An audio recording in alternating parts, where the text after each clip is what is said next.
Okay, members of council, can you please take your seats?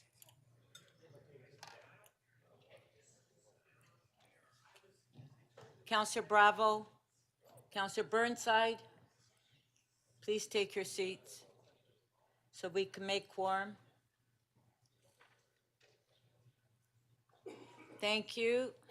This meeting is now resumed.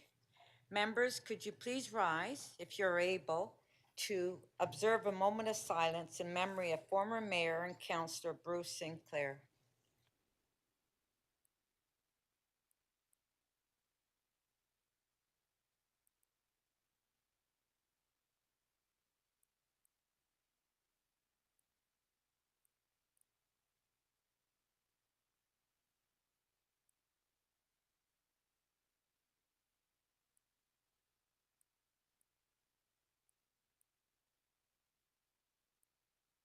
Thank you.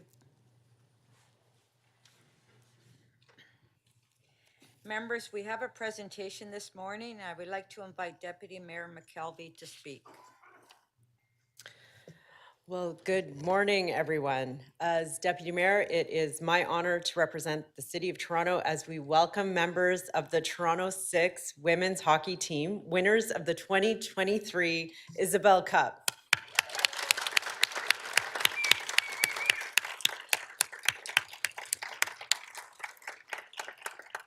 It's been a great year for champions here at City Hall. In the last month, we've had the Toronto Argos bring the Grey Cup, the Canada men's tennis team bring the Davis Cup, but today we have the women and we have the Toronto 6 presenting the Isabelle Cup here at City Hall.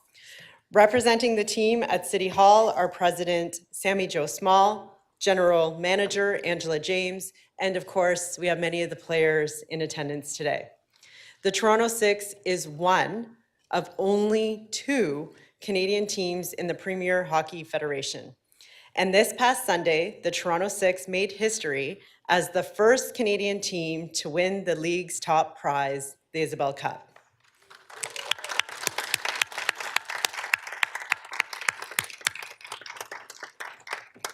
The Toronto 6 defeated the Minnesota Whitecaps in overtime by a final score of 4-3.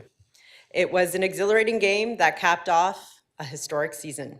And as many in this chamber know, it's not every day that Toronto gets to celebrate a hockey championship. Thank you, thank you. And what a win it was. In my riding of Scarborough Rouge Park, there is an exceptional girls hockey league. I'm going to give them a shout out to the Scarborough Sharks. And I know that your victory is a big win for Toronto, as it is the future of women and girls hockey in our city. And I know there are so many young girls that look up to all of you. And I know we want every young girl in Toronto to know hockey is not just a sport for the boys, and it goes for every other sport. I know the Toronto 6 will inspire a new generation, a larger generation to hit the ice. And you should all be so proud of what you have accomplished. On behalf of Toronto City Council, I would like to thank you for representing our wonderful city at the highest level. Your teamwork, sportsmanship, and dedication is encouraging future hockey stars to believe in themselves and believe in the sport they love. Congratulations for a remarkable season and making history winning the 2023 Isabelle Cup. I would now like to invite Toronto 6 President Sammy Jo Small to come to the podium and share some remarks.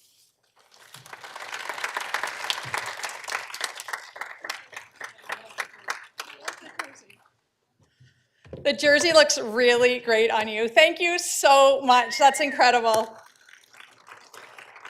I don't want to take up too much of your time because I know you have an exciting meeting coming up. So I could talk about this team on and on, but thank you so much to the Deputy Mayor, Jennifer McKelvie, for having us out, to the entire council for having us here.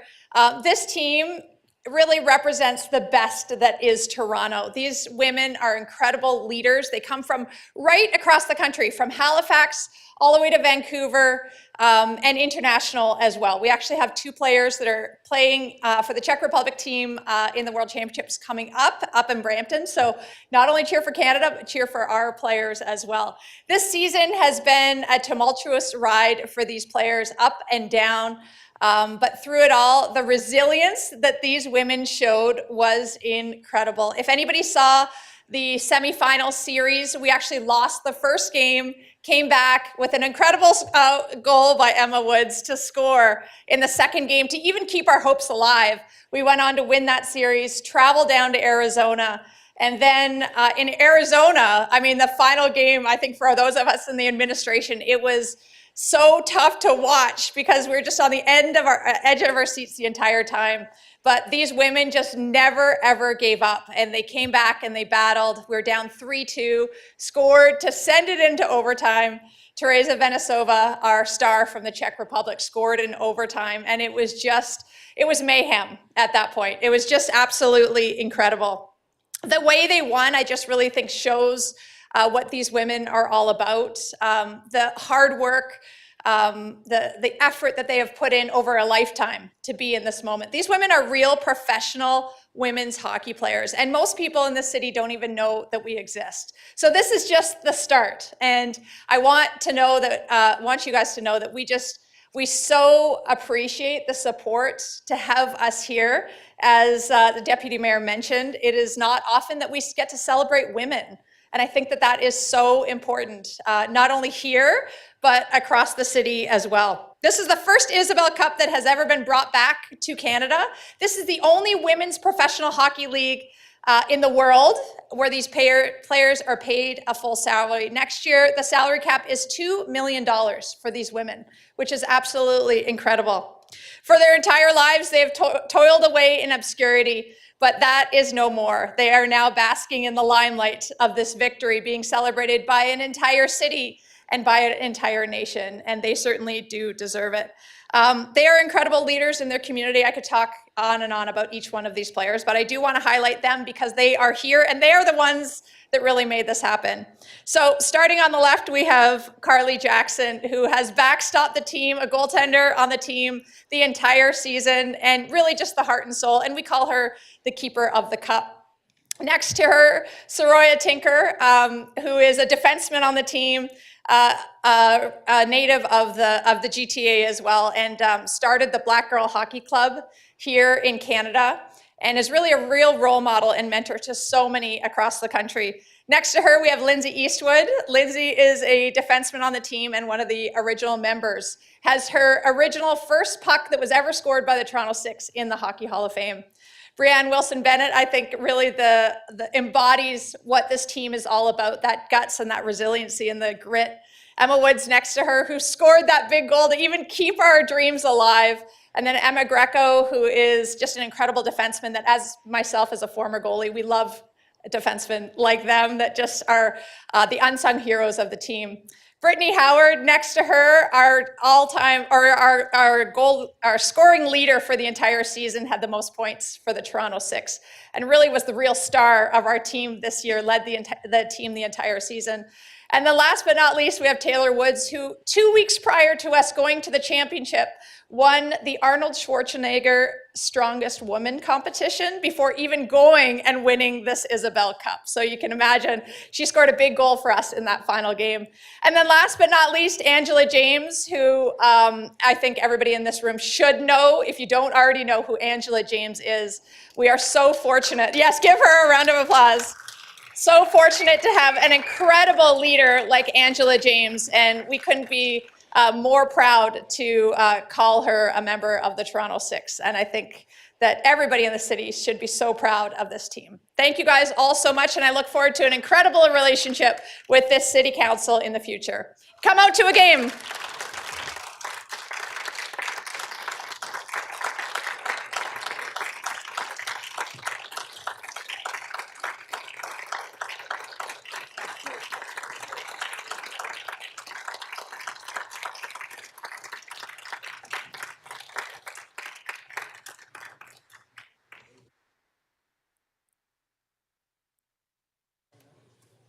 Thank you.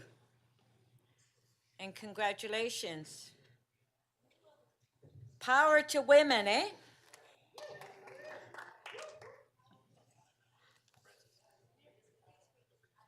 Yeah.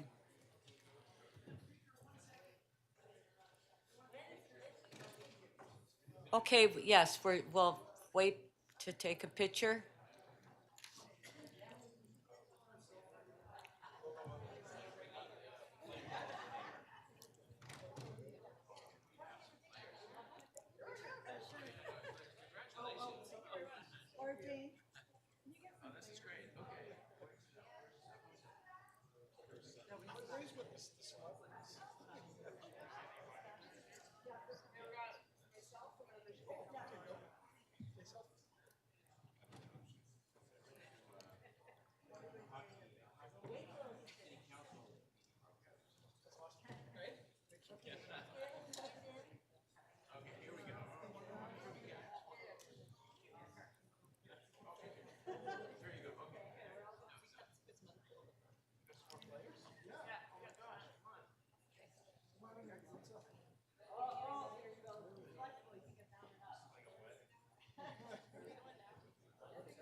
Can I walk back that way? Yeah, go ahead, go ahead. I'm coming that.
Okay, members, Counselor Bravo, you would like to make an announcement?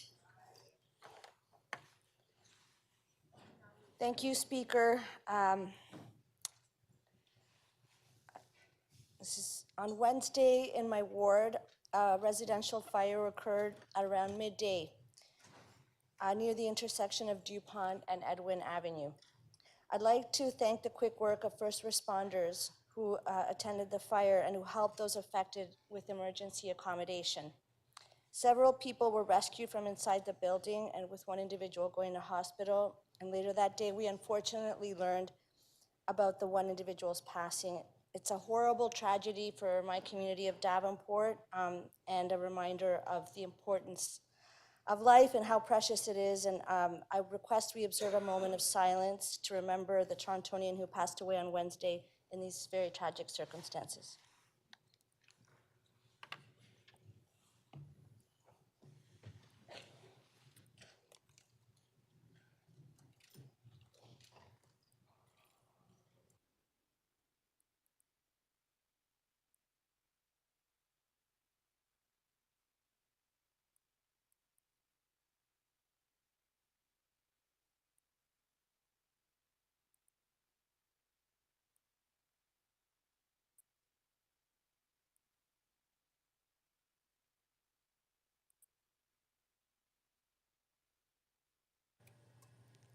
Thank you.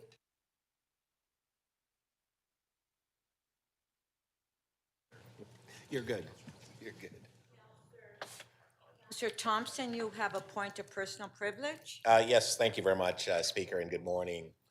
Speaker, I rise to acknowledge a retirement, and it is the retirement of an outstanding reporter, veteran reporter, Austin Delaney, who has spent more than 34 years, close to 40 years in journalism, but 34 years as a reporter, bringing news and information to so many in the city and beyond.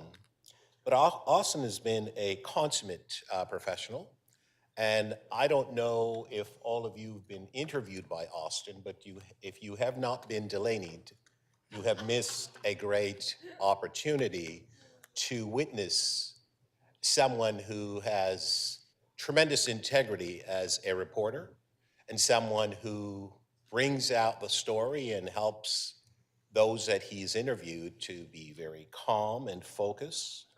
I just wanted to rise and thank Austin for 40 years of outstanding journalism. I believe 34 of those years he worked with CTV or CFTO as it is otherwise had been known. And then, Speaker, I have been interviewed by Mr. Delaney on a number of occasions, and I just wanted to say that the standard that he has established, I hope that with respect to his retirement, he will continue to offer those who are interested in journalism, because there are many, and journalism is important to be able to convey information.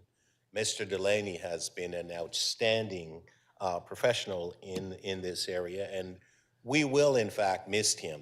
Journalism will not be the same. The standard and the integrity that he has brought to his craft and his professionalism with respect to journalism is outstanding. And all of us here would like to wish him well in his retirement. I know that I heard this morning he was saying he's going to be traveling and so on. We want to wish him long health, long life, and a great next chapter in his life. So on behalf of members of Toronto City Council, I want to take this opportunity to wish an outstanding member of the Journalism Corps.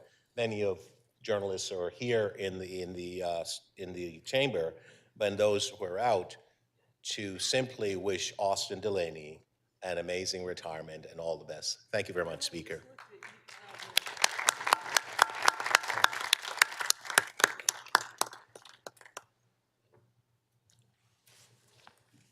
Members, I would just like to make a small announcement as well, is today would be Kelly's last council meeting. Oh, no. She is, she's not leaving us. Oh, okay. But she is going on maternity leave. And so I just want to say congratulations, Kelly, on your birth of your child. That will be in the next month. And I know it's going to be difficult. I'm sure you have a smooth pregnancy. You don't go into labor too long. But I just wanted, congratulations, Kelly, and we're going to miss you. Thank you.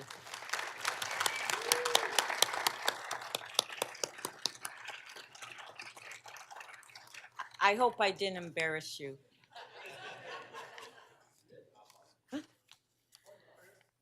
Okay, thank you. Members, we will now review and confirm the order paper. There are 36 items left on the, sorry, Councillor Cole, do you have a point of order? You know, today is International Transgender Visibility Day. And given what's happening to transgender people in the United States, what's happening to transgender people all over the world, in Africa, Uganda, I think it's important to mark this day and pray and support our transgender citizens here, especially in Toronto. Thank you. Thank you. Members, we will now review and confirm the order paper. There are 36 items left on the agenda. Due to the Friday sundown provisions, the council meeting must conclude by 6:30 p.m. Members, I have reviewed an urgent motion without notice to be added to the agenda. And we will put the motion up now, and I believe it's the mover, Councillor Matlow. Thank you, Madam Speaker. I move that this motion be moved without notice concerning 55 to 65 Broadway Avenue, off-site parkland convenience. The reason for urgency is this motion is urgent as the developer at 5565 Broadway Avenue is required to convey the off-site park to the city in order to receive an above grade building permit, and will suffer further financial losses if the off-site park conveyance is delayed. Thank you. On favor, show of hands, carried. I will now take the release of holds. The clerk will open the speakers list in CMP, and you can place your name on the list if you have an item to release. Councillor Holiday. Actually, Speaker, what I wanted to do first, unless you advise me otherwise, is to suggest an amendment to the order paper, under the paper. Okay, we're just going through the, So I will, Release of I will holds. attempt to release a hold as well. That is CC 5.38, 580 the East Mall, Okay, zoning just- bylaw amendments. just one moment. Okay, CC 5.38, Yeah, I think the confidential attachment has now been circulated. right. So I'd like to move an amendment to that and then the item itself. Okay, if we can put that on the screen on CC 5.38. By Councillor Holiday. Okay, on favor, No, hang on. Okay. on favor, show of hands. Opposed, if any, carried. Thank you.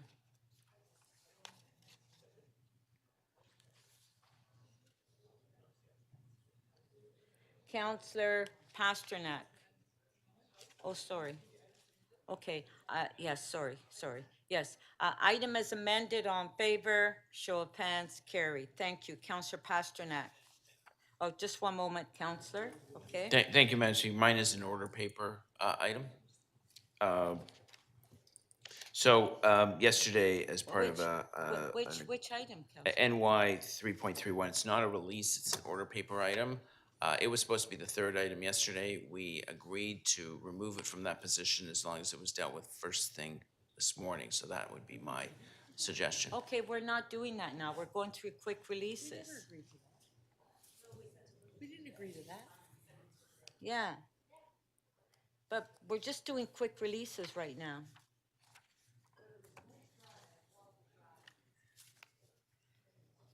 So members, council has timed item CC 5.4, report on Councillor Matlow's tweets criticizing city staff as the first item of business this morning. Following that, we will consider the two related items together. CC 5.6, terms of reference for housing rights, advisory committee for 2022-2026 city council term, and Councillor Carroll, Councillor Matlow, Councillor Pasternak. DM 5.2, review and consideration for a housing commissioner role or function at Osmond, Ontario. Okay, so Councillor Holiday. Thank you, Speaker. I would propose that we time, if you bear with me to scroll to the correct number here. CC 5.8, appointment of public members to the Toronto Hydro Board to the third slot today. And the rationale is that it is very important that council deal with this matter before the end of the meeting because that spot needs to be filled. And I won't suggest, but there's a possibility we may need to go into camera on this item because of the questions. I hear Councillor Perks is advising we need to go into camera. Okay, so Councillor Holiday. Sure.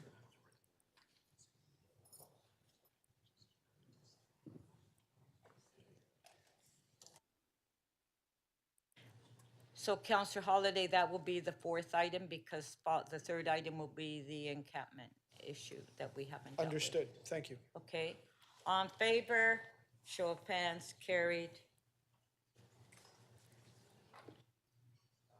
Counselor Pasternak. My mind hasn't changed. As I said, it may have been my misunderstanding, but NY 3.31 was taken off third place yesterday with the understanding that it would be dealt with this morning. I've been advised that I've misunderstood Yeah. the arrangement and that You it would did. not be dealt with first thing this morning, but I would like to also try and work with the clerks to amend it slightly and make it a quick release, if that will help. Okay, The thank problem you. being that Councillor Chang would like to speak to the item, so. Well, thank you. We will. All those in favor of adopting the order paper? Show of hands, carried. But let's write the amendment. So we will go to the first item, which is CC No, 5.4. But let's text Lily and tell her what matters is that it passed. And here, Counselor Holiday, you held the item down. Are there any questions to staff at this time? Counselor Holiday? Speaker, it is my understanding that the Integrity Commissioner has some remarks for council. And Okay. so I would like to allow the Integrity Commissioner to do so. Thank you. So if I can ask the Integrity Commissioner to come forward and, thank you.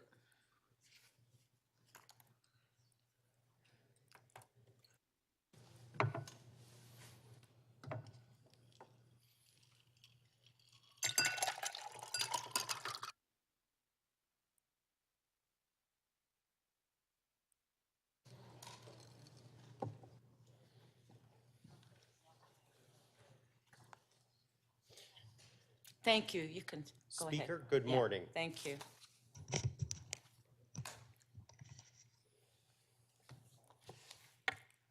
Speaker, good morning. Through you, members of council, I am reporting to you about 2 complaints under the Code of Conduct and my inquiry under the City of Toronto Act. The complaints include a number of grounds alleging 3 articles in the Code of Conduct were contravened. My report provides council a full picture of what I was asked to consider and the basis for my findings and recommendations. As my report describes, I have dismissed some of the grounds of those complaints. However, I am of the opinion that some of the grounds of complaint were contraventions.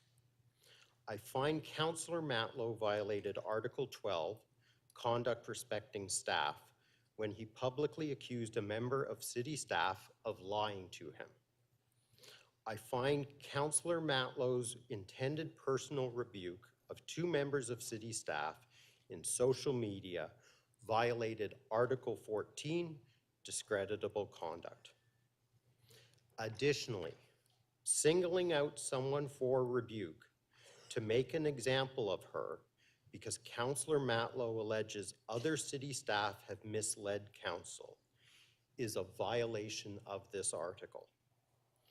These actions are contrary to the city's human rights and anti-harassment discrimination policy, HRAP for short, which is incorporated into Article 14. I also find Councillor Matlow violated Article 17, reprisals and obstruction, in connection with one complaint.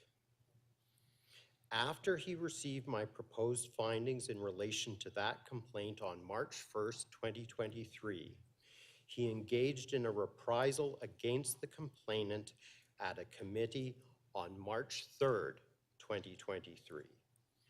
This is also contrary to the city's HRAP. HRAP commits the City of Toronto to maintaining a respectful workplace. It specifically applies to relations between members of council and city staff. Based on my findings, I recommend council reprimand Councillor Matlow and suspend his pay for 10 days. I do so for 3 reasons.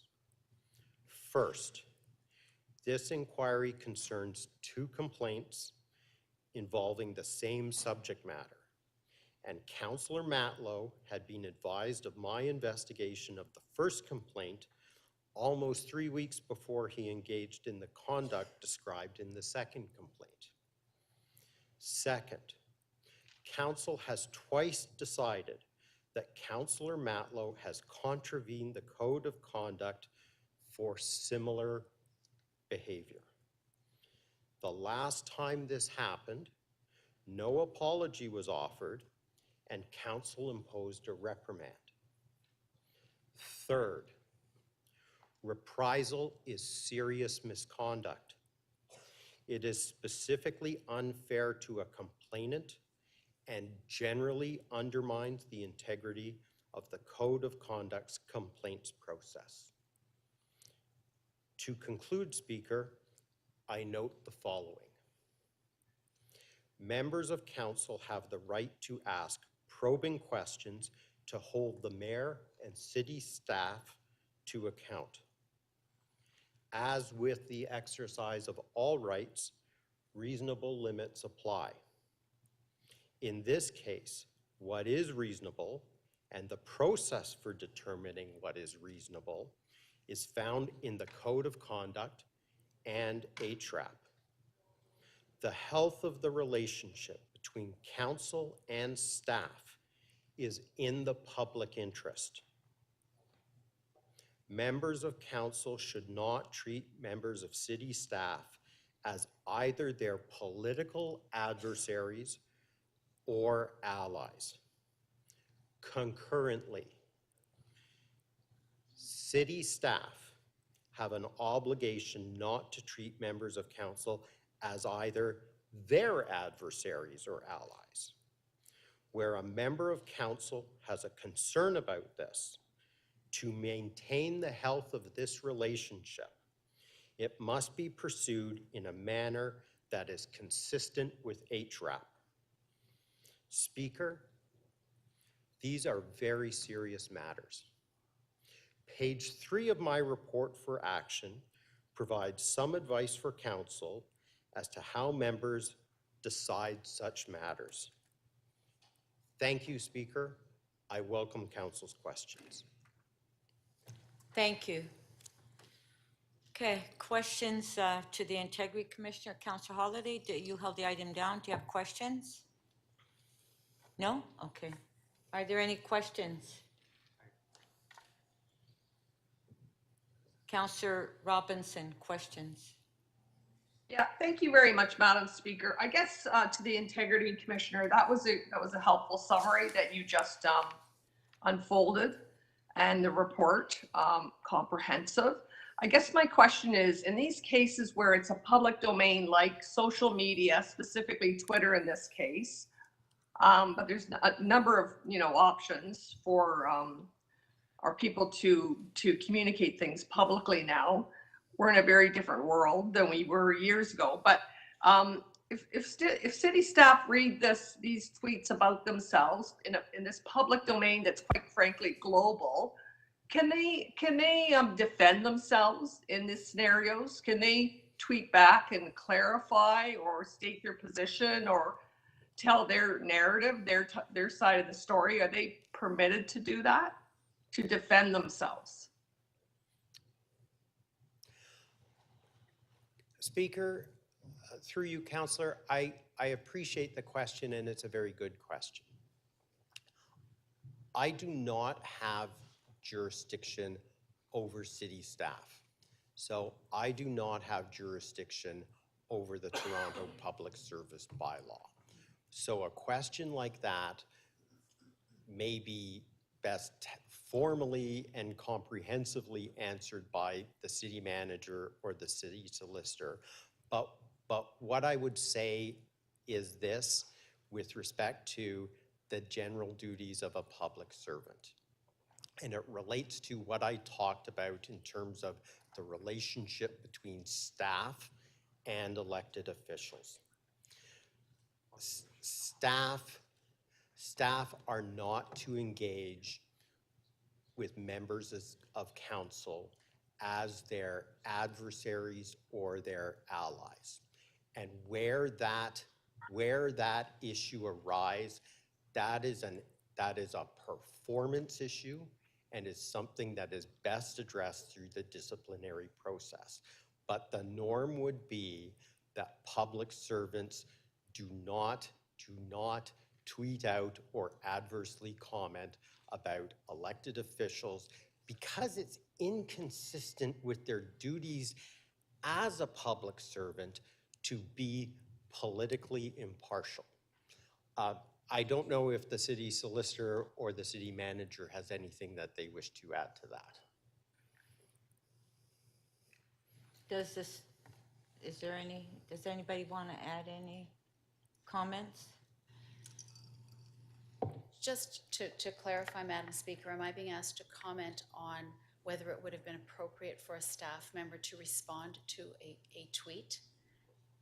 Discrediting No, them? I'm not. I'm asking if they're able to defend themselves when they're being attacked publicly on a global stage. Can they defend themselves or counter what's being put on social media? Are staff I will say two permitted, things. allowed? Thank you for the question and for clarifying. I will say two things. One is that the public service bylaw does not contemplate the social media context. There is a provision in the procedure bylaw that permits a staff member to speak up if disparaging remarks are made in the chamber. However, there's nothing to address this particular situation where comments were made over Twitter. In my view, and perhaps this isn't legal advice, but perhaps it is. It's in that gray area, but in my view, stepping into that realm to respond would have been seen as adversarial and would not have been appropriate. Thank you. Okay, so I'm hearing from both you and the Integrity Commissioner. I'm getting the gist that this is not a norm, and it's also in contravention of the code. It sounds like. So I just to clarify, staff do not have a mechanism outside of the Integrity Commissioner to defend themselves and defend what they believe is the truth and the facts. Is that correct? In my view, if there's an allegation that a member of council has violated the code of conduct rules with respect to treatment of staff, the appropriate venue for addressing that is through the Integrity Commissioner. Okay, thank you very much. That's Thank helpful. you.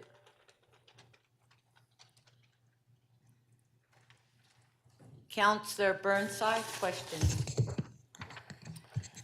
Thank you. I'm actually not sure who it's to, but it's probably city manager territory.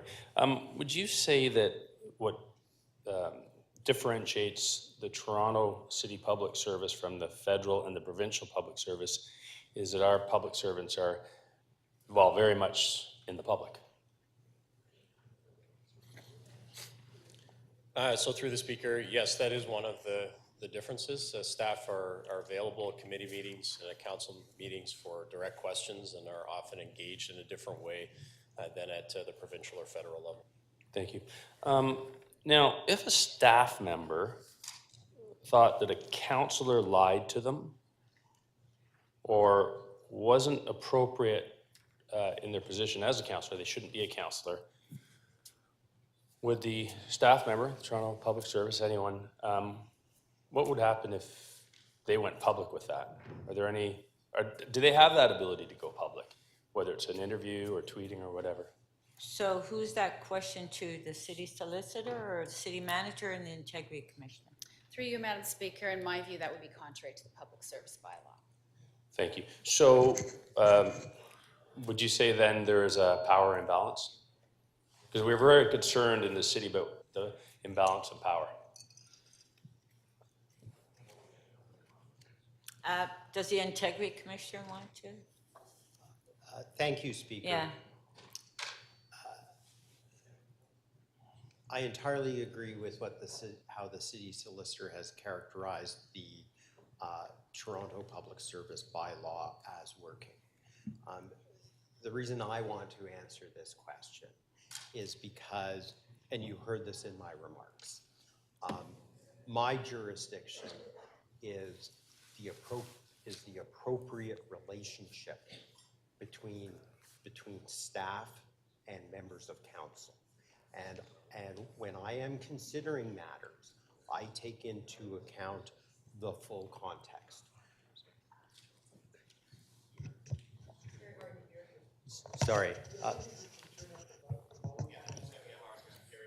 Yeah, if you can, if I can ask the integrity commissioner just to, yeah, get closer to the mic. Okay. Thank you. Sorry, I will lean in a Would you, little. maybe if you sat down, it'd be easier?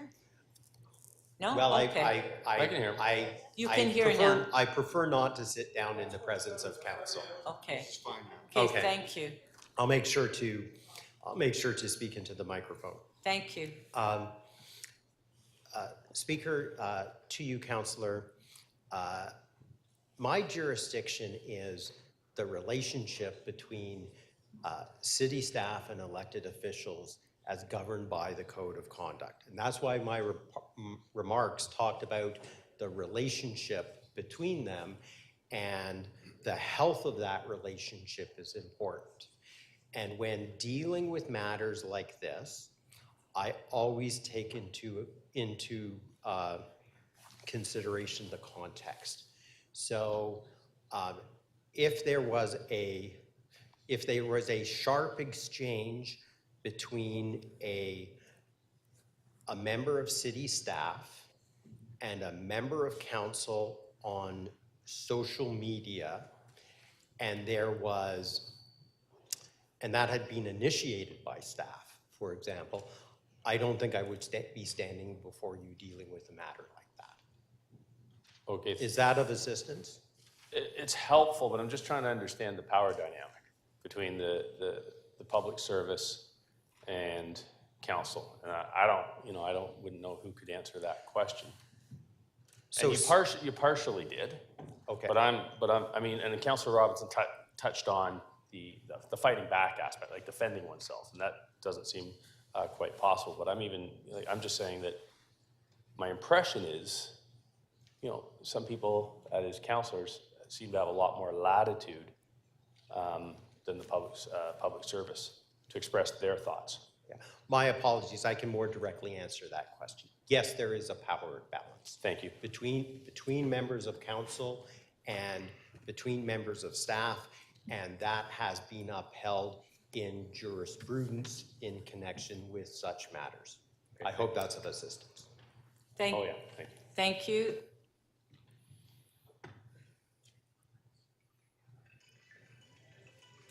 Councillor Morley. Thank you, Madam Speaker. I just wanted to pick up on a point that the Integrity Commissioner made, just for interest and my own learning. You mentioned about the public service and elected officials' offices, members of council, having not being appropriate to be allies or opposition. I wondered if you could talk to us a little bit about whether there's a difference for the office of the mayor or the mayor's staff with the public service, if there's a different relationship there or different dynamics based in our legislation or code of conduct. Just wondering if, like, the way that the rules are set out, whether there's a difference between the appropriate relationship between members of staff or the head of council, if there's any difference between what's appropriate in terms of those relationships. Through you, Speaker, thank you for the question. I'm going to take a first run at the question, and then I'm going to perhaps suggest that this might be a full question for the city solicitor. So, and the reason I'm saying that is because your question about is there a different relationship is an important question, because there is a bit of a structural difference in the City of Toronto Act. So at the time these events occurred in the summer of 2022, there were provisions in the City of Toronto Act with respect to the accountabilities that members of council have, or the powers of council with respect to keeping staff accountable. And there are also separate provisions with respect to the role of the mayor as head of council, as the chief executive officer of the government. Since then, as you know, since the summer, there were some other structural changes to the City of Toronto Act, and there are now some specific provisions in the statute with respect to the power of the head of council to issue directions to city staff in the exercise of certain powers in part 6.1 of the City of Toronto Act. And at that point, I looked to the city solicitor to see if she has anything else that she can authoritatively offer to council on this. Madam Speaker, I think the Integrity Commissioner did very well. What I will add is that under the legislation and the case law interpreting it, no individual member of council has authority I'm to... sorry, Madam Speaker, I can't hear very well. What I will Thank add you. is that under the legislation and case law interpreting it, no individual member of council has authority to give direction to staff, but the mayor does in certain circumstances. That's very helpful. And I think it's important for us all as members and Torontonians to understand, especially since we are in a new environment. I'm not allowed to. Is there a question? You have to ask a question. In my experience, just on a point of order, I have watched members of council explain their line of thinking around their questions, and I haven't seen them admonished or called out for that, and so I would appreciate the same latitude. Is there a question? Yes, so Councillor Morley, what is your question to the Integrity Commissioner? So I think it's important for us to understand, because as a member of the public, what we often see, the political influence of a space like the City of Toronto, is we get a new mayor in, and the public service, falls in line behind the priorities of the mayor. That's the way that things work, and I think it's important for us to understand that there is, legislative Okay, Councillor Morley, do you want to, when the time comes, you can speak on it? Thank you. Right I now- will hold and I will speak on the item. Right Thank you, now, Madam we're Speaker. just asking questions. Thank you for the clarification, Mr. Integrity Commissioner and Madam Solicitor. Thank you.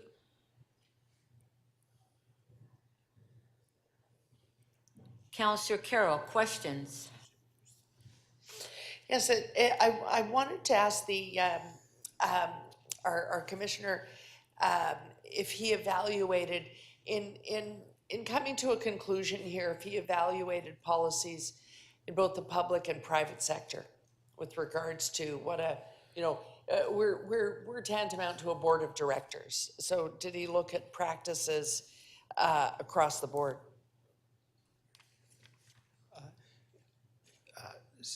Speaker, through you, what I would have looked at in arriving at my determination is fully reflected in the report. And so I would not have done that, particularly with respect to the private sector, because this is not the private sector, and this is a unique body and a unique jurisdiction.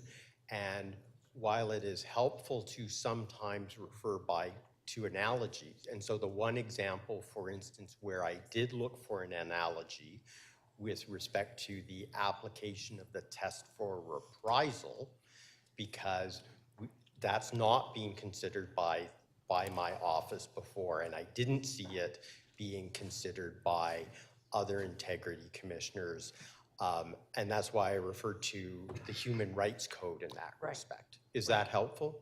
It is helpful because it speaks to the point I think I'm trying to make, and I'm paraphrasing the report now wildly, but the gist of what I got is that you only looked at bodies like ours in the public sector because the community expects a certain standard from us because we are unique. We are a unique public body. And so we have to have a code of conduct that is perhaps more rigorous. That's correct. Yes. Yes, Speaker, the standards that apply to council are unique, and that's just not happenstance. That's the legislative design. Yes, yes. Okay, thank you. Thank you.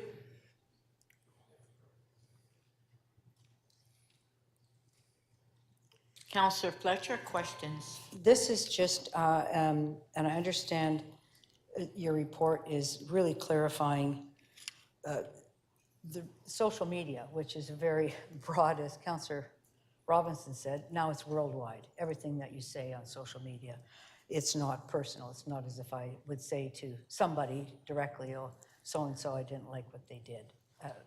But now it's public. So that's the difference, correct? Than me mentioning to Councillor Myers, I didn't like the way certain staff did something. If I go on Twitter and say, so-and-so did X, this is just verboten bad, and you're telling us we can't do that. Speaker, I really appreciate the question because, and this is why my office issued an interpretation bulletin about the use of social media. And I think it's important for everyone to remember that social media, like whatever platform it is, we haven't entered the Wild West. Social norms still apply, and the code of conduct still applies. And I will address this because I know it's in everybody's mind. And I understand the concern you have as elected officials because you are concerned about chill. And I understand that. And I've applied these rules in a very common sense way, in the sense of the passing comment is not subject to sanction. So members of council are aware. These are not uncommon complaints in my office. And my first approach to all these matters, as many members know, is that I try to effect an informal resolution first. Yes. Because I understand social media has certain benefits because you can get a message out very quickly. But it also has certain drawbacks in that sometimes people get their message out in the heat of the moment. And that's problematic. And I do see complaints about that. And when I get complaints about that, I try to resolve them so we don't end up here. Thank you. And this is very clearly saying, I've read, you cannot personalize. You may disagree with something. So councillors have had disagreements with the encampment clearings, and you can disagree with the actions the city took because we're not city staff, but you can't say target somebody as being totally responsible or basically pin it on one person and personalize your position or your unhappiness with something that city staff have done or recommended. No personalizing of anything. But I can still say, I don't agree with Toronto Water doing whatever. But I can't say, Mr. So-and-so is a such and such because Toronto Water did X. Would I be right? Yes, and I would even add a further caveat to that, that the context is dependent. So, and this is reflected in the report. So in the specifics of this case, Councillor Matlow and others were interviewed in the media about a particular instance, and they were critical of city staff and particular city staff. That wasn't an issue. And that Okay. was alleged as a ground of complaint, and I dismissed it. So I just want you to say that again, critical of city staff and what happened, but you dismissed that. It's when it was personalized to particular city staff. And in this particular context, because social media has a number of challenges of which all members of council are very personally aware. And that's why I have these concerns, and that's why my interpretation bulletin with respect to the use of social media respects members being able to communicate, but not, as you note, to personally and individually attack people. So you have placed a line for us in this Can- report that's extremely clear. Would you Councillor agree? Fletcher, that was your last Yes. question. Would you agree with that? Thank Yes. you. Thank you. Thank you very much. Councillor Pasternak, question. Yes, thank you, Madam Speaker, and through you to the Integrity Commissioner. I'm on page 44 of your report, item 217, and it was touched on earlier, where you've stated here that city staff, or the two city staff members in question, have no ability to respond or allay these criticisms. And yet I'm holding a 51-page report which allays their criticism. So I must admit, I find it odd that they have this enormous resource to respond to certain behavior of councillors, and you're saying they have no ability to respond. So could you just clarify why you would say that when we fund this enormous resource that they can access to respond to situations in which they may be besmirched or insulted or treated improperly?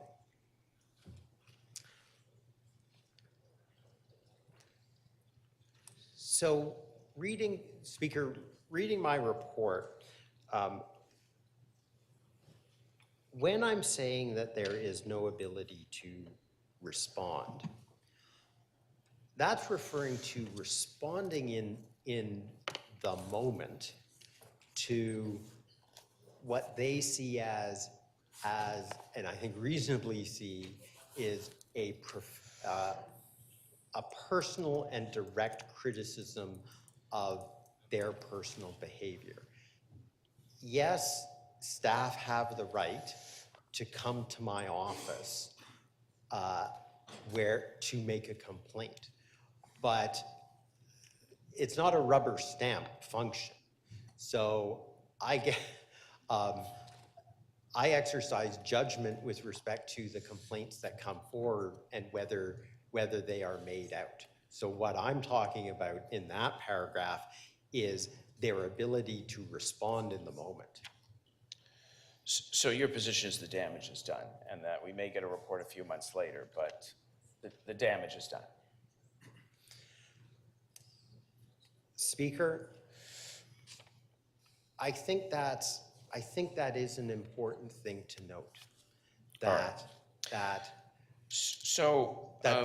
the reputation of staff, that the reputation of individuals has been damaged. Yep. And the reason that there is a code of conduct and that you have a report before you like today is to say that conduct can't be sanctioned.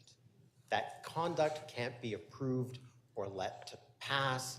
It does need examination, and in this case, I do recommend there be a penalty.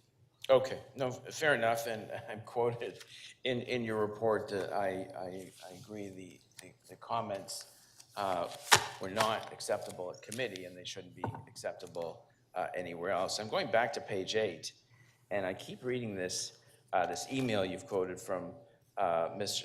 Romoff, where on the second sentence she says, our washrooms were all open by May 24th, and then in the same sentence she says a few washrooms are down. So admittedly it's worded a little confusing, but I don't see I really don't see how she has said unequivocally that they were all open by May 24th, because she clearly says a few washrooms still needed repairs. So I'm just wondering what this, when you read this disconnect, that this email was a lie, I guess is what you're reporting on. I'm wondering where it all came from, because I don't see really how, reading this email, you could say that she's saying they're 100% open. So, Speaker, that's a very important question, because it really gets to one of the key points in the report. Because what I observed was people were talking at cross purposes. So you had staff talking about an operational aim, an objective. And what Councillor Matlow and Councillor Layton were talking about were, as it turns out from further looking at this, they were looking for a performance guarantee. And the communication was confused. And so I'd say there is no lie in there. I don't think it's a fair characterization of that whole statement to say it was a lie. I think it's an abundantly fair characterization to say of this answer. As you noted, Councillor, this is very confusing. Right, And- I know. Councillor Pasternak, one last question. Your timer didn't go up on the screen. Last question, your time is up. I'll leave it at that. Thank you very much. Okay, thank you. Councillor Perks, questions? Thank you. I have questions in 4 areas. First, in your report, there's a section about Ms. Cook's complaint, subtitled Incorrect Information. This has to do with the response myself and Councillor Matlow made in the press to an article the Toronto Star ran based on a Freedom of Information request. In that, it became apparent that a choice was made not to correct errors in a report about Smart Track to council. And that was the genesis of the conflict. You make no finding about whether the errors were minor, material, or large. I can't find any finding in your report. Am I correct about that? I haven't talked about the degree of the error because I acknowledge there was an error. Yes, but it's outside the purview of your work to investigate whether the error was material. That's not what you were investigating. Through you, Speaker, that's correct. That's Okay. not a question for my inquiry. Thank you. The specific penalty you're recommending isn't based on one of these complaints or both of these complaints, but a continuous pattern over 4 now complaints. Is that fair?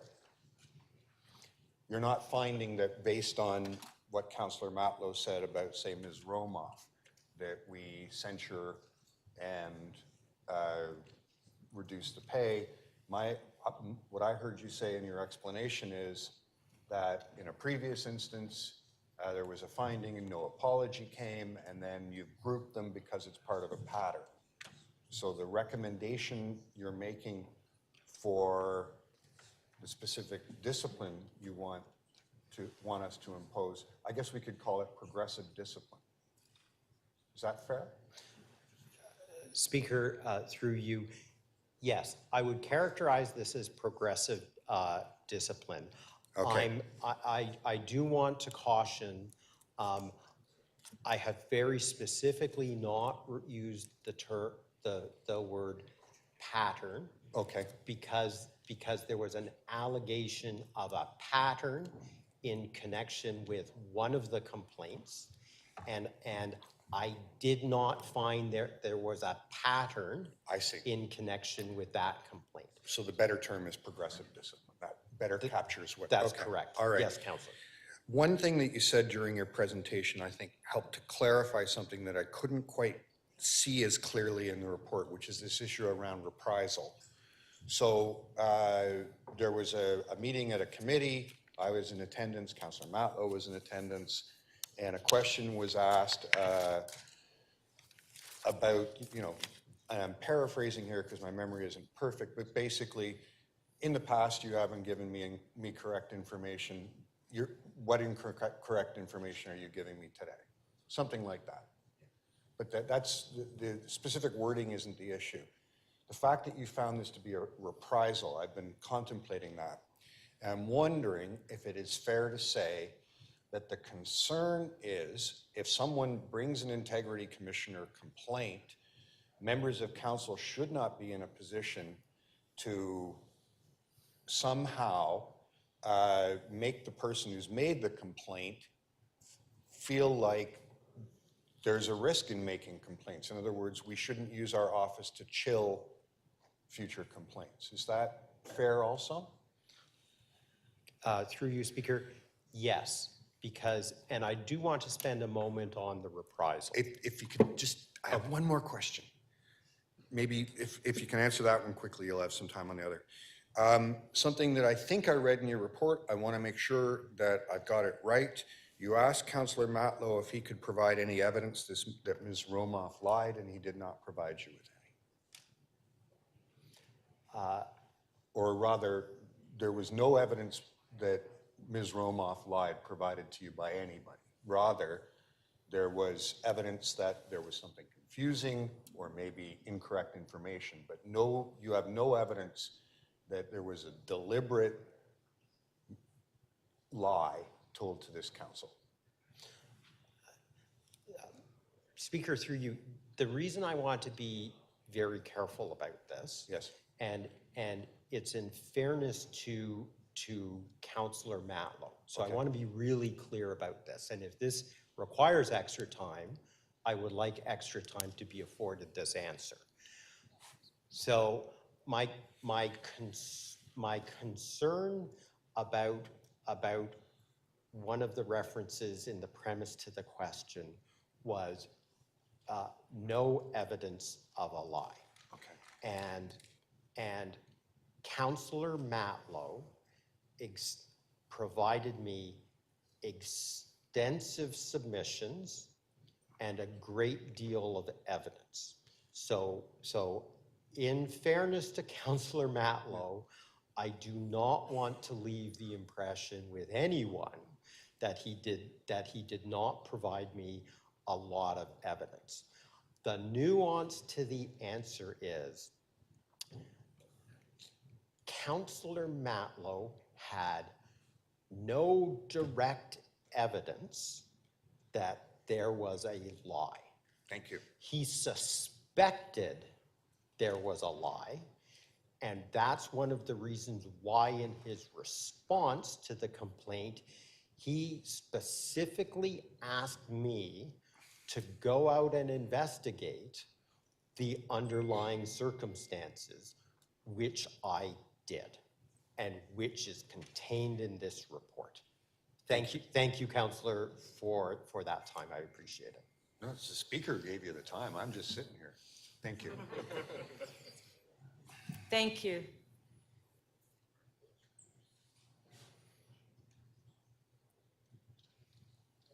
Councillor Bravo, questions? Thank you, Speaker. Just to pick up from there, so you're saying that Councillor Matlow believed that there may have been a lie, but asked you to further investigate. Had he apologized at this point, would we be in this situation?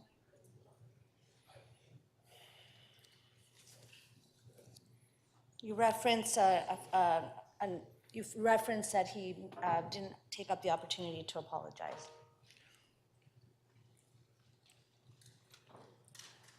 Speaker, I want to speak generally because I don't want to speak for Councillor Matlow, and it wouldn't be fair for me to speak for Councillor Matlow, and it wouldn't be fair for me to speak for the complainants either. Okay. because I'm neutral. I'm an objective observer. I have no guarantee to your specific question that Okay, we that's good. that we wouldn't be here. Thank you. But I try, no, if Okay, I may. there's more. Yes, of But I course. try my level best Yeah. to ensure we do not get to this point. Because and this is related to my opening remarks. I am very concerned in the public interest that the relationship that is maintained between elected officials and staff is a healthy one. Thank you, I agree. So I just want to turn a bit to the areas that where you didn't have a finding and pick up the question that Councillor Perks raised. You didn't find that Councillor Matlow's tweet saying Ms. Cook should not have been appointed a city manager because she had omitted facts in a report and that and the managing of encampments, that this didn't falsely injure Ms. Cook's professional reputation, correct? I'm just reading from your report. That's Okay. correct. I found, I did not conclude there was a violation of the code of conduct in respect of that. Right, so I do want to zero in a bit on something that Councillor Perks talked about, which is the breach of trust, that there was a decision by Ms. Cook to omit information in a report to council that her staff, you find, and you're right about this, her staff pointed out that there was an omission or that the information wasn't correct, and that she decided that it wasn't material to council. I'm not sure if you can answer this, but my understanding in the procedures bylaw for council is that members have the right to information to help us make our decisions. Is that correct? Can maybe the clerk confirm? That's correct. So, no, Speaker, through you, I can answer that question for you. So, because if you read my report, Yeah. that is one of the exact things I note. And I think it important to also note in context of this report that there was a specific written apology sent from Ms. Cook to Councillor Matlow with respect to having done that, and she acknowledged it was an error. Okay, yes, but so my understanding is that the airing of those facts has to happen at council, and that private communications or individual communications with councillors doesn't really constitute the fulfilling the what you find at number 155, which is that we must receive full information, and that's how council keeps city government accountable. So I just want to put up, highlight that to me goes unfulfilled. But I have one last 30 seconds, so I just want to ask you, there's a few. Sorry, Councillor, have you got a question for me about whether that was fulfilled? I'm going to move on to my question. Sorry, I realize I'm running out of time. I also wonder, from the mayor's staff, there's some highlights in the appendix saying we might omit anything around the budget so as not to spark that debate. I think it's a good deciding the timing on the release of information to council that was really important. And maybe instead of sharing a memo, let's just share a selection of data. It's not within your purview to make a finding around what looks here like potential mayoral interference in this process. That was your Or last the behavior of question. the mayor's office, correct? Councillor, Speaker, through you to Councillor, that's not correct. So if there was, That was your last question, Councillor. If I may, Wanna I'd like to answer? answer Yeah, the question. Please, yes. Thanks. So, and this is a Councillor, Speaker, through you, Councillor, thank you so much for this question, because this is a very key question. And I'd like to point you to something actually in my report for action on this on page 3, which I've specified and I mentioned in my opening remarks is important for instruction. And it's this part of the report for action. It's the second last paragraph. Council does not have jurisdiction to make a finding of its own, but may refer a matter back to the Integrity Commissioner for investigation. And the reason I flagged that for you, and again, I apologize for the length of this answer, is unlike the Auditor General or the Ombudsman, I do not have authority to self-initiate an investigation. So that is why in my report, I have done 2 things. The first, and I do want to emphasize with this, Councillor Matlow's submission to me said the following. He said what was referred to in the appendix was a political exercise. And I have agreed with that characterization. I agreed with it because it was not a characterization of misconduct, which interference would be. And the reason I note that is because in the course of an inquiry, I cannot pivot to investigate misconduct by another member of council. I just don't have authority to do that. And that's why my reports are important, because when they describe events, if there are other, and this has happened in the past, when one of the accountability officers, myself, describe a course of events where there is a question about something that's a contravention of the code of conduct, which interference with staff in their performance of their duties can be, that can be actually the substance of either a new complaint, or council can in fact ask me, like move a motion to ask me to investigate those matters. And the reason I have put the evidence in the appendix before you is this. There are some important questions raised by what I found in my investigation. And when integrity commissioners typically provide reports, they characterize the evidence, they describe it, they may not produce it in its raw form. And in this case, what I have done is I have provided it in its raw form. And my view of what I saw, and just based on the strength of those tweets, those text messages, was Ms. Romoff was being asked to supply information on an expedited basis. I didn't see a reference to her being asked to suppress data. I saw a reference to some of the data was hard to obtain because the analysis was a bit difficult.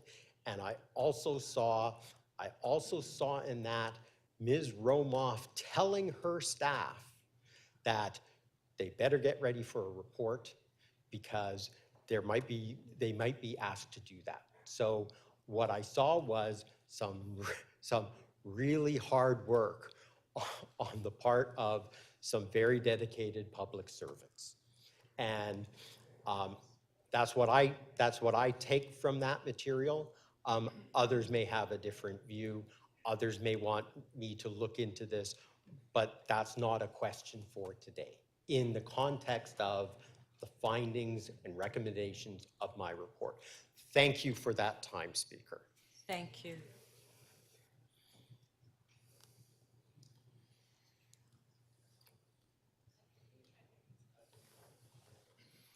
Okay. Counselor Matlow, questions? Thank you, Madam Speaker, and thank you for your presentation today, Commissioner.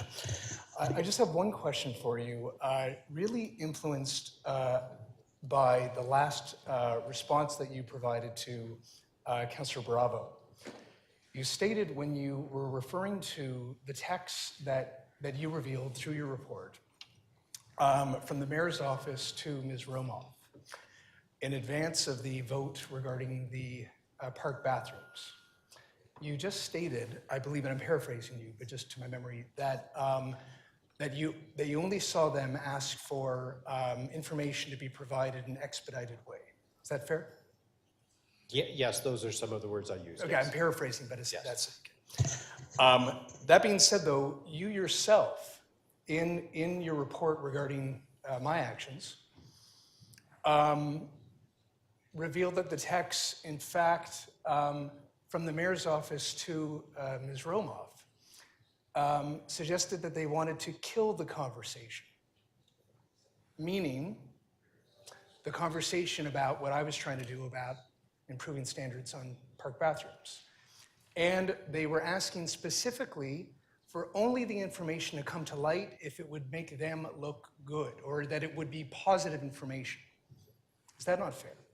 I don't agree with that characterization. I didn't read that in your report. So could you please, what would your view be of what was revealed in those texts?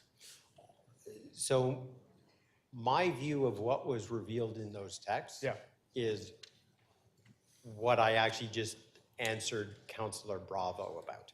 I do want to say, because it's important for Council's consideration and the consideration that I've extended you in this process, because this process does need to be fair.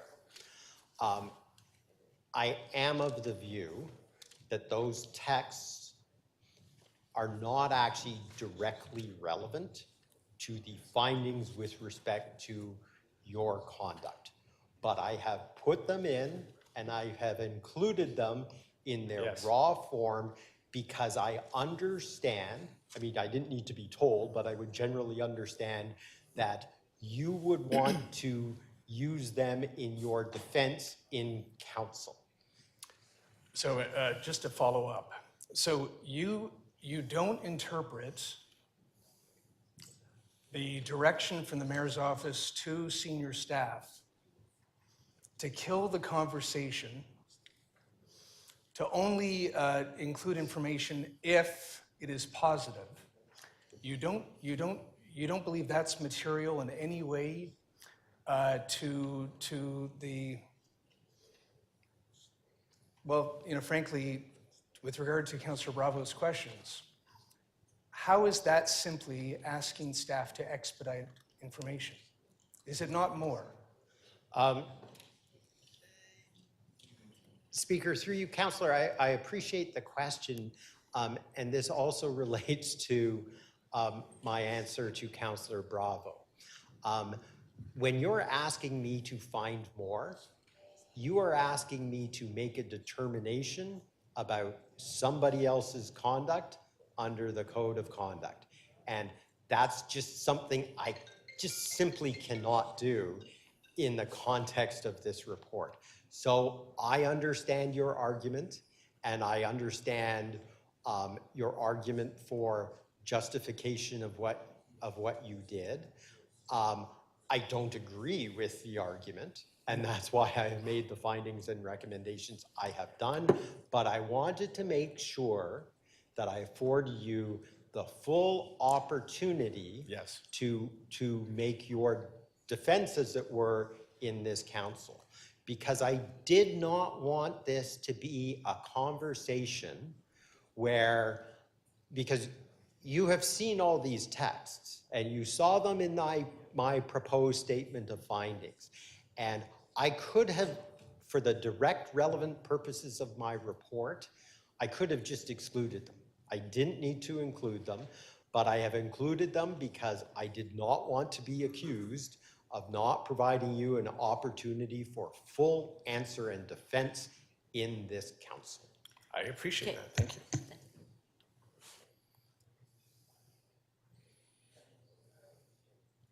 Councillor Thompson, question.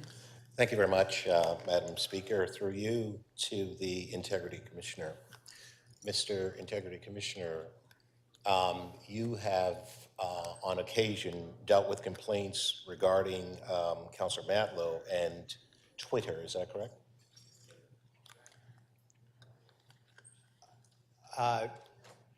Speaker, through you, Councillor Thompson,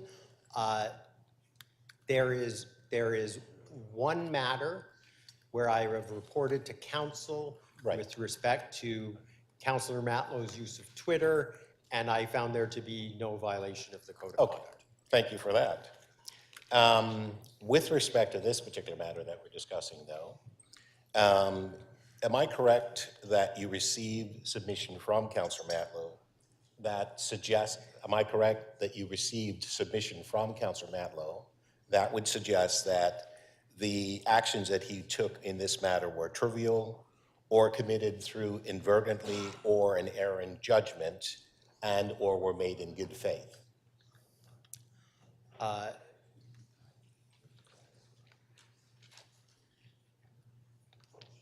Speaker, through you, I'm going, so the direct answer to your question is yes. Okay. But I want again to be very fair to Councillor Matlow. And I appreciate that because we need to be fair to everyone. Those are standard submissions. Right. And I will take a moment to talk about the submissions. So, because there has been some comment about the length of my report. And I want to advise everyone that I received collectively from the complainants and Councillor Matlow just under 120 pages of submissions and evidence. So it was, and I'm providing that in context of this answer because the addition of that part of the submission is standard in these sorts of matters, and I've analyzed it to explain why it wasn't applicable. Fair enough. You were being asked by Councillor Perks about reprisal and his concerns with respect to staff and the committee meeting that actually took place, and questions were asked by Councillor Matlow and so on. And I'm hearing from staff that they are in fact concerned about the ability to respond to questions from councillors because they're now afraid. I wonder if you can just speak to the notion of reprisal, and for the city manager, because I don't know how long the Integrity Commissioner is going to take with his answer, I wanted to ask you, as part of the question, what mechanism is available for city staff through your leadership for staff to respond or to report to you and or any supervisors that they report to that have concerns about a councillor's conduct in terms of questioning or whether or not they're afraid of reprisal? So those are my two questions, and I will listen to the answers because I don't want to go over the 5 minutes. Thank you, Mr. Integrity Commissioner. So, Speaker, through you, City Manager, with respect, I'm going to start on this question. I'd like you to start. Yeah, because I think this is actually within my jurisdiction. That's fine.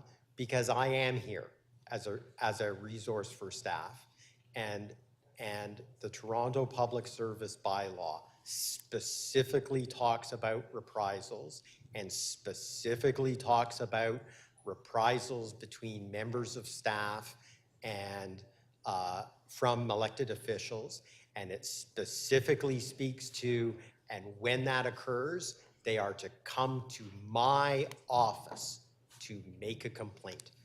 And so this is not a difficult question to answer. The place you come to is my office. And that's why, Councillor, I am recommending a stiff penalty with respect to reprisal. Because, and I note this in my opening remarks, because the reprisal doesn't just harm the complainant. The reprisal undermines the code of conduct and the complaints process. And that's why reprisals in many settings, and so I will amend my answer to Councillor Carroll. Did I take into account other factors? Yes, I did with respect to reprisal under the Human Rights Code, for example. And reprisal is, as I said, very serious misconduct and warrants being addressed in such manner. Thank you, Councillor, for that time. Thank you very much. City Manager, just clarification, please. Yes, through the speaker, and not to talk about the points the Integrity Commissioner made, because that's 100% true. As a leader of the public service, and all of our leaders within the public service, we're here to support our staff. And so when incidents occur, we do play a role prior to informing them of what formal steps could be taken to support people. And I can tell you that we do a lot of that. It's a tough job sometimes to be a public servant, and particularly in the senior levels where there is a lot more engagement in the political realm. Criticism and disagreement is part of the job. But when it goes beyond that, it becomes very hard for us on two fronts. It becomes hard to complete the work that we need to do. It becomes hard to recruit people to take on those leadership roles, and it becomes hard to keep people. So we first, when we hear of concerns from staff, do what we would do with any other concern that staff member brings, and that's to provide support, to ask what happened, to talk it through, and then, of course, if it has to do with incidents like have been discussed today, absolutely. The Integrity Commissioner is the route that our staff are informed of if they don't know that already, and they are supported in those actions. But I come back to, we as a public service are here to support each other, and as the leader of the public service, I need to make sure that our staff know that we will support them in the moment, and we will support them with the steps that they need to take to get further resolution to those matters. Thank you. Thank you, Speaker. Thank you, Mr. Thank Integrity you. Commissioner.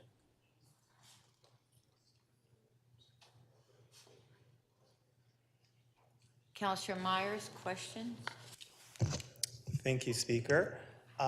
Through the chair, I just want to ask a few quick questions. So regarding the statement from Ms. Khan on June 10th, 2022, is there any way you can pull the information from Matlow Motion? If it's good data that paints PFR positively, we can share with councillors ahead of council. What's your characterization of that second part of the statement? If it's good data that paints PFR positively, we can, then, I'm inserting the then, share with councillors ahead of council. What's your characterization of that particular statement? I'm sorry, Councillor. I think the statement speaks for itself. I'm not quite sure what you're asking me about. Do you think that statement could be seen as giving direction to staff as to whether or not data should be, or to staff as to whether or not data should be released to council?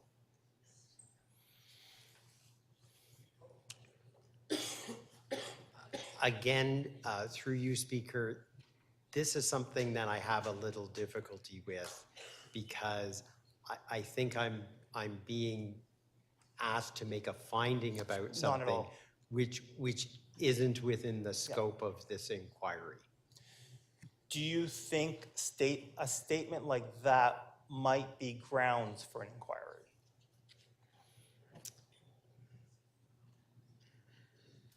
So, Speaker, Councillor, and as Integrity Commissioner, I prefer not to give these answers, because I know you all want clarity and certainty. It depends, Councillor. It depends on the evidence, and it depends on the context. So there's also another statement sent June 14th, 2022 by Ms. Khan at 8:27 a.m. That's no problem. I also wonder if we may even omit anything around the budget in the end, just not to spark the conversation, but I'll let Don Pete, Executive Director of Communications and Strategic Issue Management, Mayor's Office, provide his input. Would that be along the same line as to what you were just saying, is that you don't want to make a decision, but you'd have to do further investigation? Speaker, through you, Councillor, I think it's essentially the same question. Yeah. And I think I should essentially give the same answer. Okay, thank you very much.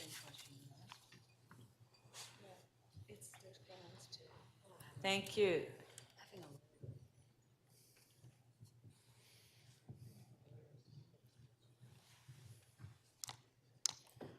Okay, we'll go to speakers.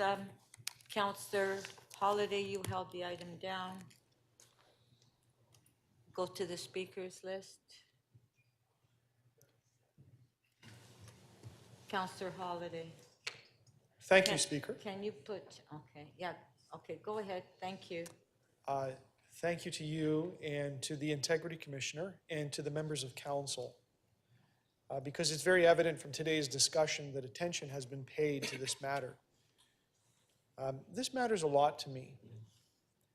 I've been here for just over 8.5 years. But in fact, my time on council, I consider it the second chapter in my career.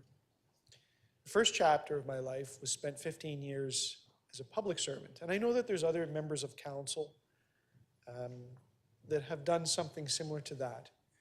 In fact, my wife is a public servant, and she works, she's a very accomplished professional, and she works for another municipality and walks many of the walks that our public servants at the City of Toronto have. We've all been here at council and committee in instances where things took a dark turn. And I don't think many of us have left the room feeling good, but I think, you know, this report is about a particular instance, but my message to everyone in this room is to look in the mirror once in a while and to think about how our comments can get carried away and what our relationship looks like with staff in a public forum like this where everyone's looking on. And this matter goes so far beyond this particular report. And I think every one of us should question ourselves about where we've ended up at times. I took to heart part of the answer that the city manager gave. We are at a time when businesses and governments are really struggling to attract and retain people to work in a very honorable and laudable profession that's public service. People are leaving for various reasons. I just hope as a group, you know, we don't contribute to that. And in fact, we make people proud of the work that they do. I think it's hard when you invest your time, your effort, your soul into whatever it is you're working on. And the risk is when it comes to council, council can disagree with it. They can end that work instantly on the spot. That has to be hard. But I think public servants know that that comes with the territory. When things go beyond that, I think that's when things become much harder. And so there is such a human side to all of this. And this is, as I said, a matter that transcends far beyond this particular issue. Things that I've seen in this chamber that you've seen. And so my message really is to spend some time looking in the mirror and thinking about each of ourselves and how we manage our relationship with others. Thank you, Speaker. Thank you.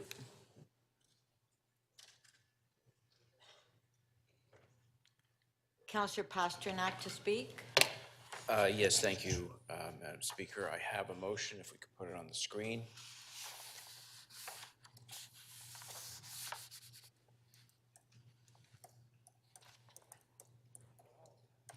And I can just quickly explain that I'm asking council to delete the financial penalty of the recommendations before us. I feel that we have to know the limits of discipline. And I think that through this report, this debate, and the comments before us. We have the option to reprimand Councillor Matlow, but we also have the option to attach to it a dock and pay or a fine of some sort, which I will not support. My comments actually are actually in the report because this situation overflowed into a standing committee. And I'm on the public record of saying that the going after staff, the open criticism of staff in a brittle way, calling them names or referring to them as being dishonest or liars is totally inappropriate in any setting. And in any governmental institution, there's always friction between elected officials and the public service. It happens in the US Congress, the US Senate, it happens in every state legislature south of the border, and of course it happens in the provinces across this country. But we have an enormous responsibility to make sure that we sit down with the public service and come to a common theme and a common idea, and that we make sure that we go forward together, finding the best way to build the city and to improve our various neighborhoods. The social media shaming of people is one of the most depressing, disgraceful parts of our era. Social media has taken off. It has become a form for criticizing one another in the most rude and inhumane ways, in trying to embarrass people and shame them. And it's been very damaging, particularly among the young, when at the high school level, we've all seen the damage it has caused. But we are held to a higher standard as elected officials, and we must make sure that we restrain ourselves when we are disappointed in our public service. The two public servants mentioned in this report, Ms. Cook and Ms. Romoff, who I've known for 12 years, have served the city in the most distinguished way. I will admit, I don't always agree with their decisions, and I've often gone to them for clarity on various public policy issues, but it is important to work with our public service to make sure that we achieve what we want to do. Going back to the telltale email, it remains one of the big puzzles of this debate on page 8, where Ms. Romoff, and this is part of the public record, I don't mind referencing, has said that the washrooms were open by May 24th, but in the same sentence says that a few washrooms are down. Now, based on a reasonable understanding of parks operations, we have 1,500 parks. I don't know how many of them have washrooms, maybe a quarter, a third, I'm really not sure. But any seasoned elected official, knowing the resources we have in parks operations, knowing the constraints on our capital and our state of good repair, would know that having every single washroom up and running, fully operational by a set date is totally unrealistic. And this email says to say that. It says, look, if you read this email with some kind of elasticity, we're doing the best we can to have everything up by, I assume that was the Victoria Day weekend, but there's going to be some work still commencing on others. I mean, that is reasonable and that is expected, and we should expect it. But at the end of the day, I think that the Integrity Commissioner has done a good job. It's a very unfortunate incident. He's performed his job extremely well, not just on this file, but on files. I've called him about various matters for advice, and he's been excellent. But at the same time, we have to understand when we have to draw the line on what the penalty is and the message we're sending. And I'm asking council to take out the financial docking of pay, but stick with the rest of the reprimand. Thank you very much, Madam Speaker. Thank you. We do have questions for you. Councillor Burnside, 3 minutes clarification of the motion. Yes, thank you, Madam Speaker. Through you to the councillor. When you drafted this motion, do you recall hearing that this isn't the first time that Mr. Batty has investigated this type of behavior? Oh, no, I I didn't draft the motion in advance of reading the report. I read the report, I listened to the debate, and my conclusion was that the reprimand is sufficient. This matter has gone into the public domain. It's been covered by the general media. So the answer is yes? Sorry for interrupting, but the answer is yes. I did my homework before moving the Okay, motion. excellent. Is the Thank answer. you. Yeah, do you remember some of the other debates we've had and your position on forgiveness, constant forgiveness, more chances? Is that sort of the way you see the world? I do As believe, opposed to at some I am a point, firm believer in. bit of teeth? Yes, I'm rapidly against the cancel culture, which in today's day, there's no second chances and no comebacks. So yes, if the question is, do I believe in Thank you. second chances? The answer is yes. Thank you.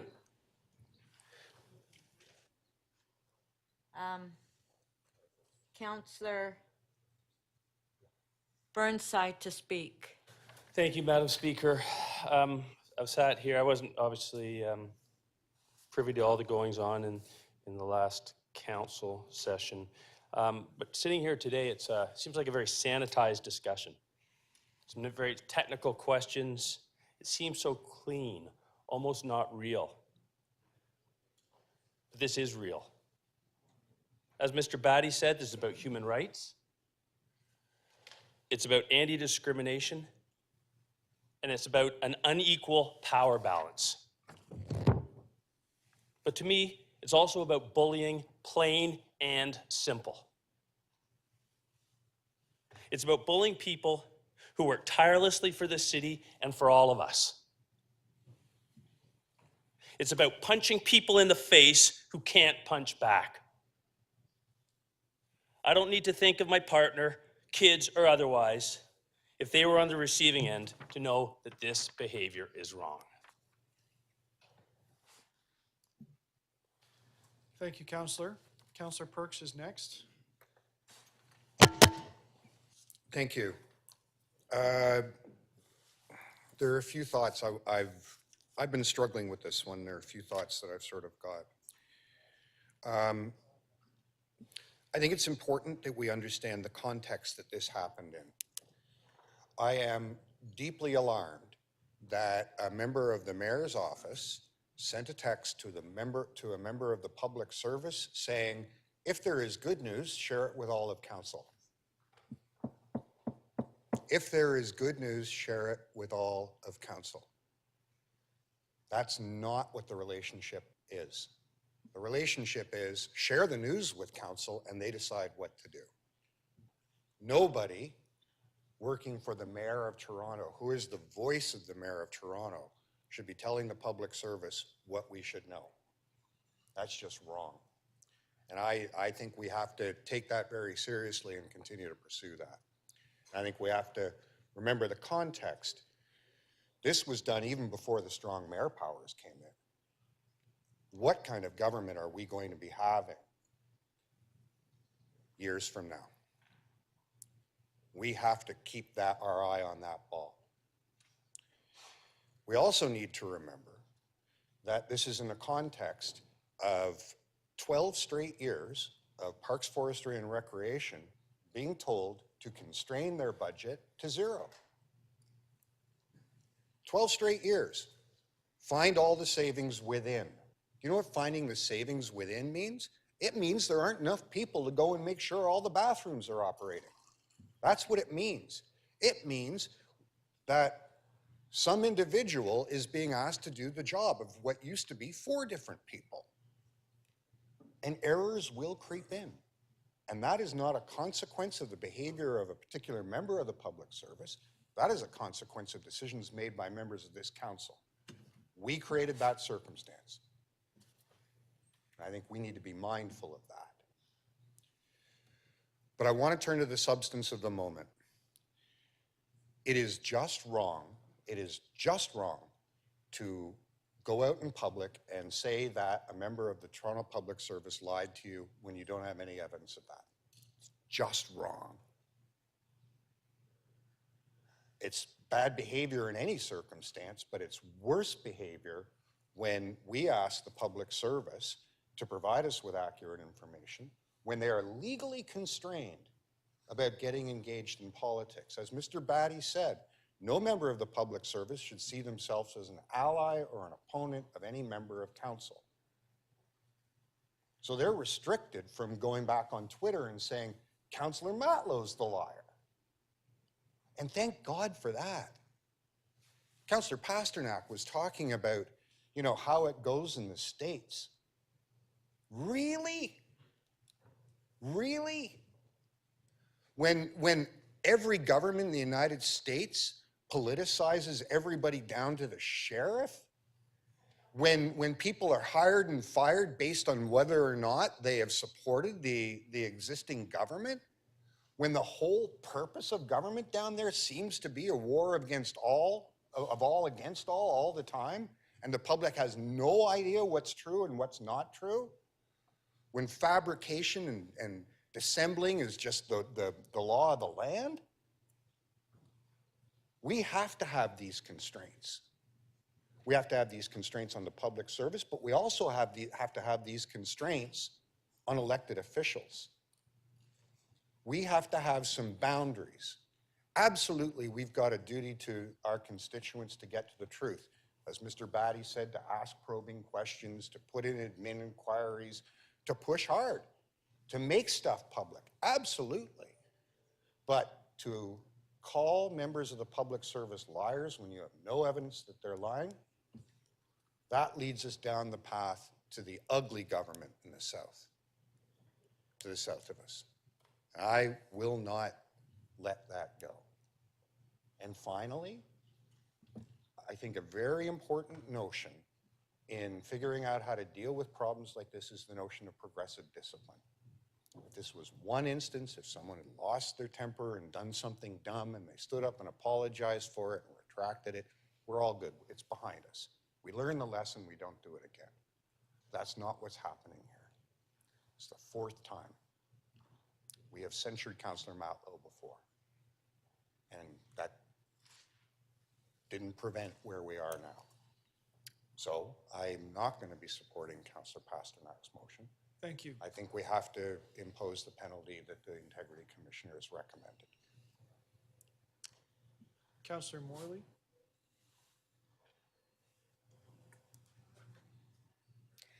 Thank you, Mr. Deputy Speaker. Through you to my colleagues, I think this unfortunate situation has illuminated a lot of important opportunities for us. And as the Integrity Commissioner mentioned, both in his report and in his presentation, there have been some important questions raised. I think as we've heard, you know, understanding the legislative design and rules that govern us are important. We have a very important work that we're doing here, both as elected officials and as members of the public service. As a new member, for me, illuminating the sort of relationships and the unique relationships that that we are bound by is important for us to really deeply appreciate. And frankly, we can't abide by bad behavior. We're leaders here. We need to set an example. I similarly will not be supporting Councillor Pasternak's motion. I do think it's important that actions have consequences, and I do think it's important, again, that we do our due diligence to uphold ourselves to the highest possible conduct, especially as it relates to our relationships with one another. We are all Team Toronto, and if we can't act like that, we're going to continue to have problems. That said, I do think in an era of truth and reconciliation, we've all made commitments to this.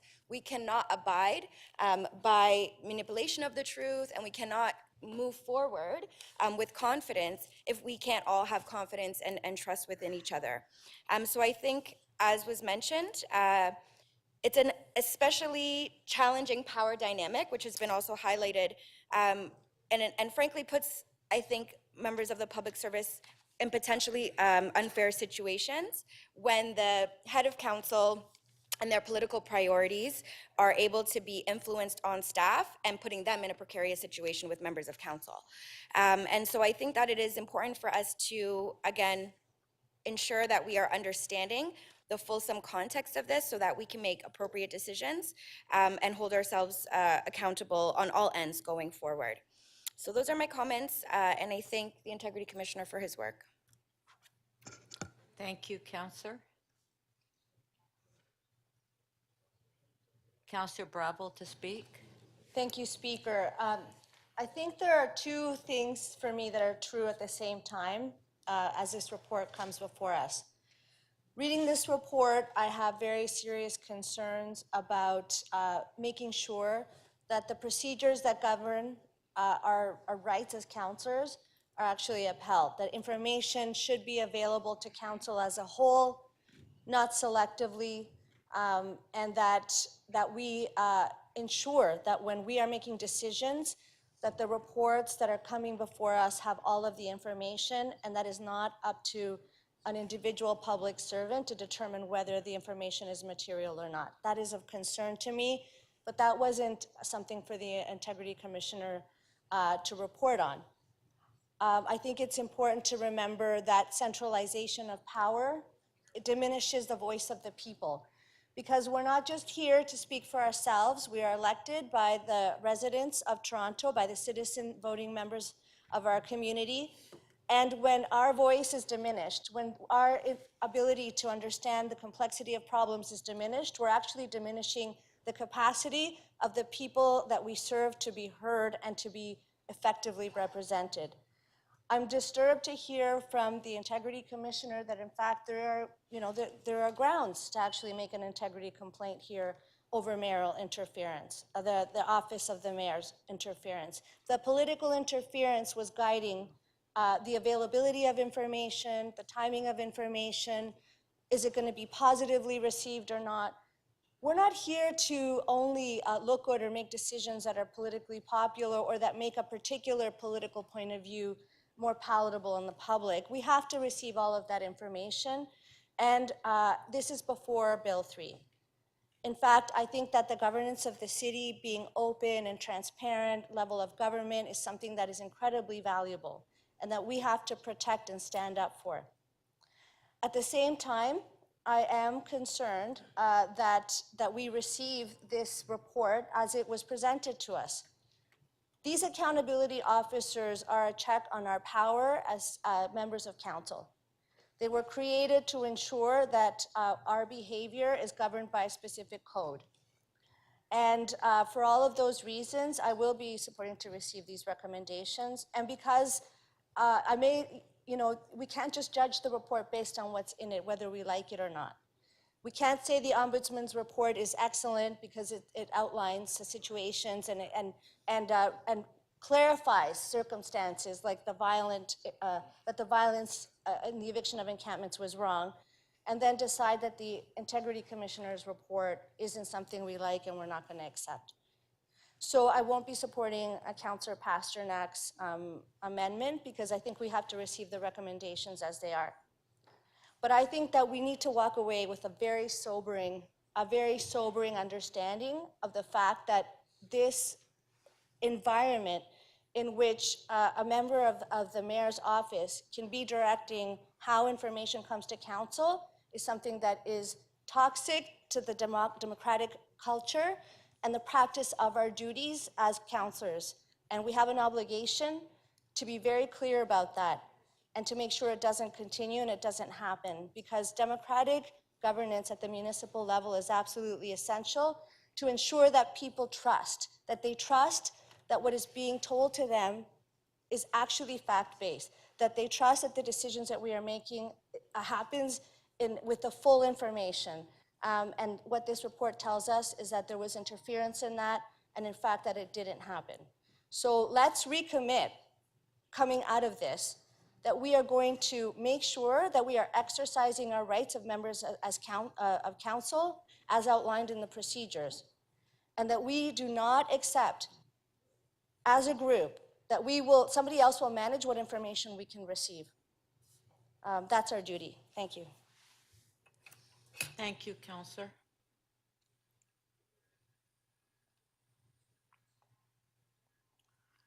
Councillor Matlow to speak.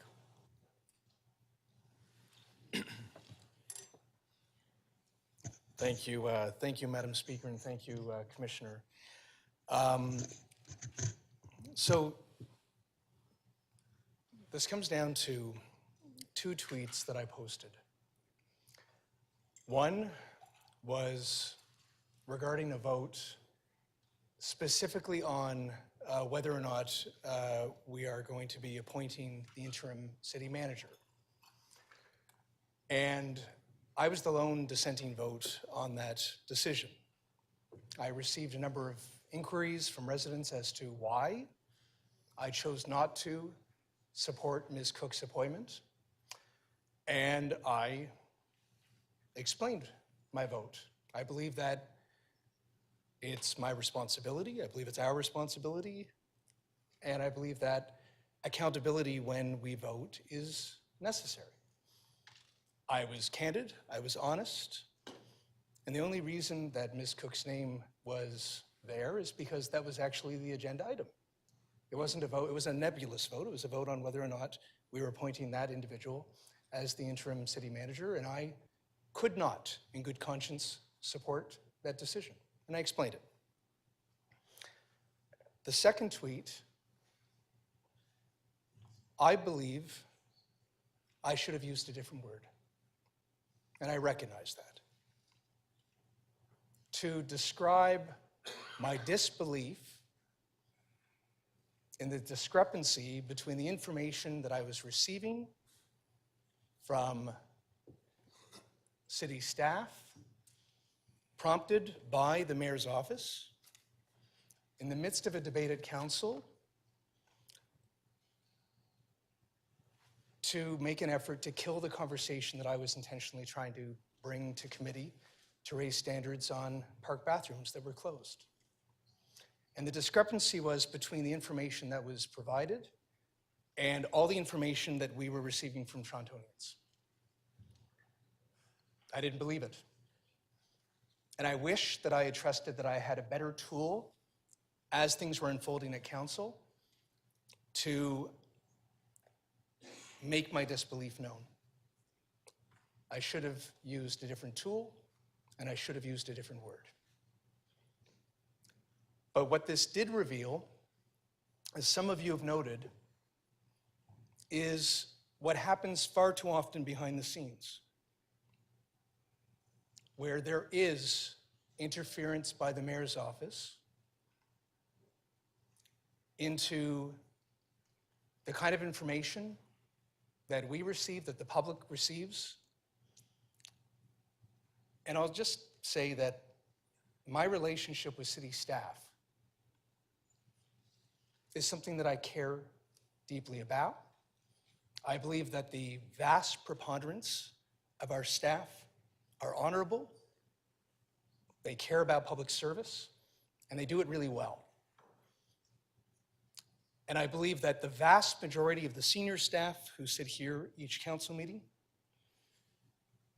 are objective and independent and always tell us the truth. But that doesn't always happen. And not everyone lives up to those standards. And we have to reconcile that too. So I just want to thank the commissioner for his report. And I thank all of you for your consideration. I would appreciate, I have a written submission that I provided the commissioner. I was given the opportunity to waive my privilege to keep it confidential. And all I ask of you, if you have had the opportunity, and I hope you do it now if you haven't, is please read it. And that will give you a more detailed and accountable perspective as to what I was experiencing and why I did what I did. But I also recognize that there were specific things that I could have done better, and I appreciate that too. Thank you. Thank you. Councillor Myers to speak. Thank you, Speaker. So I would just like to, first of all, thank the Integrity Commissioner for his well-reasoned, fair, and impartial report, which I thought was very helpful for the discussion that we're having today. You know, reading this report, it was hard for me because I know a lot of the people personally. I've known Ms. Cook. I've always found her to be an excellent public servant. I've met her even before I was elected. I remember her running up to me and saying, "Go Team Scarborough," when I did a deputation. I've met Ms. Khan. I've always found her to be very polite, professional, hardworking. I have a lot of respect for you. And I've known Councillor Matlow since I was a transit organizer 4 years ago, and we were working on the Scarborough subway issue. So for me, knowing all of the players, a lot of them personally, I find, it's a very unfortunate set of circumstances of what happened. I will be accepting the Integrity Commissioner's report and his findings. I will not be supporting Councillor Pasternak, but I do just want to add that this does raise very important questions about what is the proper role of the mayor in the running of the city administration, and what is the proper role of us as councillors? As councillors, this is very unique for a lot of the new councillors, where we see a freedom in council. People are able to vote their conscience. They're able to vote what they actually think. Whether you're on the winning side of a vote or the losing side of the vote, this is what council thinks. And I find it very refreshing. And I think it's something that we shouldn't forget when we go into the mayoral election, that we're here to elect our constituents. The mayor is here to represent the city, but we as councillors have a duty and a responsibility to make sure that we are adequately representing both our constituencies and our consciences. So I just like to add that to the debate. I hope from this exercise or from this experience that we can take a lot of learnings in going forward, and particularly, and I hope that whoever is elected as the new chief executive of the City of Toronto, I will look forward to working with him or her, and I hope that we can all go forward, as Councillor Morley said, Team Toronto, in building a city with respect, professionalism, and really making sure that we're here to do the public's business. Thank you. Thank you. Deputy Mayor McKelvey to speak. Thank you, Madam Speaker. We heard several questions related to the mayor's office, and I just want to point out clearly some of the clauses that are in the Integrity Commissioner's report. So Clause 47 says, "It is clear from the material I've reviewed that the mayor's office, in managing the legislative agenda for the June meeting, requested city staff to quickly respond to the motion brought by Councillor Matlow. This is reflected in the texts that were exchanged and that I obtained in the course of my investigation." And also Clause 153, in fact, Ms. Romoff was trying to conduct the internal review on an expedited basis as the mayor's office had requested. Ms. Romoff answered these questions in a memo to all members of council, and then as a change of plan, as an email olive branch to Councillor Matlow. When the request from the mayor's office narrowed, Ms. Romoff, and this is the important point, directed her staff to compile and save the more detailed information for the report to IEC that Councillor Matlow's motion requested. So what I see when I read through this is I see one woman that is trying to help another woman to get ready for council for what is going to be a very divisive debate, a very divisive report. And I think the interpretation of the Integrity Commissioner is very clear in Clause 47 and Clause 153 about his feelings around that. When I look at the report, if I have to summarize all the pages into 2 words, it's be nice. We need to be nice. We need to be nice to each other. I think we're all guilty of that sometimes. We need to be nice to city staff, and we have to be nice to the public. So there is advice and a recommendation from the Integrity Commissioner. I will be following that advice of the Integrity Commissioner. Otherwise, there's no point having an Integrity Commissioner. So that's where I'll be voting today. And, I take a lesson learned from this too, that maybe I also need to be a little more nice. And I think we use a whole lot more of that around here. Thank you, Deputy Mayor. Next speaker is Councillor Nunziata.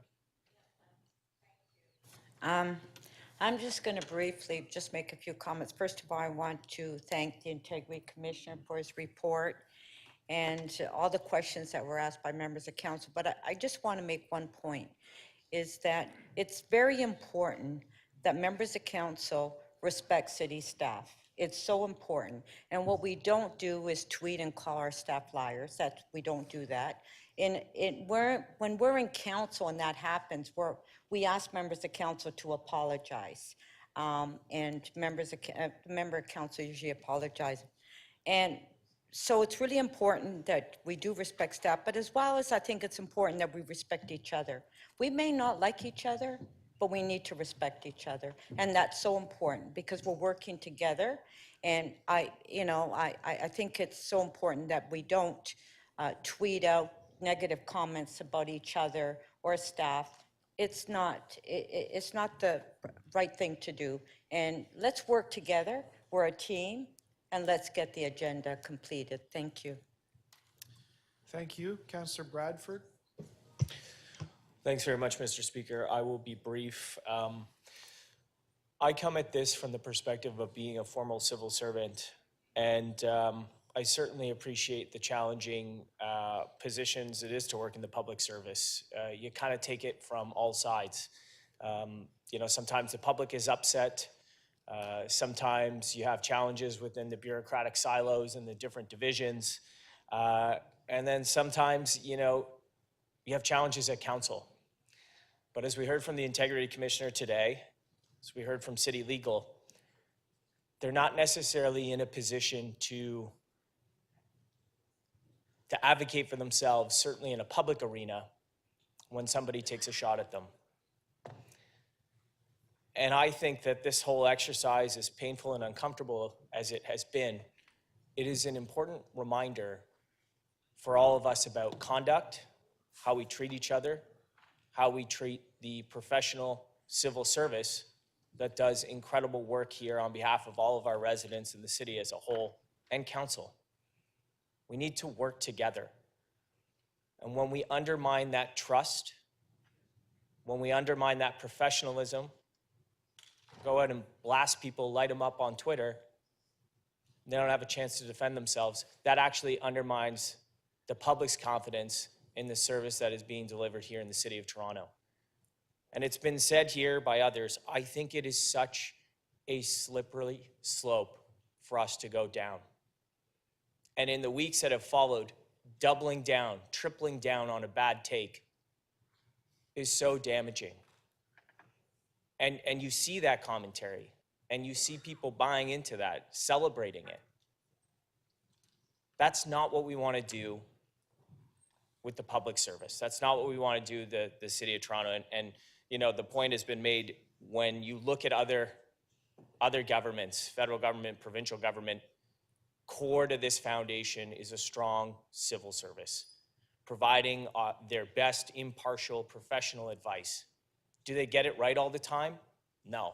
Do I get it right all the time? No, none of us do. You have to have some humility in that. But how we treat each other really, really matters. And so I would just say, when I make a mistake, I say I'm sorry. I apologize when I make a mistake. I think that's the right thing for all of us to do because nobody's perfect and we all screw up sometimes. And certainly I've had hot moments where I haven't been my best self in interactions. Like, we all do that. But it's what you do after. It's how you make it right. And again, I would just exercise caution. All of us, as we interact as colleagues, and as we interact with the professional civil service, the public, that message that we put out there into the ether online, like, that's a channel too. That's communicating to the public as well. And that may not be reflected in the legislation or the acts, but that is certainly a very powerful channel, and we've seen the corrosive nature of social media on so many platforms over the years, and it's getting worse and worse. And if that's the business that you want to truck and trade in, that type of misinformation, I think all of this great institution that we have here could come crumbling down. So I just want us to think carefully about that. I appreciate the Integrity Commissioner's work on this, and man, do I appreciate our professional civil service and all the work that they do on behalf of the City of Toronto and all of us here in this chamber. Thank you, Madam Speaker. Thank you, Councillor. Councillor Robinson to speak. Thank you very much, Madam Speaker. I want to thank the Integrity Commissioner for a very comprehensive report. And I found the Integrity Commissioner to just be so balanced and thorough, fair. Also, he does not take things lightly. He has a really great filter of what's, what we should move forward on and what not. So I want to thank him for this report and for his presentation. I wasn't actually going to speak, Madam Speaker, until I saw Councillor Pasternak's motion, which inspired me to say a few words. And that is, we've just heard a presentation from our Integrity Commissioner, and these are just some of the words we heard: intended personal rebuke, discreditable conduct, violated, serious misconduct, and on and on and on. If you were listening, you heard the same words as I did. So to not support the recommendations of our Integrity Commissioner, I think is very concerning. And I just want to highlight, and this also inspired me to speak, Councillor Perks' second half of his speech, where he talked about US politics, because that's what I've been thinking about all week and talking to others about. We do not want to go down this road. It's bad enough being a neighbor that has to sit on the sideline watching what's happening in the US and has happened largely due to the previous president. But like the whole global stage has shifted because of America and the way they're trending and moving. We do not in Canada, Toronto, Canada, want to reflect that or even go near that Trump-esque approach to things. So I'm really concerned about not listening and heeding the Integrity Commissioner's advice, which I think is quite reasonable, given that I do believe this is actually a pattern. He didn't say it was, but I do believe it. But I think reining in this type of behavior overall is very important. And we've seen some doubling down in the last few days, again on Twitter, as Councillor Bradford alluded to. But I just think this has got to be dealt with swiftly and honoring the advice of our key person who's evaluating and assessing these things. I also just want to end by apologizing to the city staff who've been so deeply affected by this. I don't think people have any clue the ripple effect of this. Like, it makes me feel emotional because it's affected them and their families and their friends. So for those of you who haven't really thought about the impacts on somebody who basically is gagged and can't respond, maybe you should think again, because this is very hard on these people. And some of these incidences over the years have, really had a deep effect on, as Councillor Holladay said, retention at City Hall. I mean, why do you want to work here and be exposed on a global stage in that manner that all your friends and families can witness and question what's going on? So I find this very disconcerting, this debate. I'm glad we're wrapping it up, but I will not be supporting Councillor Pasternak's motion, and I will be supporting our Integrity Commissioner. Thank you, Madam Speaker. Thank you. Councillor Perruzza to speak. Thank you, Speaker. Speaker, I've always found this one of the most uncomfortable moments here at Council. Whenever we have come to this moment, for me, it has always been the most difficult one. I've never yet supported punishing one of my colleagues in any way, shape, or form. Not Ford when Ford came through, not Mammoliti when Mammoliti did his thing, not Thompson, not Matlow, I don't know who else was here or wasn't here. And I'll tell you why. Not because, in this instance, quite a little different than some of those others. Here, you sort of have to come down on one side of it, right? It's like there's staff, there's Matlow. I have never yet found staff to be unprofessional here. Not a single one of them, ever. The mayor's office does what the mayor's office does. tries to run the city in the best way it can. And they do what they do. I get that. We all get that. We understand that. We'd expect nothing less.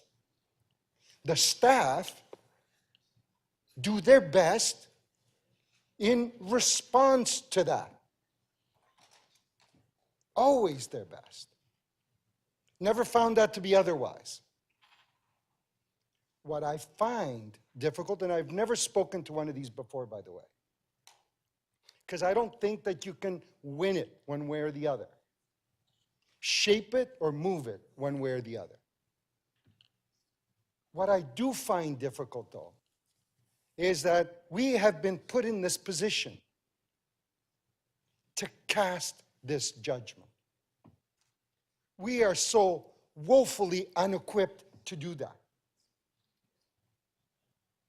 I watched, for example, imagine a political body being asked to punish one of themselves. You watch the American presidential farce in the Senate, right? Everybody presents their case, and then whoever's got more friends wins, right? It's not about right or wrong, good or bad, legal or illegal. It's always about who has the more friends. I've always found that to be the worst thing we could ever do. It's an injustice to each and every one of us, including those people that we cast judgment on. I believe that the somber moment created by the Integrity Commissioner's report here each and every time is the punishment for all of us. Not just the individual involved, but for each and every one of us. Because it doesn't matter what you do or how you do it, it is going to be shaped and perceived to be ugly. You don't get justice here. How can you? We are not that kind of a body. Should never profess to be. However, we have been put in this position. I am going to accept the Integrity Commissioner's report. Did a lot of work. He's doing his job. I get that. That's just the form and the way that this has been created. And I believe that that, for me, and for all of us, should be enough. Because it condemns, it vindicates, and it does what it's intended to do, to be, and then it should be left up to the court of public opinion to extract their own conclusions. Thank you. Thank you. Councillor Thompson to speak. Thank you very much, Speaker. Speaker, I rise in support of the Integrity Commissioner's report, and I want to thank him very much for this report. It's been said that this is a very difficult matter, and it is. They're always difficult when an Integrity Commissioner report comes here for us to make a decision. I want to first of all thank the civil servants for the amazing work that they do. The leadership table is here, but there are so many people that work for this organization that day in, day out, they do an amazing job. They do it with honor, they do it with integrity, and they do it with a sense of purpose. I have dealt with pretty well every senior members that are here with us today and others in previous. Specifically, I've dealt with Ms. Cook, who is an outstanding professional. I have to tell you that I have seen her perform, and I've also seen her in the pain that she has suffered as a result of this matter. It has affected her to her core. And I stand to tell you that these types of conduct, by whoever does it, against our staff is improper. We can agree to disagree, and we can agree without being disagreeable. This, for me, is a very problematic situation that we're discussing here today. I have dealt with Ms. Romoff for over almost 20 years that I've been a member of council. I have called her late night, early morning, in between, equally with respect to Ms. Cook. They've always been there to respond to my question on behalf of my community. It's pretty toxic what we're experiencing here. We heard from the Integrity Commissioner about reprisal. That's an important aspect of what we deal with here today and every other day in terms of our recognition. If a member of council can take that position and tonality with respect to staff and the fear of providing us with information that can help us to make our decision, it breaks the system down. That's not what we want here. And as we look at the idea around apologies, I have not heard an apology today. It would go a long way in my view. And I'm going to challenge Councillor Matlow to stand and appoint a personal privilege and apologize to Ms. Cook and Ms. Romanoff. And Speaker, I will stop there. Thank you, Councillor Thompson. Okay, so we're ready to vote. We'll put the, Councillor Pasternak, Madam point of Speaker, order. I'd like to withdraw my motion. Okay, Councillor Pasternak is withdrawing the motion. On favor? Carried. Yes, later, he said. Okay. Let's put the okay, so we're voting on the item. Did we want a recorded vote? Absolutely. Recorded vote?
The item carries. The vote is 22-2.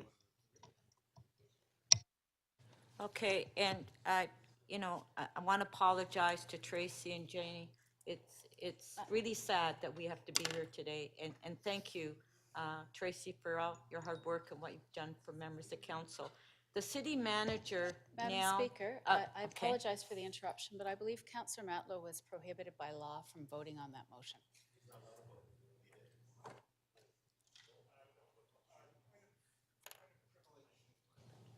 May I ask the Integrity Commissioner to speak to that question?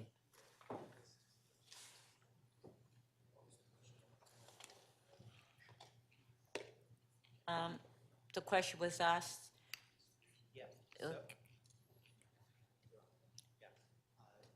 Speaker. Can we turn on the mic, please? Yeah, I think you've got the mic now. Yes. Speaker, through you to the city solicitor, my understanding is that Councillor Matlow is entitled to vote on that motion with the exceptions under the MCIA and the Code of Conduct with respect to voting on matters with respect to his remuneration. And so and again, in absolute fairness to Councillor Matlow, he asked me that question and I provided him that advice, and it's in my report for action. If I have misadvised the Councillor Matlow with respect to that, that is my error. That is not his. But I think the issue is clear. He can vote on issues with respect to his remuneration. Through you, Madam Speaker, I believe this is a conversation for me to have with the Integrity Commissioner offline. I believe this is a conversation for me to have with the Integrity Commissioner offline. It does not Okay. affect the result, so I'll have that conversation over Okay, the lunch thank break. you. So you can have that conversation offline. Thank you. Thank you. Okay, so at this point, the city manager would like to make a few comments. So thank you, Speaker. And as you've heard, in certain settings, we do, as the professional staff, have a chance to respond. During some of the comments and speeches, it was suggested that while the vast majority of senior staff live up to the standards that you would have for us, that does leave the impression that some do not.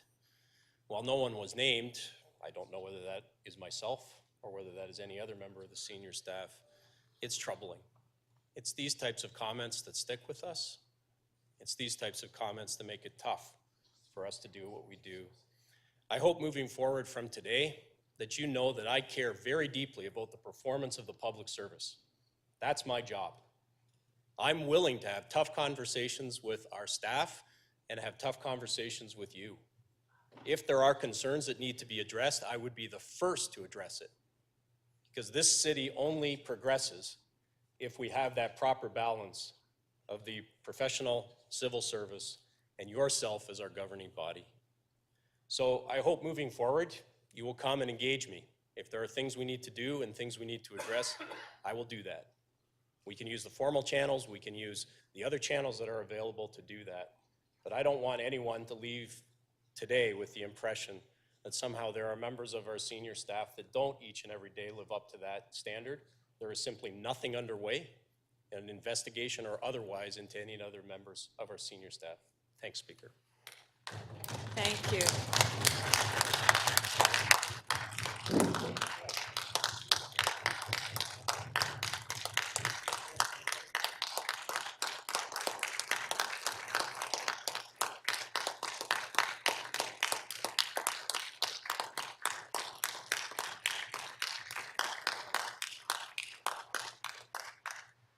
And I also think we should give a big hug to Tracy. She deserves it. Thank you.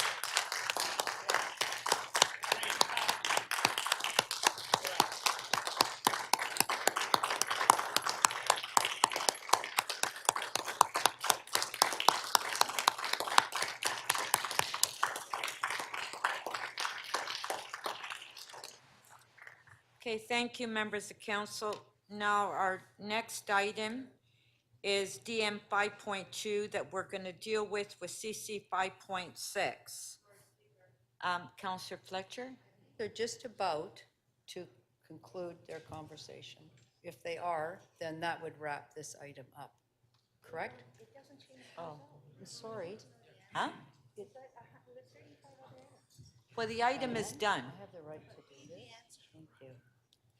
The item is done.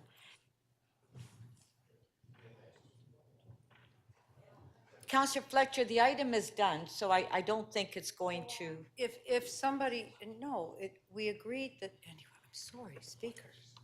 Okay, I'm We just sorry. want the answer. Madam Speaker, Yes I or believe the no? Integrity Commissioner wishes to speak to this. Oh, okay, sorry. Sorry, Councillor Thank Fletcher. you. The Integrity Commissioner would like to make a comment. Yes, Speaker, and thank you for the consultation with the city solicitor. I do need to advise council that the city solicitor has reviewed the provision with me and has quite rightly pointed out the following. Under the Municipal Conflict of Interest Act, Councillor Matlow can participate in the proceedings and can try to influence the vote, but the technical provision is that he is not entitled to vote on the matter. And I want to make it very clear that the mistake with respect to that is my mistake and not Councillor Matlow's mistake, because he did specifically advise me about this and ask me this question before the vote, and I specifically gave him that advice, and I believe actually my report for action may also need to be corrected on that matter as well. So I do extend an apology to first Councillor Matlow and to council as a whole for that inaccurate information. I do extend my thanks to the city solicitor for clarifying that, because that's been very helpful.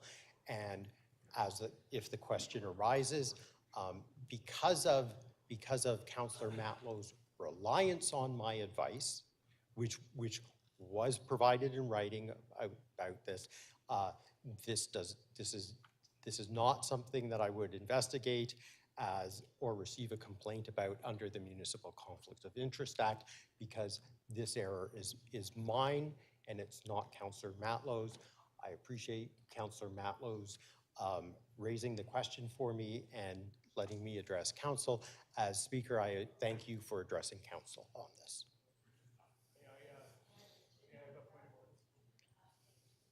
Councillor Fletcher. Just now that that's been clarified, I would either ask yourself, the clerk, or city solicitor if there's steps that need to be taken to revote on that correctly. Yes, and I've just asked the clerk that. He's going to get back All to right, me. Yes. let's get that. Okay.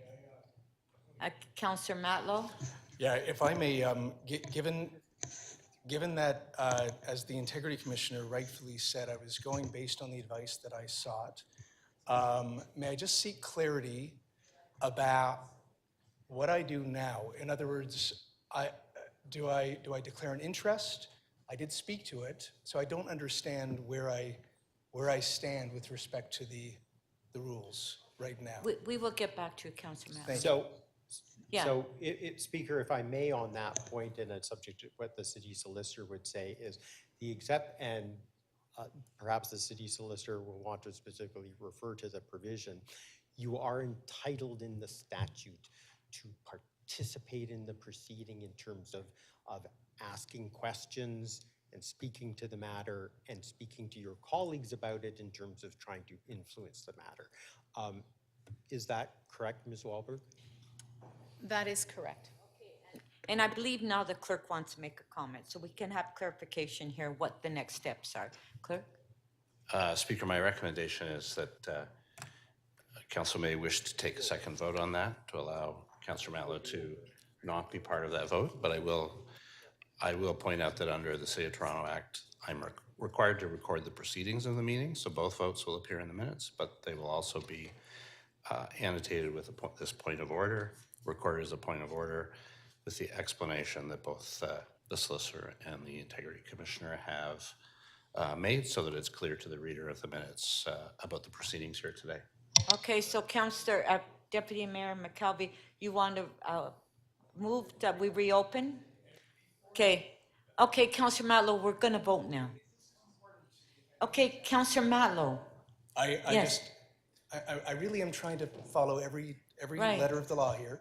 Am I required in this context to submit something in writing due to this interest? To the clerk. No? No?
Okay, to the clerk.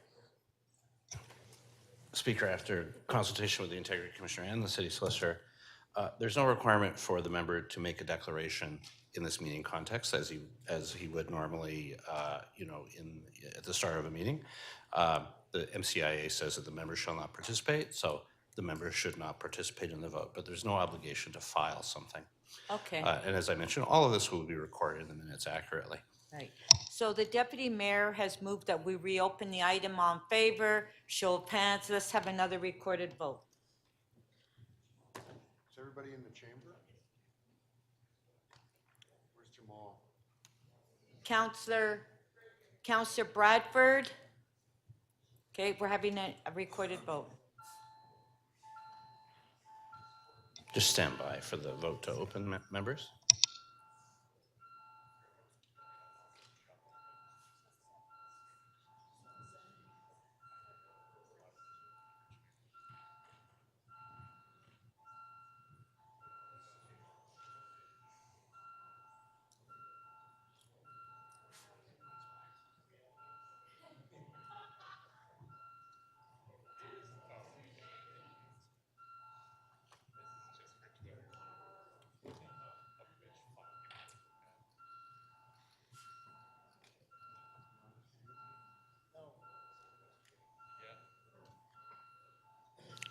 The voting panel is now open, members.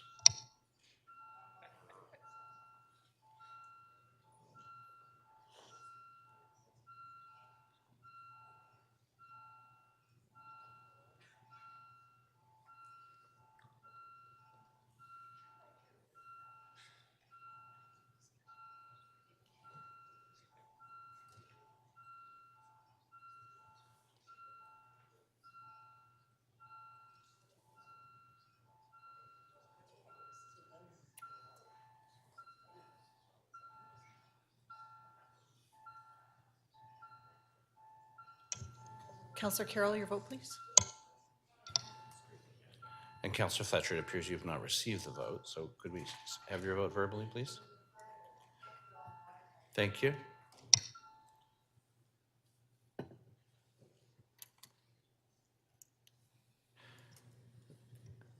Speaker, the revote on item CC 5.4 carries. The vote is 22-1. Okay, thank you. Now, we just have a few minutes. Do we have any quick items before we recess for lunch? Councillor Holiday, is your name up there for a quick item? No, that's not over. Oh, okay, Councillor Bradford. Councillor Bradford? I'll get to you, Councillor Fletcher. Yeah, Councillor Bradford? Oh, just one sec. Let me put you, okay? Thanks, Madam Speaker. I can release MM 5.20 with a quick amendment, friendly amendment from our chair, Councillor Carroll. You okay with this being released? Okay, so Councillor Carroll, do we have your amendment? Okay. If we can put the amendment on the screen. Monuments. It's not the monuments. It's Councillor Carroll's amendment. This is to. He's not holding. It is quick. He thought it was another motion. It's just the tourism plan. It's a good thing. Yeah. Okay, so are we okay with this? Let's put Councillor Carroll's amendment on the screen so we can release the item. MM 520.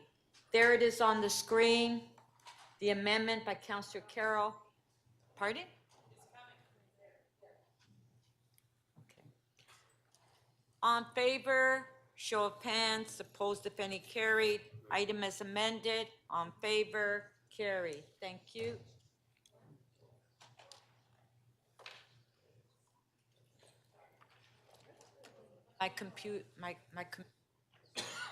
Sorry, Brad, I literally just heard a number very quickly and didn't know. Yes, Quick thank you, Madam item. Speaker. I would like to release NY 3.31. Now, the motion has been changed to firm it up, working with Councillor Burnside and Councillor Carroll. The City Council communicate to the Federal Electoral Boundaries Commission for Ontario.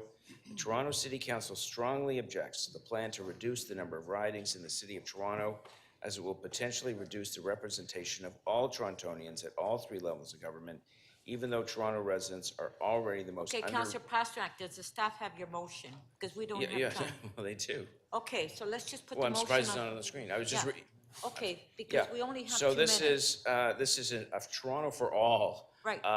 Motion, not a Scarborough or North York. Okay. We want to send a message strong to Ottawa that our council should not be reduced again. All right, thank you. The amendment is on this. I have an amendment on that too. Okay, so it's not a quick item. Let's go to the next one. Councillor Crawford. Yeah, thank you, Madam Speaker. CC 5.33, 1891 Eglinton Avenue East, OLT hearing. I do have a confidential motion that was circulated, and I'd like to move that with the recommendations. Okay, CC 5.33, Councillor Crawford has the motion we can put on the screen.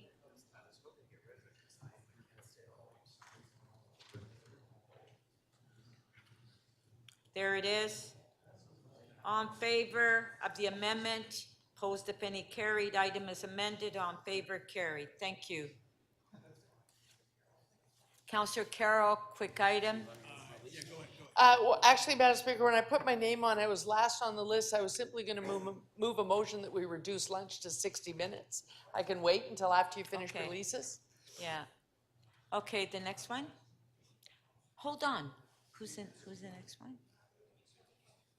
Councillor Fletcher. Yes, Speaker, unfortunately, I can't get on Wi-Fi or on the CMP, so thank you. I'm hoping that I can just do that little quick release on MM 5.26, which changes the Deputy Mayor's motion from at the intersection to in the intersection, which is far more accurate about where the cars are. Okay, so we can make that, is the staff okay in making that short amendment?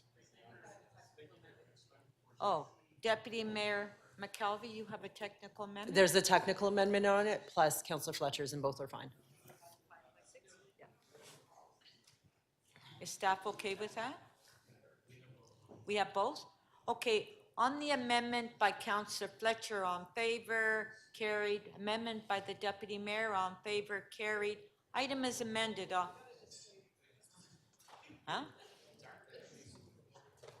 It was just a technical amendment.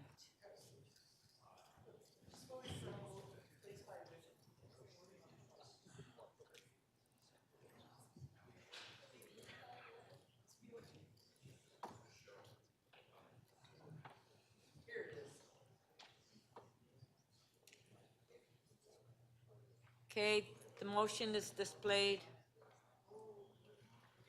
On favor, carried. Item is amended. On favor, carried.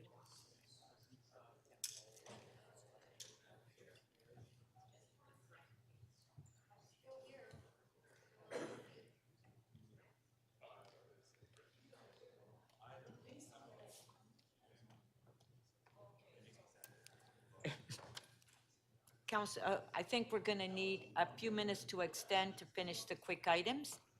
Moved by Deputy Mayor, on favor, carried. Okay, Councillor Fletcher. Thank you. I'm hoping that I can release CC 5.35, which is 5 Cosburn. I believe all those motions are here. Confidential C- motion, settlement motion. CC 5.35. Does the staff have your amendment? Yes. Okay. You'll have to excuse me, my computer is down. Pardon? So I can't hear you. no, it's okay. Don't worry about it. Thank you. Okay. So we can put the amendment on the screen. There it is on CC 5.35 Thank by you. Councillor Fletcher. On favor, show of hands. Item is amended. On favor, carried. And then yesterday, TE 3.6, there were amendments and they weren't shown. So I think we're ready to fix that. No? Yes? Okay, fine. We haven't heard back, so we'll do that after lunch then. Thanks very much. Okay, is that it? Okay. I have one. Councillor Malik? Yeah, it's item TM 1.2. After connecting with the deputy mayor, I have a motion. Okay, we can't hear you. Oh, T- sorry. Can you hear me now? Yeah, I can hear you. TM 1.2. Oh, sorry about that. Right? Okay. Yes. After connecting with the deputy mayor, I have a motion. Okay, does the staff have your motion? They do, yes. Okay, so the amendment is to refer the item to the Toronto and East York Community Council. Yeah. Okay? This is on TM 1.2, update on Metrolinx Ontario line construction. Okay? Is everybody okay with it? Is everybody paying attention? We know what we're voting on? Okay, on the motion by Councillor Malik, on favor, carried. Thank you. That's it. Councillor Bravo, quick Okay. release. Do you have a quick release? Oh, sorry. Deputy Mayor was signaling to me. I'd like to quick release item EX 3.8 with a motion. I've worked on with staff to clarify the delegation of authority for the Okay, so endorsement of. it's my understanding you have two motions, right? Yeah, we'll display it, okay? This is on EX 3.8, amendment to delegation authority of the endorsement of temporary liquor licenses. So we'll put the motion on the screen, EX 3.8. It's on the screen by Councillor Bravo. Okay, on favor of the amendment, show of hands, opposed if any, carried. The next motion.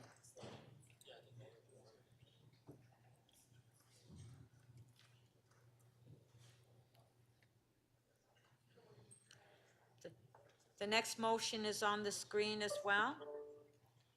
On favor, show of hands, opposed if any, carried. Item is amended, on favor, carried.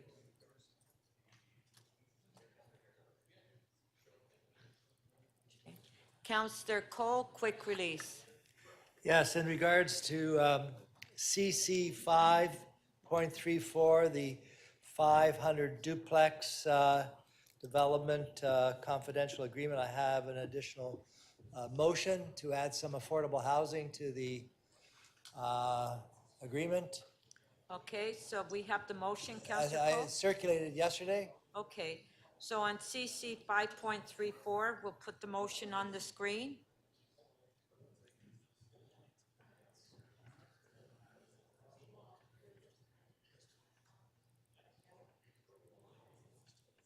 There it is on the screen by Councillor Cole. The amendment, on favor, show of hands, opposed if any, carried.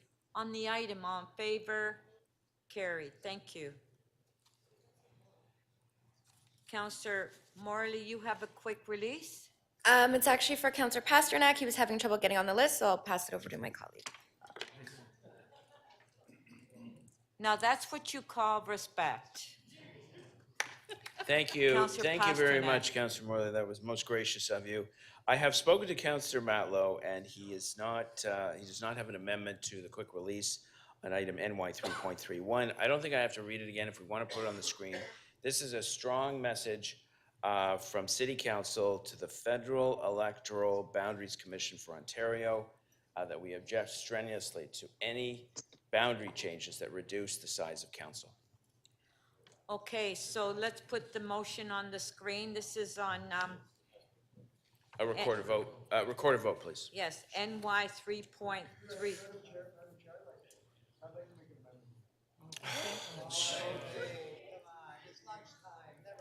Okay, Councillor Prutz, if you have an amendment, then maybe you can speak to Councillor Pasternak offline and get this sorted out, because we have a huge agenda. Okay. Are there any more quick releases? Okay, please, can I have quiet? We're trying to get through this. Pardon? Councillor Sachs, you have a quick release? Yes, IE 2.6, I think I have a motion to allow, you had it a couple of days ago, to allow the annual membership to be paid in 3 months. Right, So staff should have this. I sent it a couple of days ago. Motion to allow the annual membership to be paid in 3 consecutive monthly installments. I got a confirmation of receipt. Okay, can we put the motion on the screen? Okay, there's the motion by Counselor Sacks on IE 2.6.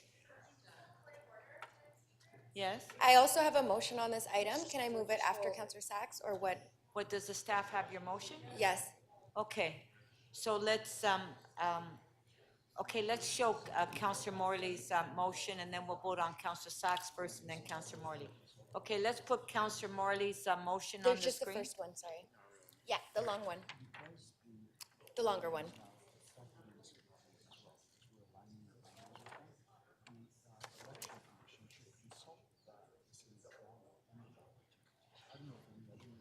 So I have a motion on this item that City Council requests the Toronto Parking Authority Board to request the TP, Toronto Parking Authority, to report back to the Infrastructure and Environment Committee in the fourth quarter of 2023 on the following: an equity-based affordable rate plan for people with disabilities and seniors for whom usage of e-bikes is an accessibility issue.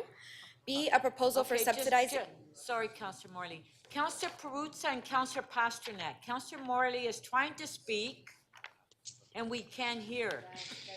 Please, Counselor Perruzza, take your seat, please. And Counselor Pasternak. Okay, go ahead. Thank you, Madam Speaker, I appreciate that.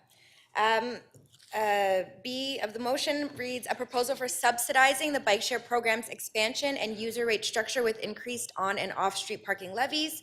And finally, an equity-based investigation to the impact of these rates on users from the inner suburbs who already have fewer modes of active transportation available than users in the downtown core. Okay, thank you. Thank you. So, it's not quick.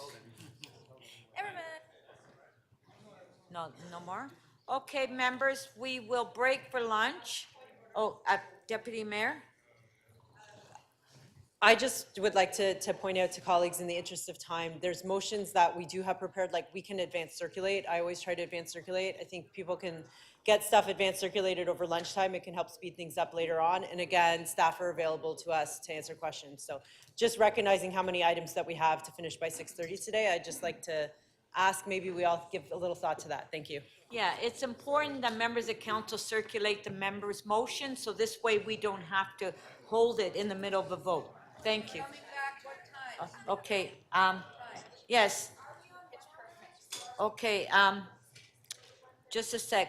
Before we recess, what is the wish? Do we want to have an hour lunch or an hour and a half? Hour. Pardon?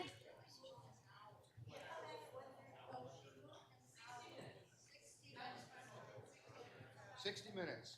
Okay. So Councillor Carroll is moving that we have 1 hour lunch, so we're back at 1:40, sharp 1:40. Thank you. On favor? Carried. Thank you.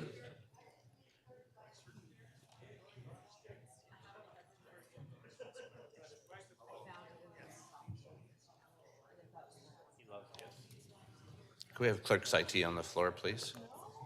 Why don't we just hang it?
Councillor Coe, Councillor Pasternak, if you can please take your seats. Oh, sorry, I thought you were Councillor Pasternak.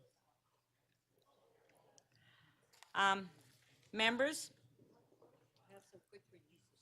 Members of council? Okay, members, I would like to ask you to please, if I can please have, could I, members, thank you. Members, could you please rise, if you're able, and to observe a moment of silence in memory of Vincenzo D'Andrea.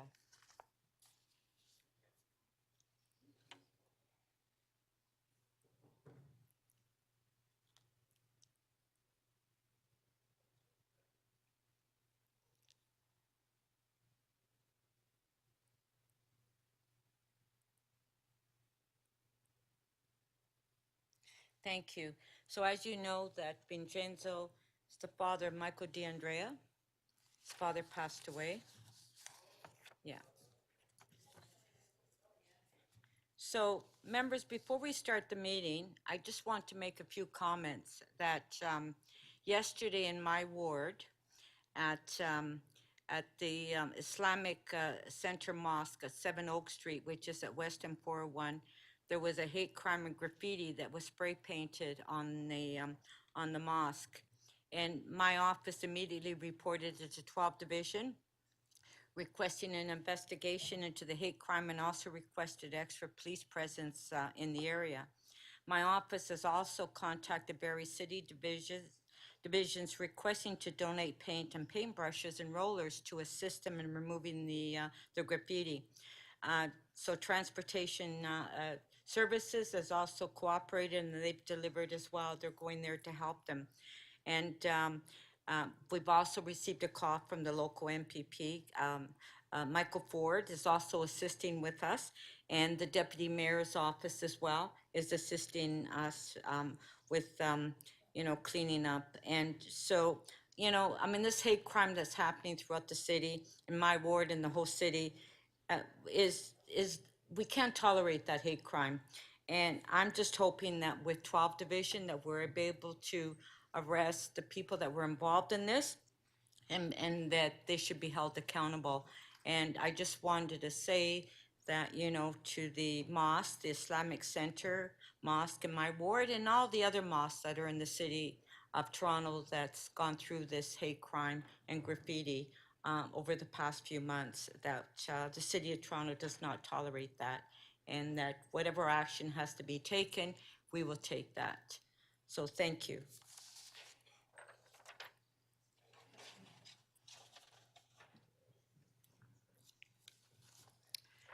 Okay, members, I have reviewed an urgent motion without notice to be added to the agenda.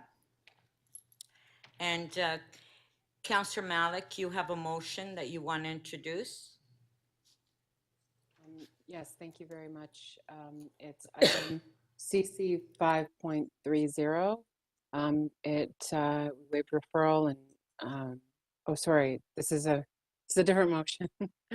Yes, this for High Hope Cider limited liquor sales license. It's an urgent motion, but I do have another one, a matter that has to be reopened. On the Sorry, can you hear me? Yeah, on the members' motion by Councillor Malik, on favor, opposed if any, carried. And Councillor Malik, you have one that needs to be reopened.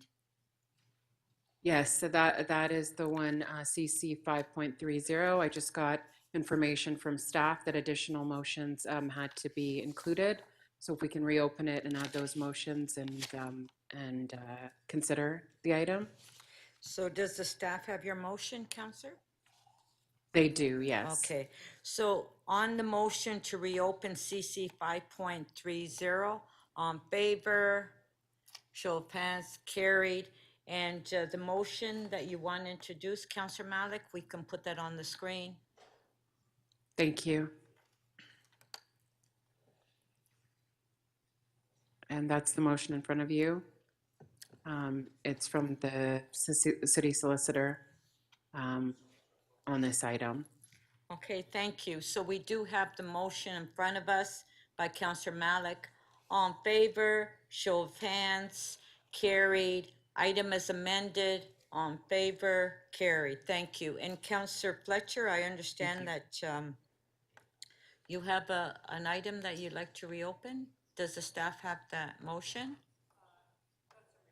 Counselor Carroll? Oh, was it Counselor Fletcher? Oh.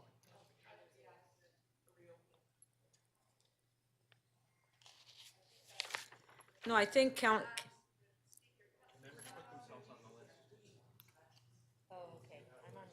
Are you on a quick release? Oh, okay, I thought that Counselor Carroll had one that had to reopen. Okay. Yeah, we're doing a reopening, so Counselor, and then I'll go through the quick releases. Counselor Carroll? Yes, yes. Thank you, Madam Speaker, for sticking to that. It's on CC 5.29. And this you won't find on your agenda if you're just looking at remaining, because we adopted it on the first day. I'm reopening it only because one of the confidential attachments was actually a standalone and was missed. So I'm reopening for the purpose of simply adopting the separate attachment. Okay, so Counselor Carroll is reopening CC 5.29. On favor, carried. Okay, and Counselor Carroll, your motion? It should be going on the screen. Okay, it's on the screen. I see it. There we go. Okay, on Counselor Carroll's amendment on CC 5.29. Thank you. That pulls all of the attachments together. Thank you. All in favor on the amendment? Opposed, if any, carried. Item as amended, all in favor, carried. Now we will take the, did you have an opening, Counselor? Okay, sorry. Okay, Counselor Fletcher first, then Counselor Perks. Thank you. Is this on a reopening or to release a hold? I have two reopenings, Speaker. Oh, you have two, and Yes. Counselor Perks, you have a release of hold or a reopening? Reopening too? Okay, sorry. Okay, Counselor Fletcher.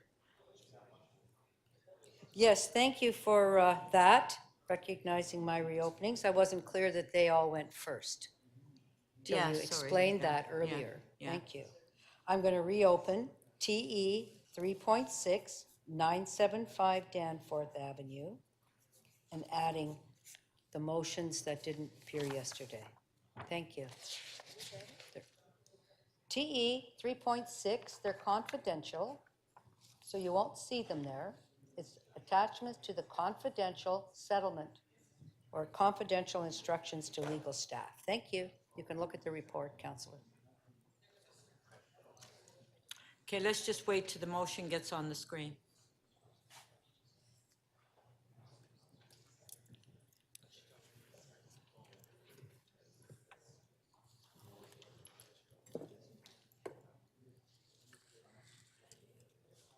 Do you see it?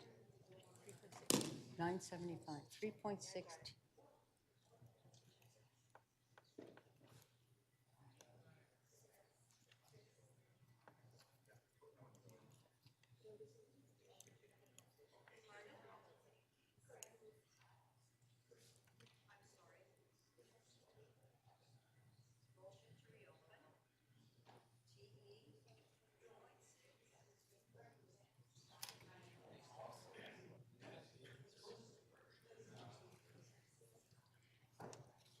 Thank you. And then there are the motions. Okay, just one add. sec. Let's vote on this first. TE 3.6, Counselor Fletcher is moving a motion to reopen. On favor, carried. Okay, and so Counselor Fletcher, your motion, we'll put on the screen. Thank you. Okay, there it is. The amendment. Thank you. On favor of the amendment, show of hands. Carried. Item is amended. On favor, carried. Thank you. Another one? To reopen? Correct? Okay. Sorry, councillors. Right here. Hello, Counselor Perruzza, Counselor Pasternak, please. Well, we're trying to listen. We can't listen if you're talking. Oh, I can hear you. Okay, we have to get through this agenda, Thank you. please. I'm moving to reopen CC 5.35. 5, 7, 9, 11, 15, 19 Cosburn, 8, 10, 12, 14, 16, 30, 32, 34, 36, 38, and 40 Gowan. Zoning amendment bylaw, request for direction. Okay, so we'll put the motion on the screen.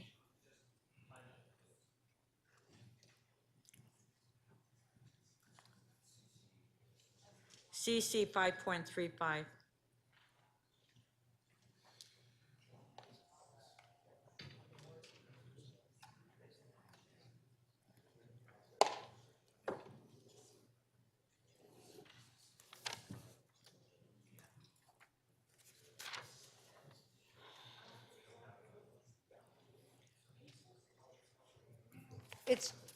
It's to change 7 to 8?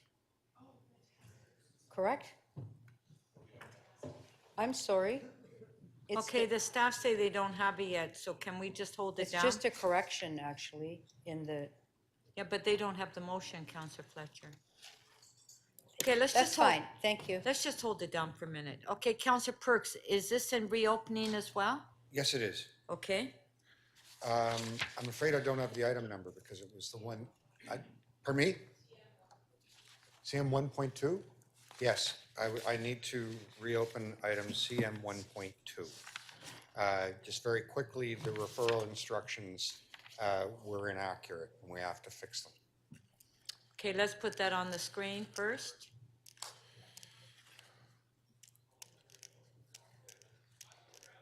Okay, there it is on the screen, TM 1.2. Counselor Perks. Yes, and now I have. Okay, all in favor, show of hands, carried. Okay, and so the other motion we'll put on the screen. And I'll explain it in under 15 seconds. Okay. Okay, when we referred this item previously, we didn't realize that the agenda closing for the next meeting of Toronto East York Community Council has already happened. So in order to get it on the agenda, we have to make it explicit that it goes to the April 12th meeting. Okay, so the motion is on the screen by Counselor Perks, on favor on the amendment, carried. Item is amended, carried. Thank you. Okay, quick releases now. Counselor Sachs, do you have a quick release? Okay, Counselor Sachs. Yes, I think we're there now. So this is IE, took my glasses off, IE 2.6. This is modernizing the bike share Toronto rate structure.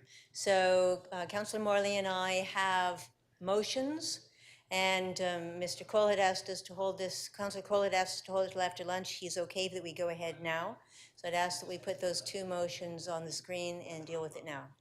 Okay, so this is an IE 2.6, so we'll put Counselor Sachs's motion on the screen first. There it is on the screen. He doesn't want to talk about it anymore. Okay, great. Good work. Okay, everyone okay with that? Yep. On favor, carried. Thank you. Counselor Morley's motion we'll put on the screen. Who said point of order? Pardon? Okay, recorded vote on Counselor Morley's motion.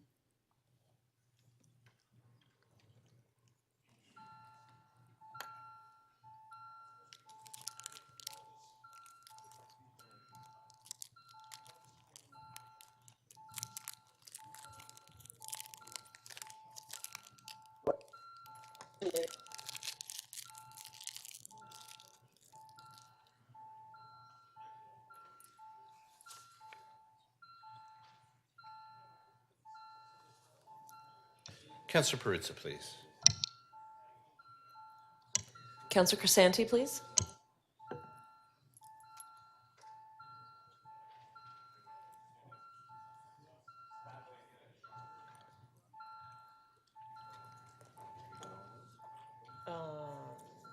It's just Bradford. Councillor Bradford, please.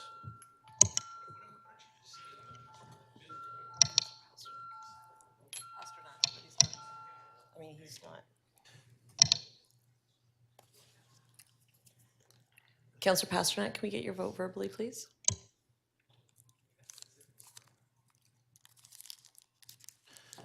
The motion carries, Speaker, 20-3. Okay, item as amended, on favor, carried. Are there any further quick releases? Hold on, I got, Councillor Fletcher, you have a quick release? Microphone. Sorry, that was my mistake, Speaker. We moved to reopen 35.5.35, but it had never been voted on. So that was my mistake. I'm sorry. I don't know what we need to do about that. But I would just introduce you can't hear me? Not a word. Yeah, we did move them. I know. I shouldn't have moved a reopening because it hadn't been moved yet. So I've now created a little problem here. Double reopen. No, Reopen the reopening. Sorry about that, we dealt colleagues. with it. Huh? Yeah, I'm sorry, Councillor Fletcher, we did vote on it earlier. I thought we voted to reopen it. No, we did just now, but it was already, but it's okay. No, we never voted for that one, according to the staff, yet. It's still on the list? Oh, this is a long But we just meeting. voted to reopen it, and we voted on your motion, and we voted on item as amended. I think I saw some, we did? Did we Madam I not? saw Speaker, some questions Madam there. I don't Speaker. think we did. Okay. Madam Okay, Speaker, can we it have would- the staff It clarify would that? appear the item was voted on before lunch, so a motion to reopen, to move a further amendment is definitely in order. Did we vote on the amendment before lunch? Okay, let's just stand this down while we figure out. It's just a number missing, so we just have to have it accurately. Thanks, Speaker. Didn't we just move that a couple minutes ago? I have it showing on CMP as having not I been voted on. thought we just moved it a couple minutes ago. I'll get the staff to confirm that. Counselor Perks, a quick release? No, you don't have a quick release? Counselor Holiday, quick release. I do. IE 2.7, College Street Bikeways Extension. May I have a recorded vote on that, please? Okay, IE 2.7, Counselor Holiday is asking for a recorded vote. That's on the College Street Bikeways Extension, recorded vote.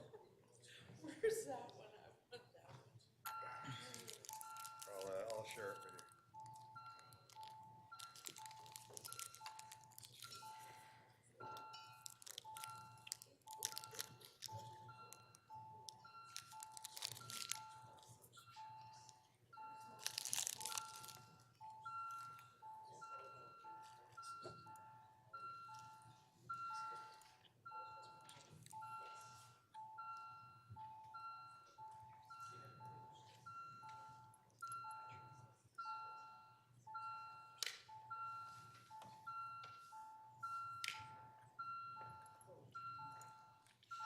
Councillor Fletcher, your vote, please.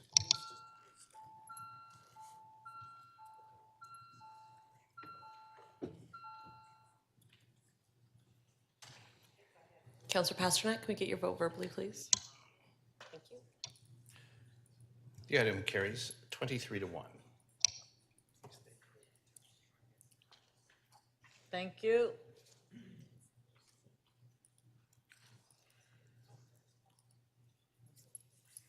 Counselor Burnside, quick release. Yes, hopefully, Madam Speaker, I believe it's CC 5.24. I'm just asking for a vote. I'm hoping that council can reject the settlement offer. Well, I'm talking. CC 5.24. Okay, so CC 5.24. I'm asking that council reject the settlement offer. Is that what's the recommendation? It's against the recommendation. Are you asking us to vote against? Against the recommendation.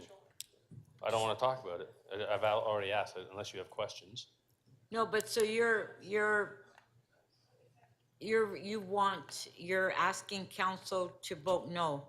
Correct. To the Already spoke settlement to most offer. council members about the egregious nature of the application. Okay, so we have to have a recorded vote then. Thank you.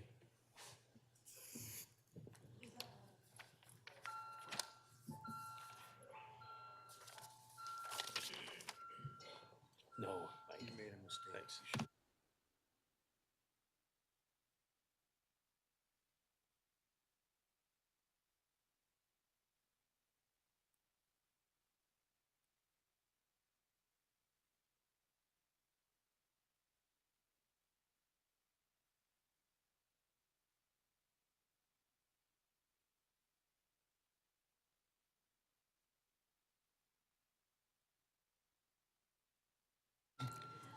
What we're voting on is the settlement offer and count.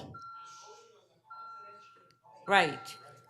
So he's asking, okay, just so people know what we're voting on.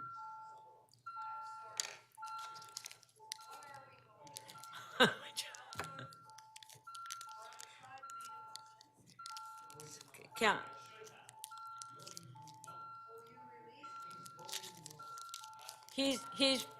He's releasing the item, but he wants council to vote no on the settlement offer.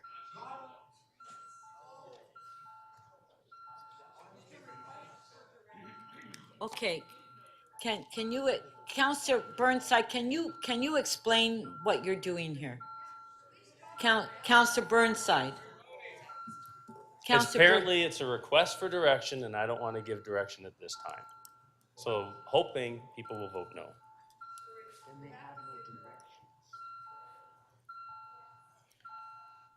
Okay, so everyone understands that. You're holding, Councillor Perks? Okay, Councillor Perks is holding. Members will cancel the vote.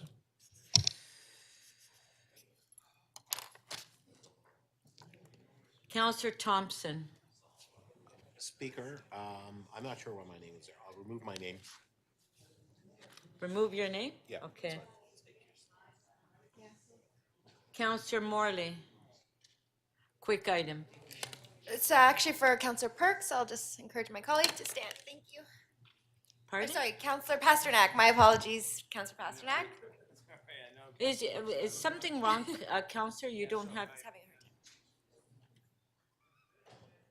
I'm Councillor having some Pasternak. login issues here. So I'm going to try again to release NY 3.31. I have spoken with Councillor Perusa. He is okay with it. Councillor Matlow would like 15 seconds to mention a comment from Councillor Cheng, who is overseas and is not available to speak to the matter. I've agreed to that. Should I represent the motion, or we've gone through this the third time? Just to refresh the memories of council, this is a clear signal from council that we are sending to the Federal Electoral Boundaries Commission for Ontario. The Toronto City Council strongly objects to the plan to reduce the number of ridings in the City of Toronto, as it will potentially reduce the representation of all Torontonians at all three levels of government. Even though Toronto residents are already the most underrepresented in Canada on a per capita basis, the fastest growing in city in North America, to lose political representation is outrageous, and I urge your support. Now, Yes, I understand. Thank you. Councillor Matlow, you wanted to speak briefly? Yeah, so I have a complementary motion. We're not debating it, we're all on the same page. But I have a complementary motion. And I also just want to mention, on behalf of Councillor Cheng, who just couldn't be here, she wanted to let all of you know that that MP Koto will be speaking before the standing committee on behalf of the community soon, arguing to retain representation at 25 seats for the City of Toronto. And there's a letter that Councillor Cheng has crafted that she would appreciate if all members of council would sign to demonstrate our collective support for representation in Ottawa to remain as strong as it is today. And Councillor Cheng's staff will have copies to share with all offices. Thank you very much. Thank you. All right, so we have the motion by Councillor Pasternak. Put it on the screen. Recorded.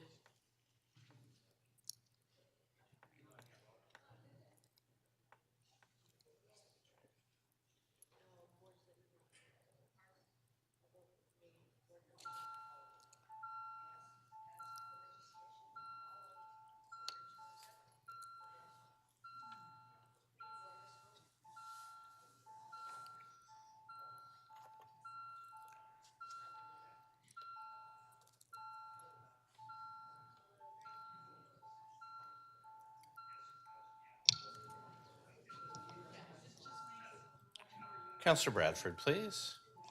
Counselor Fletcher, Counselor Bravo, please. And Counselor Perruzza.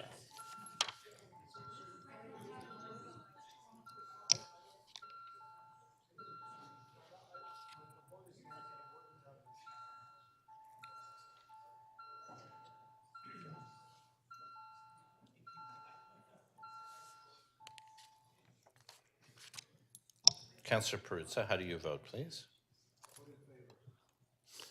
Speaker, the motion, pardon, Counselor Fletcher, how do you vote, please? We've closed the vote.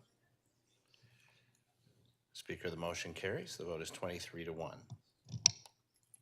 Okay, the other motion, put on the screen.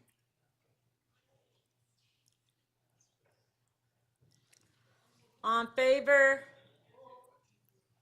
Pardon? Pardon? Recorded vote.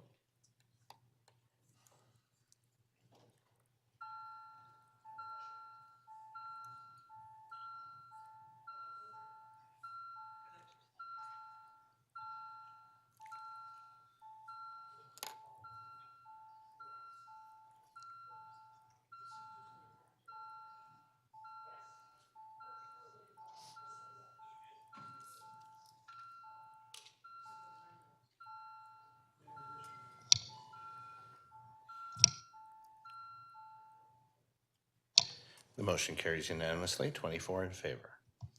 Item is amended on favor, pardon? Recorded vote. On item is amended.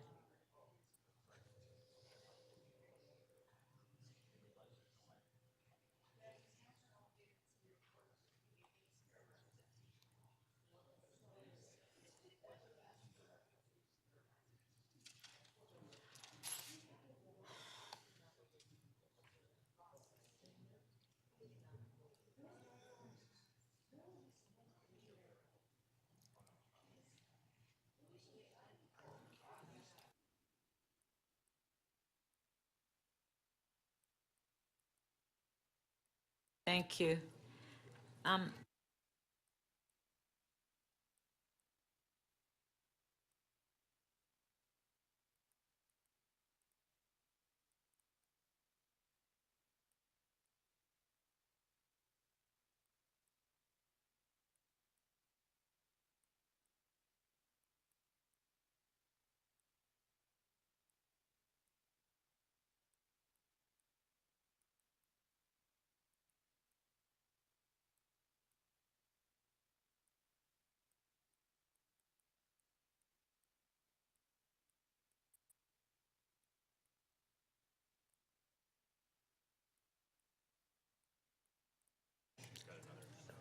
Okay, are there any further quick releases? I just want to remind members of council that we need to get through this. Whatever we don't get through is going to be deferred. So if there's any items that you want to get through this council meeting, do a quick release because we're not going to be able to get through the agenda. Okay. Point of order, Councillor Holiday. Yes, I thought we were voting on the item as amended, No, we don't, according to the clerk. but the screen said amend additional. I just clarified that with the clerk, Councillor Holiday. Okay. Madam Speaker, it's Councillor Robinson speaking. I've got a point of order. Point of order. I've been advised by the city clerk that EX 3.7, making electronic participation for council and the local boards permanent, that has to be dealt with this council meeting. That's got a hard deadline, is what I've been told. So it's not in the current mix of the rundown of the timed items. We did start the debate. We have to return on it. But this is why, Councillor Robertson, I'm trying to express to members of council that if they held any items down, that we need to deal with it. If not, it will be deferred. So I'm urging members of council that have items that they've held down to please release them. I mean, if you just want to speak on it or whatever, if you have any questions, speak to staff, personally, and then release the item. Because we don't have time to debate these items. You can ask staff off record if you have any questions. Councillor Fletcher. Thank you. I will just note that that attempted reopening was correct, and I'm waiting for the motion. I know the staff doesn't After all have that it yet. confusion, and then I will see if we can, I know we're coming up to the DM 5.2 and CC 5.6. Right. Which is the Housing Commissioner role or function, the terms of reference for the Housing Advisory. And I have motions that might be able to just manage this early. I've talked to everybody here, and that if less people really want to talk about it, it seems like this is satisfactory, including Councillor Perks and others. Come to some kind of island, as we used to call it. If you want to display those. So, okay, first of all, I see Councillor Malik's name. Councillor Malik, do you have a quick release before we go to this item? No, I'm asking to quick release. Yes, I do. Oh, so you want a quick release, those Yes, two with items? the motions that have been, Oh, yes. okay, so can we put the motions on the screen then, for For DM D- 5.2 and CC 5.6? Correct. Which are together.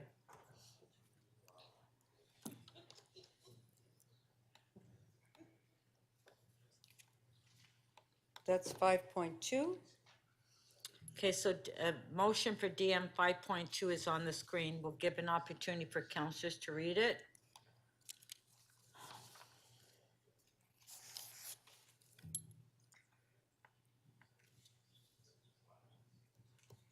Okay, is everyone okay with it?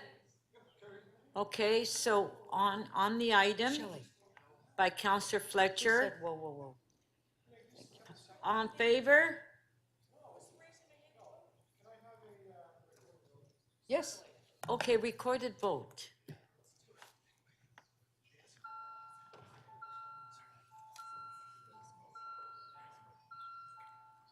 Yeah, so Councillor Fletcher, you're moving that motion, right? Yes? Okay. Recorded. Thank you. Happy to record that, Counselor.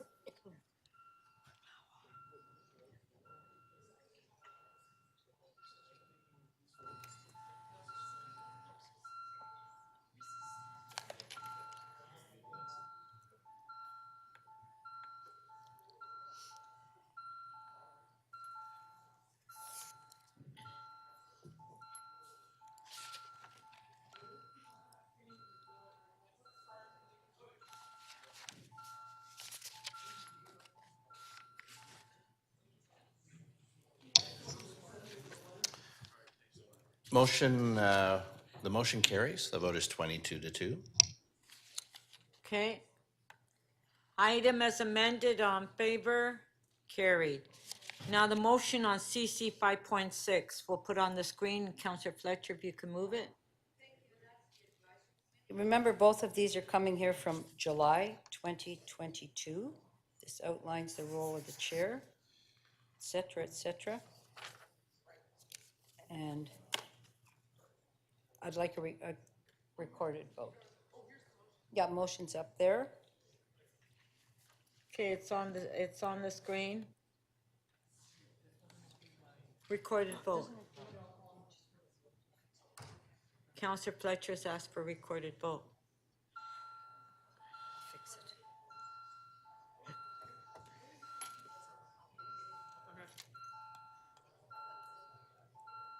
Oh, recorded. I'll fix it.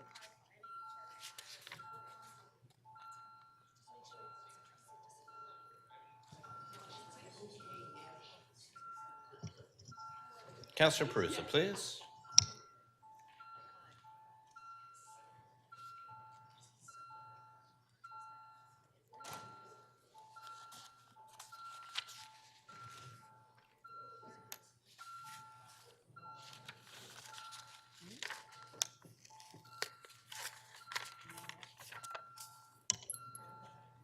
Councillor Matlow, can we have your vote, please? And Councillor Burnside, can we have your vote, please?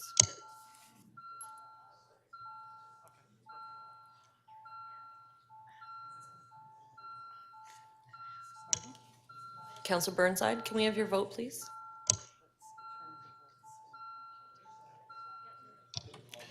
The motion carries. The vote is 22-1. Okay. Item is amended, on favor, carried. Okay, Councillor Malik, quick, I'm encouraging members to do these quick releases because everything's going to be deferred. So if you have your name on an item, please try to release it. If you just have questions, ask staff questions. Okay, fine. Okay. I have a quick Councillor release Malik, on- yeah. Yeah, I have a quick release on MM 5.50. The High Hope Cider Limited liquor sales license that we just added. So you're just really moving it, right? Yeah, Okay. yeah, releasing it. Yeah. Okay, so Councillor Malik is releasing MM 5.50, which was just introduced. On favor, carried. Nobody else? Thank you. Okay.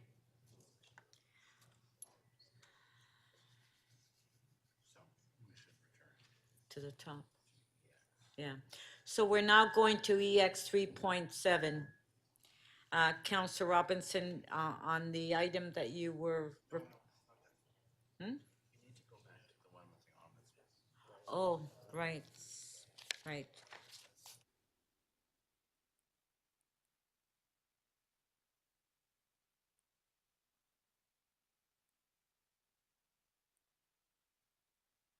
Back to CC 5.3, which is the Ombudsman report on clearing encampments. So if we can put the list on the screen.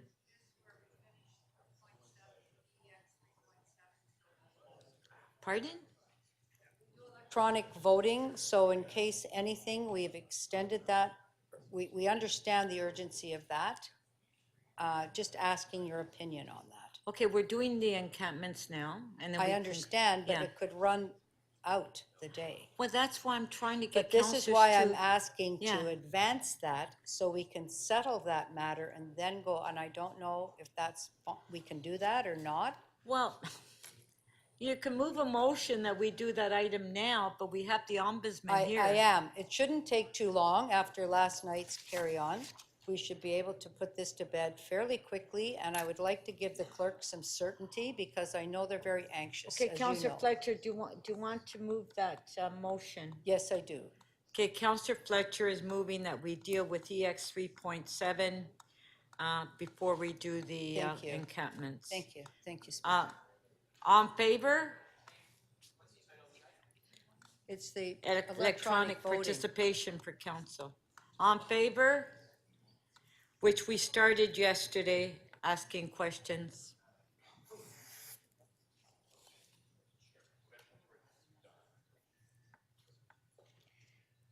So questions were done, now we're just at speakers.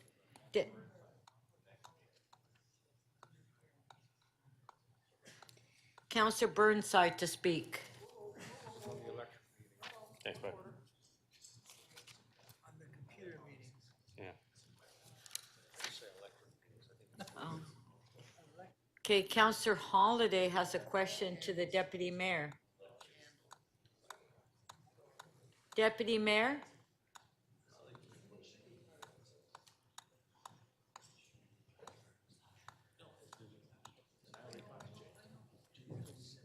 Councillor Holiday has a question for you. Oh, right. Okay, yes. May I proceed, Madam Speaker? Yes. Thank you. So to reboot the conversation from the other day, there were questions raised about the Deputy Mayor's move to sustain the grace period at which quorum would be considered from 15 minutes to 30 minutes. And my question to the Deputy Mayor, is your intention to make things more flexible so that we don't lose quorum and thus waste more time if somebody comes in late at the 16-minute mark? We don't have to stop the entire meeting and we don't have to wait till the next session. Yes, so this change is to give that flexibility so that the meeting can continue, not have to be rescheduled. This is also making a change that's consistent with what we have for both committee and council right now. And this recommendation was on behalf of the clerk, and it was a technical amendment for consistency against all of our boards, agencies, the city, et cetera. And so it's not a move to allow committees to wait for those electronic participating members to show up for 30 minutes. When the quorum is reached, electronic or not, the meeting starts. Correct. The meeting will start, I think everybody should be, if the meeting starts at 9:30, be there at 9:30. But what this also helps with is when we have an actual technical difficulty, including broadcasting onto YouTube, what has happened several times. So this also adds that flexibility as well. And in your experience as a chair, the odd time it happens where you just don't have quorum in the room, and the effect of this, instead of shutting down the meeting at 9:45 and coming back in the afternoon, there's those extra few minutes that in case someone shows up, you can start the meeting at 10 o'clock and save the morning session. Correct. All right, so this really actually saves time at the end of the day. Yes, although I wish all our council colleagues would save even more time by just showing up on time. Thank you very much. Thank you. Right. Now we have Councillor Fletcher. You have a question to the She's done. Oh, you asked it yesterday, okay. So I guess now we'll go to Councillor Burnside to speak. Councillor Burnside. Do I have an amendment, please? If you put it on the screen to the staff recommendations. Does the staff have your amendment? A long time ago. Okay, there it is, okay? Okay, do you want to read it?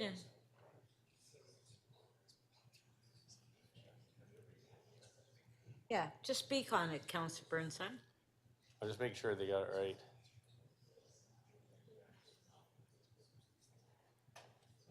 Thank you. Madam Speaker, we had quite a lively discussion the first day of council about the sorry state of our financial affairs. A big contributor to that is are the problems faced by the Toronto Transit Commission with low ridership. Last year, I believe, that low ridership came with it a cost of over $400 million.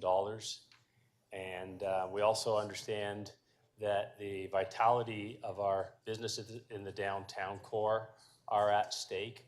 And the biggest issue for not only low ridership at the TTC, but the vitality of our businesses, specifically in the downtown core, is the lack of people getting back to working in person. I know Mayor Tory and others have strongly encouraged businesses in the downtown core to get their employees back to work. I think that's crucial to the Toronto Transit Commission and our downtown core and the city as a whole.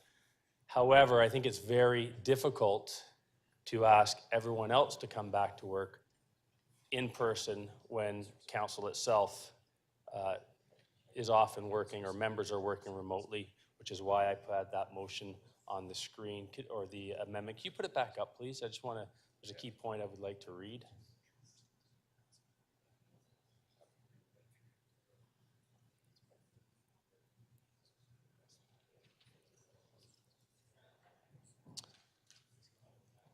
While we're waiting for, there we are. Number one, council amend the municipal code to permit electronic participation. So this is, members can still participate electronically in meetings where they require it due to accommodation, general health and medical reasons, emergencies, or while on city business. So there's still a provision, but for those of us who are healthy, don't have other city business, don't need accommodation, I think it's imperative that we show that leadership and come back to in-person meetings at City Hall. Additionally, I think we're all aware that city staff are required to be here in person when they're expected to receive questions from council. I think it's very difficult, or I have a difficult time demanding of others when council itself doesn't demand the same standard of itself. So I'm asking council to support my amendments. Thank you. Okay, put your name up if you have a question. Councillor Pruitt, a question, 3 minutes. Well, look at that. So let me understand this correctly. So what you're saying is, an exemption is like if I'm not well, right? If I'm sick. Correct. So what do? I go get a doctor's note and then I bring it to you? And you exempt me? Well, it's very funny, but obviously that's not the intent. So I do appreciate your attempt at humor. No, I do. I'm I do asking. appreciate that, because You- that's a you ridiculous said it. question. You But said through it the in the motion. speaker, no, this isn't Okay, about Councillor policing. Pruitt, let's not get into a debate. This isn't about policing anybody. Yeah. This is about council making a statement that we're coming back to work in the circumstances where we can, Madam and we're Speaker, asking I'm the trying to rest get of the city to clarification do the from the same. guy. Thank you. But Councillor Pruitt, he has clarified that if you No, don't no, support it, clarification vote is this. against I it. go get a medical, he's proposing a medical thing. I go get a doctor's note, I give it to him, he exempts it, I give it to the clerk, I give it to you. Okay, Who do I Councillor give it Pruitt, to? you're being silly now, okay? If you don't want to support it, An then don't emergency. support it. You You said an understand, emergency is an you exemption. do understand what that means. Clarification. Okay. Sorry, Councillor Pruitt, Yeah. through you, Okay. Madam Speaker, I made the assumption that everyone would act like an adult and make that decision on Yeah. their own. Yeah. So if that's a problem for some members, we can have that discussion offline. Thank you. Okay, yes. Councillor Pruitt, please. No, you're not speaking. No, he's already answered the question, yes, he has. We'll go to the next speaker. No. Councillor Cole to speak. Councillor Cole to speak. Councillor Pruitt, we want to get through this agenda. Councillor Cole to speak. Yes, thank you. Thank you. Sorry to break up the I know, this entertainment. is too much. Okay, Crap. now, Yeah. Mastatadzi. Councillor Pruitt, Okay. be quiet. I just want to say that I will be voting against this report, the electronic democracy report, or I call it virtual democracy report, because I think we're rushing into this trend without really looking at the long-term consequences of what we're doing. We saw the voter turnout of the last election, but 29%. 70% of the people didn't even bother to spend 10 minutes to go and vote. They were disinterested, not engaged. And that's happening too also at the provincial level, federal level. The thing about it is that if you look at the strengths of local democracy, it's that this is the level of government closest to the people. We're the ones that deal with everyday real life matters. People come to see us about everything, no matter where you go in the city, where you go grocery shopping. You almost want to wear a disguise sometimes if I go to Lady York or something. But anyways, we always are asked about their everyday life. And that's one of the reasons why we set up constituency offices. This is the reason why I think the city has thrived, because there was local interest and participation in Toronto neighborhoods. The strength of Toronto was in the neighborhoods, whereby local citizens participated in city government. Back before the mega city, remember East York was a model of local participation. City of York, that was sometimes ugly, but it was local democracy at its best, where you could talk to city staff. People would actually walk to City Hall or take the bus to City Hall and bring forward their problems and their concerns on a regular basis. So what we're doing here is basically to go with this trend of everything becoming virtual, like it's almost like we're doing the same thing they're doing with this online shopping. This is online democracy. So it's very easy. You sit back at home and you order, another pair of shoes, and you order another gadget for your kitchen. But this is different. This is how people are governed, how they get their fire services, police services, social services, how they ask questions about their immediate neighborhood. And it also raises the questions of equity. There's still, believe it or not, there's a lot of people that don't use online shopping. Believe it or not, there's a lot of people that don't use cell phones or computers, or they don't text, believe it or not. They don't text. And they don't participate in on Twitter. I know they're awful people, but they don't do Twitter. So therefore, we are basically saying to people now, we are going in this direction because, you know, the reality of COVID plus, plus, plus. But I think as difficult as it is, I think we've got to assess the situation in a more thorough fashion before we rush into this. I mean, I just look at North York Community Council, where we have meetings there. We're lucky if we get one person to show up at meetings. Online, I don't know, we get 30 citizens to participate at a community council in North York. I don't know how many you get in Etobicoke, or maybe you get more in Toronto. But people aren't, you know, our planning meetings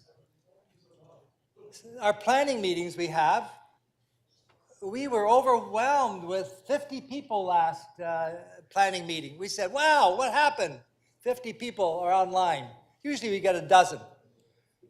People don't feel comfortable raising questions, asking questions, and they don't feel they're going to get a full hearing if they go online to voice their opinion and participate. 10 So seconds. I urge you to vote against this, and let's put it off until we get a more long-term view of the future of our democracy you. and not make it a virtual democracy. We need Thank you. I got to remind members of council, we have to get through this agenda. Okay, Councillor Matlow to speak.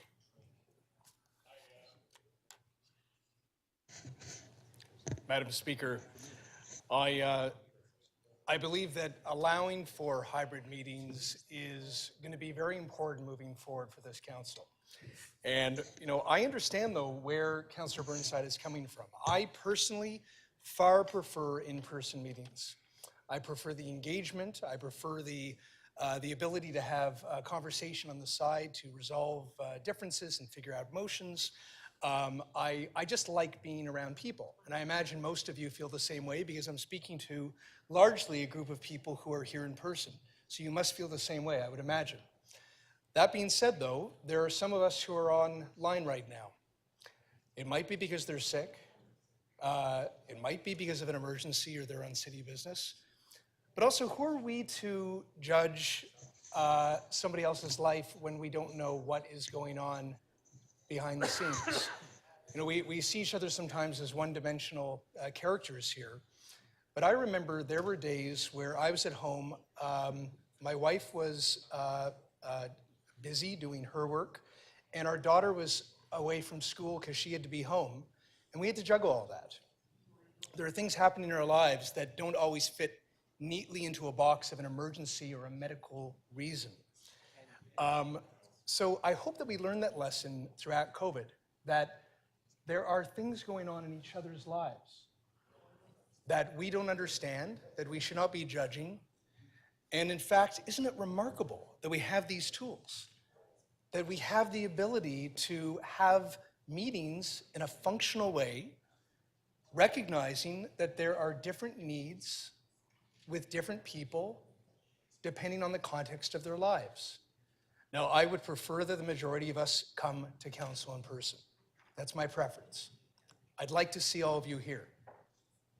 But I also recognize that there are going to be circumstances where there's going to be a life pressure.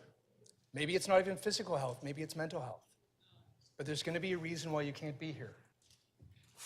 There's going to be a major snowstorm, for example, and it's going to be difficult.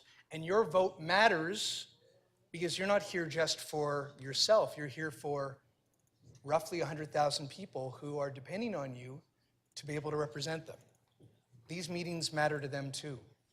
So why restrict yourselves from a tool that is imperfect, that I think is not as good as being in person, but we have it.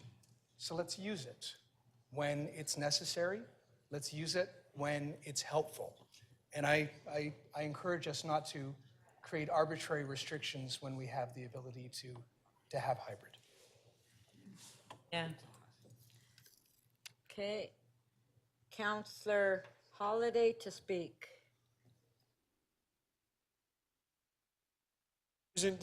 Madam Speaker, if you may stand me down, there's been a transmission issue with my motion. Thank you.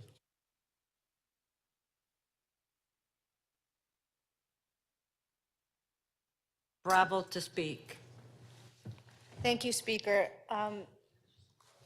Regarding whether or not we should be here, I am very, very extremely sympathetic to the idea that we should come in.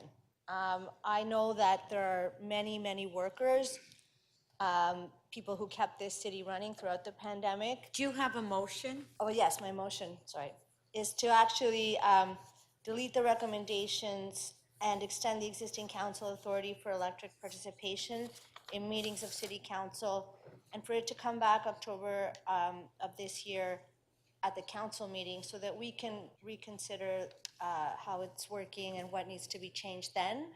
But I do want to say that I agree that a lot of people go to work every day. They braved the pandemic, they're riding transit, they have families, and it's really important for us to show by leadership by example, and very sympathetic to the idea that we're asking employers to encourage workers to return to offices, and we should be doing the same thing, while at the same time displaying the kind of caring for each other and respect for each other, the circumstances that we're facing, health-wise, family obligations, etc. And so I hope that that you'll consider voting for this motion. Thank you. Councillor Ainsley. Thank you, Mr. Deputy Speaker. I want to begin by saying greetings from Eastern Scarborough. If you look at my background, it actually looks like I'm sitting on the Toronto Islands, but I'm not. I'm in Eastern Scarborough. I want to say first and foremost, I appreciate in-person meetings, but I've also come to appreciate hybrid meetings. And as I said, my ward is in the southeast corner of Scarborough. I think we need to be very flexible when it comes to personal and our hybrid meetings, whether we're doing it in person or virtually. Last month, I was quite happy to come into for all of the council days. It was very convenient for me. This month, I've had meetings in the morning. I've had meetings in the evening. I'm coming into council this month. In person, I wouldn't be able to attend any of those meetings. Doing the hybrid model, I'm able to fulfill my council responsibilities, and I'm also able to engage my residents in a meaningful manner in person for a number of them. So it works well for me. In terms of resident engagement, through COVID, virtually, I've seen an increase in people attending public meetings. I've had some residents say to me they've actually been able to get their work done, log into a community council meeting, make their presentation, and go back to their work. Pre-COVID, that wasn't possible. They had to take a day off work in some cases, forfeit a day's pay to fulfill what they considered their democratic responsibility to come in and make a deputation about something that mattered in their community. I also sit on a number of our agencies, boards, and commissions. Both the politicians and the residents are quite happy with the hybrid model. Once again, it allows them to get in a day of work, log into a meeting.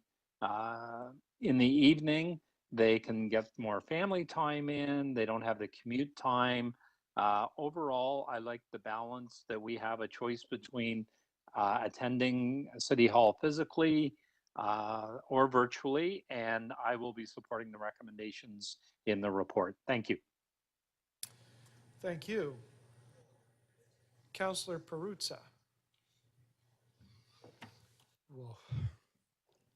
So I'm gonna support the recommendation that was moved by Deputy Mayor McKelvey. I'm not gonna support the other stuff. You know, there's a bigger conversation to be had here. There's obviously the conversation that, and what Councillor Ainsley just said is important, but there's something else here. These magnificent chambers of democracy,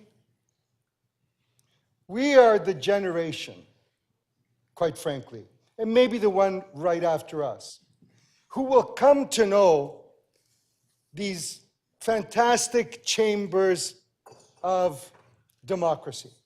This place, the legislature, the Parliament of Canada, where you come to a place as an assembly where the citizenry gets to see you all in one place and conduct the business of the nation, the province, the city, the whatever, the boardroom. Technology has appeared. And what the pandemic did is this: it advanced technology for all of us. It sped it up. It changed the nature of the legislature. At least it has started to at this level. And it will for the others. It's inevitable. I, like my good friend Councillor Cole, I'm nostalgic for that chamber, you know, for the legislature, the place where the elected members come together and debate and in lively debate, and the citizenry comes to that one place and gets to watch a local democracy in action in front of them without a screen, a cell phone, or a tablet. But technology has crept in. And regrettably,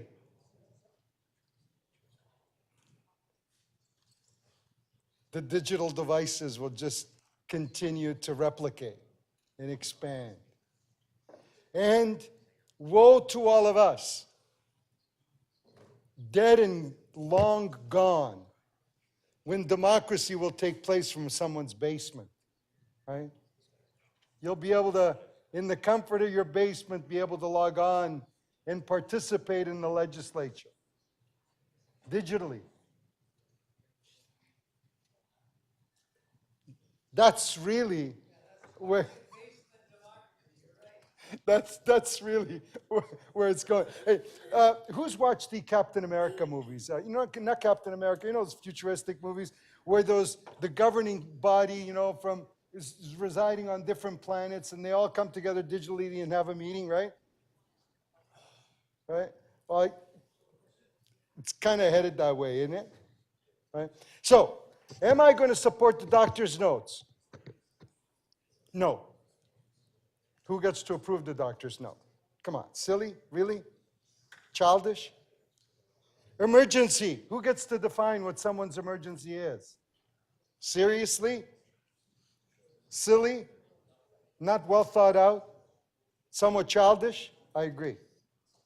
What were some of the other things? Doctor's note, emergency, I don't know, you trip and stub your toe.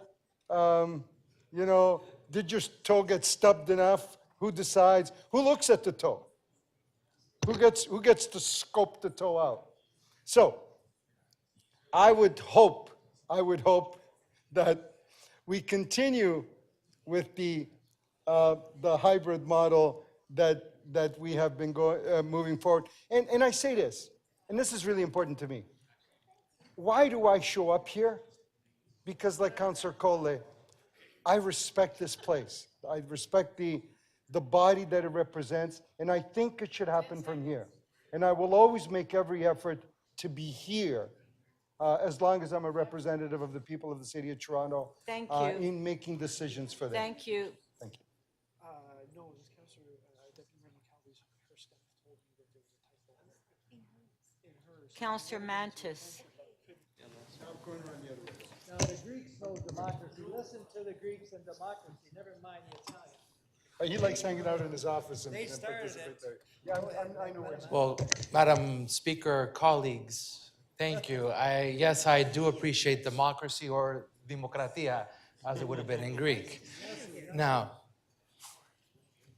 our ability to function as a council should not be limited to the place, only in our chamber.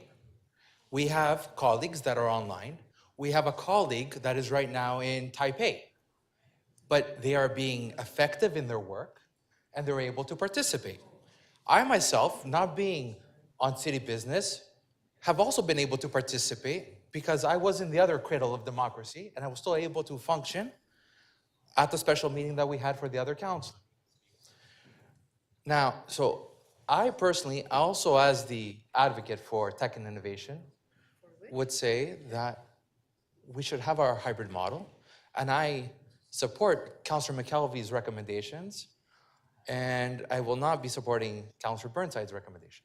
So thank you, Mr. Speaker. Socrates, come on. There's no Plato and Socrates today. Stand up for Plato and Socrates. Thank you, Thank you, Mr. Speaker. All right, what a disappointment. Thank you, Councillor.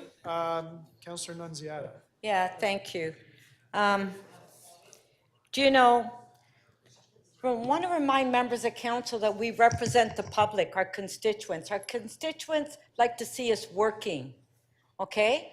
And, you know, it's very important that we show them, if we're asking our constituents to go back to work and we have to support the businesses downtown, how could we say we don't come back to work? We have to set an example.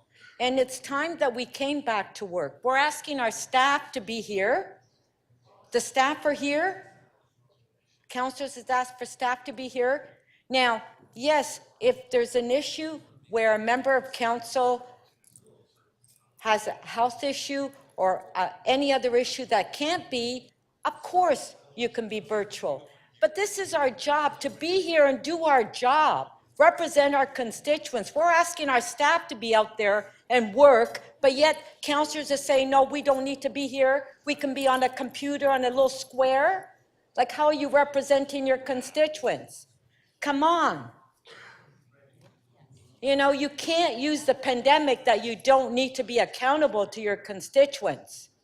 It's time that there's businesses downtown that are dying. They need people back to work so they can keep their businesses open and they can work. And, you know, and I can't believe any of the mayor candidates saying it's okay to be virtual. Well, you know, like, you represent the public. And if they see us sitting at home in our living room and to a council meeting, I'm sorry, that's not working for your constituents. We need our staff out there working. We have our staff here that are on our behalf answering questions, and we should be here. But if there's a special reason why you can't be here for help, of course, I support that. But not to make it a habit, because you were elected to be here, represent your constituents, and you should be here. This is your job, and you should be here all the time in council. That's what we were elected for. Thank you. Councillor Fletcher. Councillor Fletcher, are you ready to speak? Okay. Councillor Bradford.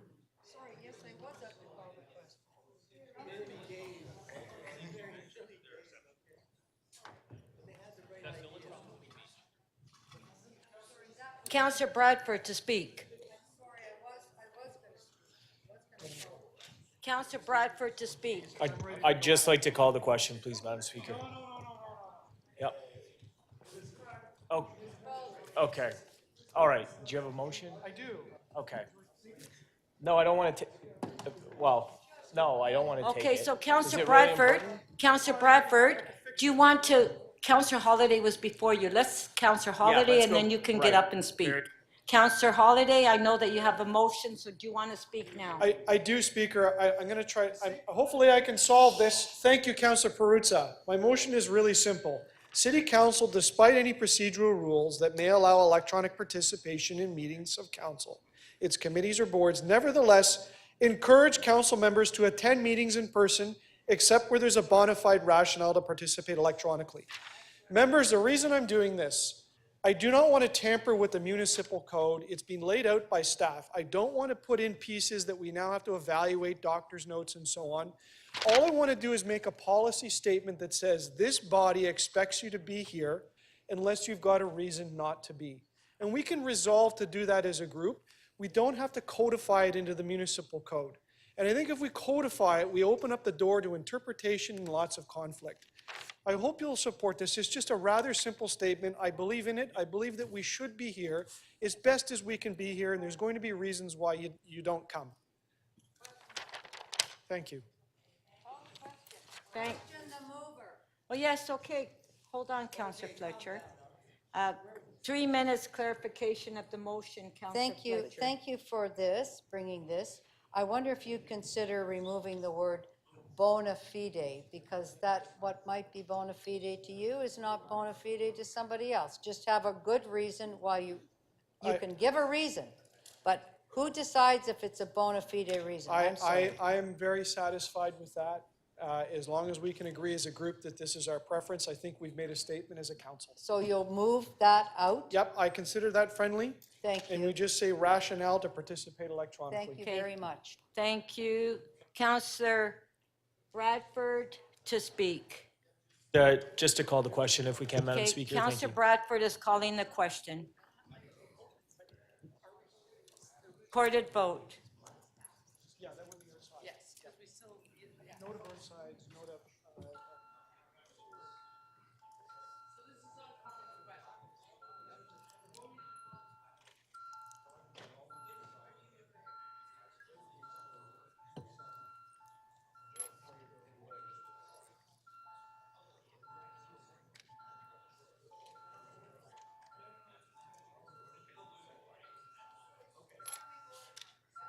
Calling the question. Counselor Perruzza, we're in the middle of the, Counselor Perruzza, we're in the middle of a vote, so can you please just sit down and vote?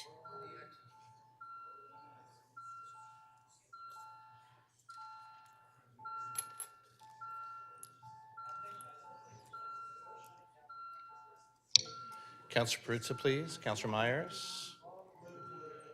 Deputy Mayor, please.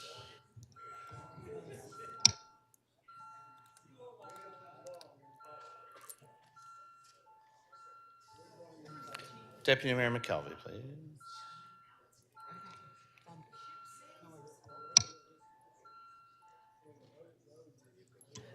Counselor Mantis, can we get your vote verbally, please? This is just calling the question, Counselor Mantis. The motion to end debate carries. The vote is 16-8. Okay, thank you. All right, so can we put them out? Counselor Cole, please. We're in the middle of a vote. Please stop interrupting. Thank you. Okay, let's put the motions on the screen. Okay.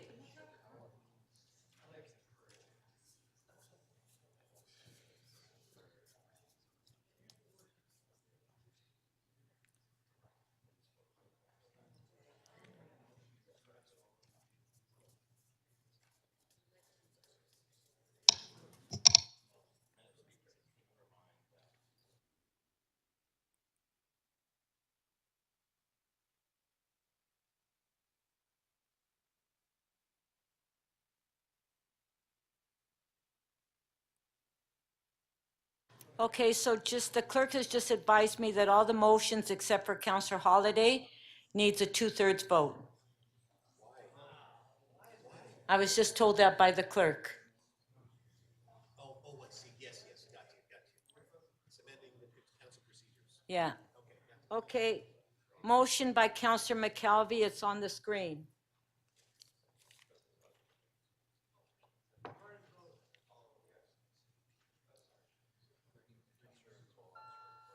Yes, recorded vote.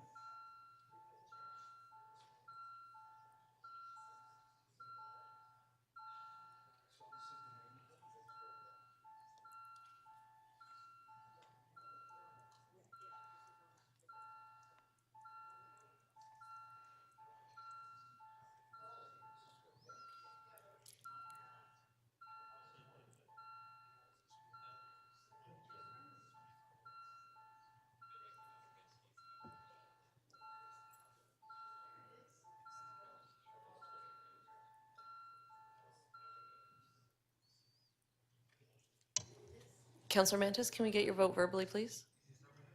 Thank you. Speaker, motion 1 carries. The vote is 20-4. Okay, next motion.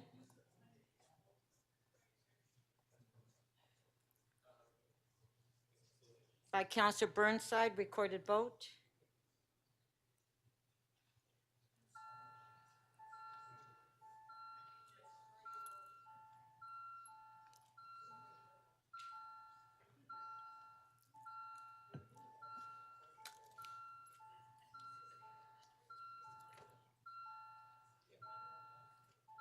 Yes. Yes. Matt. Please, please. Counselor Myers, please. Counselor Perruzza, please. Counselor Perruzza, can we get your vote, please?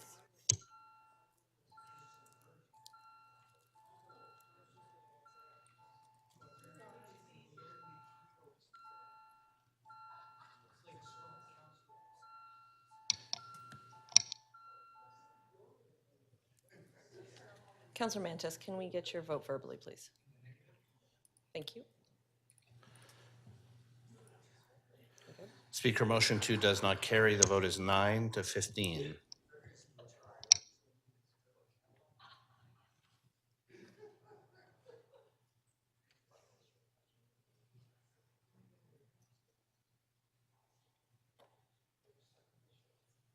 Next motion.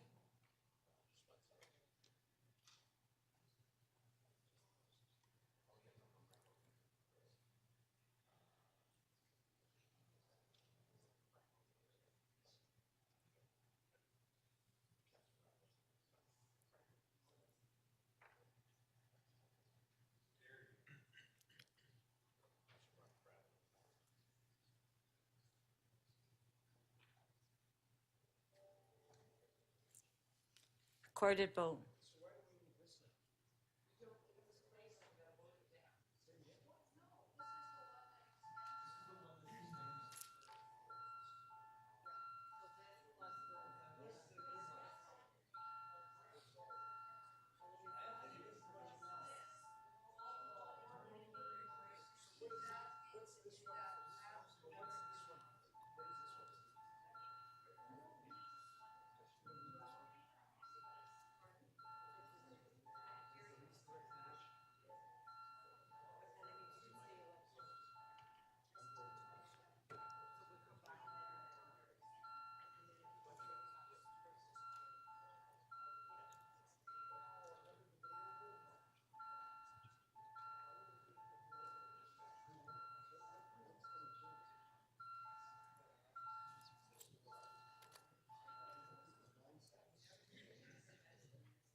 Counselor Mantis, can we get your vote verbally, please? Thank you.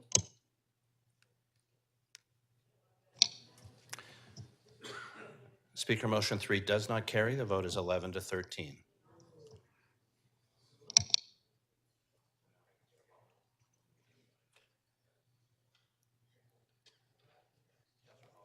Counselor Holiday's motion. Recorded vote.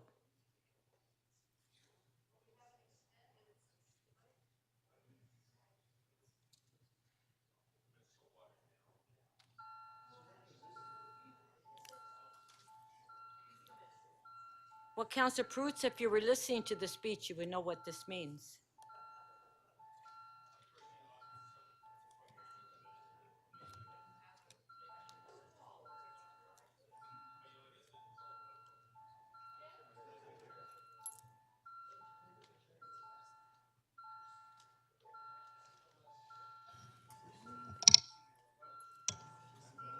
Counselor Robinson? Oh, thank you. Counselor Mantis, can we get your vote verbally, please? Speaker motion 4 carries. The vote is 20-4.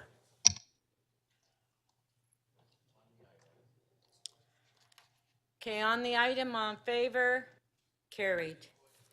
Counselor Morley, I believe you Yeah. want to release an item? Yes, thank you, Madam Speaker. I've had an opportunity to connect with staff on EY 3.1, 20 Brow Drive, Okay. and I would like to release the item. So Counselor Morley is releasing EY 3.1, 20 Broad Drive. On favor, carried. Thank you. Are there any further quick did we, okay, Counselor Fletcher, we're ready to proceed with your item that we were talking about earlier. Pardon? We're gonna go, yes, okay, Like to make one. okay. Did you? I thought I heard you ask. No, go ahead. Okay, because this reopening, that was not a reopening, which was actually a reopening. I'd like to place the other motion for CC 5.35, please, which is amending the confidential.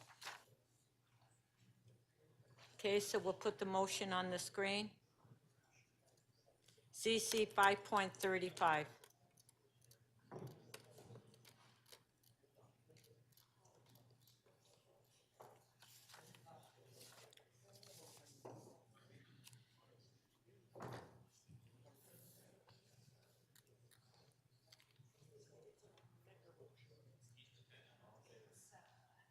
Okay, it's on the screen. On favor?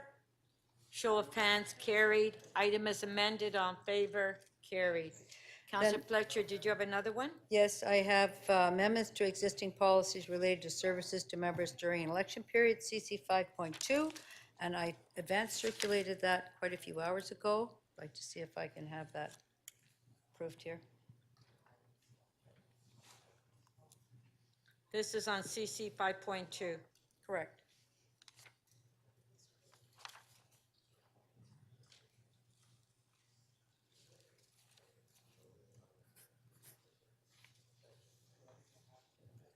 You're just releasing it, Councillor Fletcher? No, I have an amendment that Oh, I okay. Oh, advanced there's the circulated. amendment on the screen, yes. Is it on the screen? Yes, right, on the screen Okay, now. thank you. Okay, on CC 5.2, Councillor Fletcher has the amendment on the screen.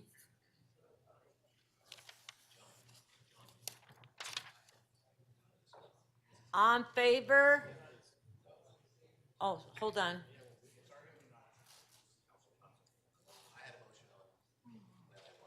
Oh, okay, sorry, Councillor Thompson has a motion on this as well, Councillor Did you advance Fletcher. circulate? Can you do it? I don't think we advanced circulated, did we? Well, just put it up. No, I'm sorry, I didn't ask the clerks to advance can you circulated. put it up? Yes, we can put it up, yep. You might. Okay, there it is, Councillor Thompson. Yes, Speaker, here is second. the motion that I'd like to move. Anthony, just let it. And can I read it out? Just- Yes, please. Okay. City Council requests any members of council who seek election to the office of mayor to consider donating their salaries to a charity serving people experiencing homelessness, mental health, and/or donating the salary back to the city for the duration of the campaign. Sure. Okay. Okay, Two so, motions. I'm happy to answer any questions if anybody. yeah, I'm let's good. vote on Let's vote on it. Councillor Fletcher's motion. Oh, Anthony. You don't understand it? It's not a quick release. Is it one question, Anthony? Yeah, he says. I'm going to have to. Councillor Perruzza, what's your question? My question is this, and I don't quite understand it, but let's say someone does run, and after they're locked into the nomination cycle and your name appears on the ballot, and you decide to then withdraw, say, oh, I'm no longer running, what happens then? Like, at what point does that take effect? Well, once your name is on the ballot, then your name's on the ballot. I don't know. Is that what that means? motion basically says, once you're withdrawing, you're not running, you're back to. See, that's Okay. not what her motion says. What you said and what you said are two different things. Okay, vote against Counselor Thompson. Vote against Counselor Thompson's motion. Counselor. Okay, we have the motion by Counselor Fletcher. On favor, show of hands, carried. Counselor Thompson's motion. Recorded.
Speaker, motion 2 carries. The vote is 17-6.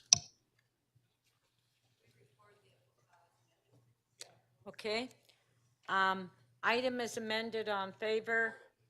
Recorded. Yes, yes.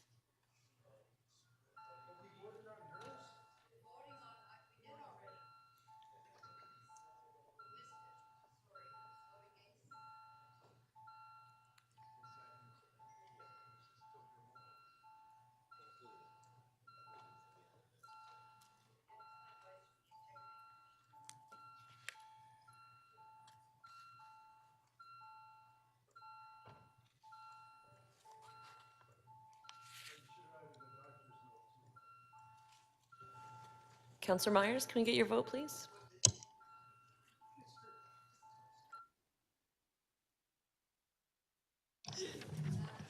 The item is amended, is adopted. The vote is 23-1. Okay, I'm just trying to get some of these items done.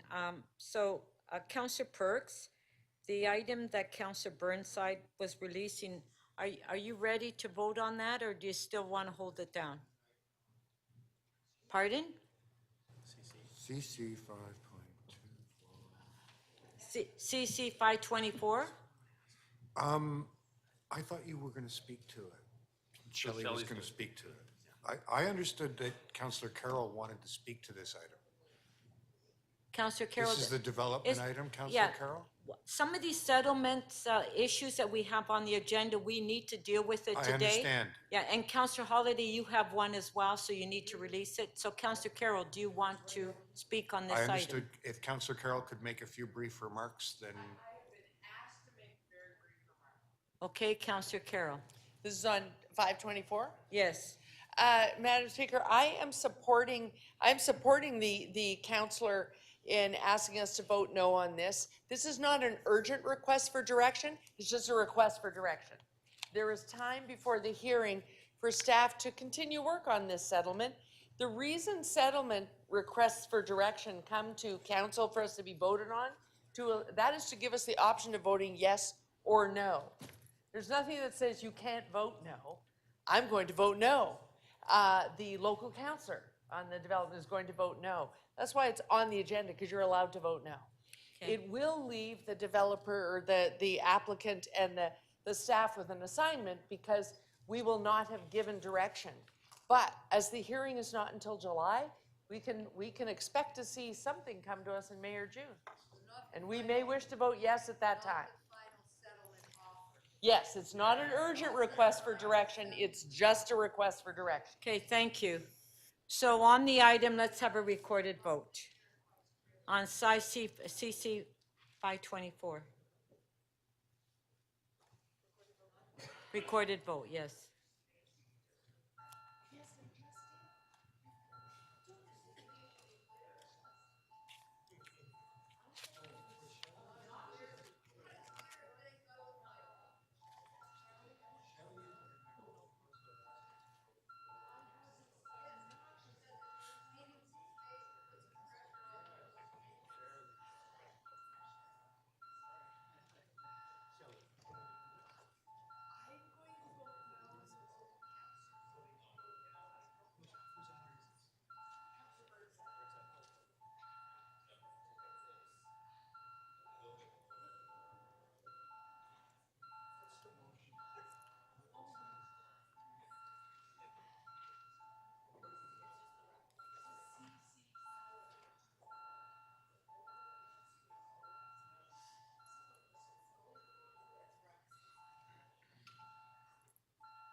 Councillor Thompson, please, your vote.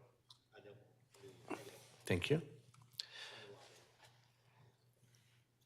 The item does not carry. The vote is 1 to 21. Okay, thank you. Now, Councillor Burnside, you have another settlement, CC 537. Did you want to release that one? Are you ready? Thanks. We can release it, fine. Okay, is there a motion? No, Okay. we'll go with the staff. This is CC 537, 175 Winford Drive. Councillor Burnside is releasing. On favor? Carried. Well done. Councillor Holliday, you have one.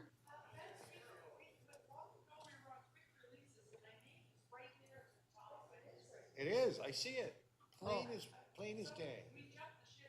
Yeah, I was just trying to get some of these settlement offers done before, because they need to, Councillor Carroll, go ahead. Go ahead, sorry.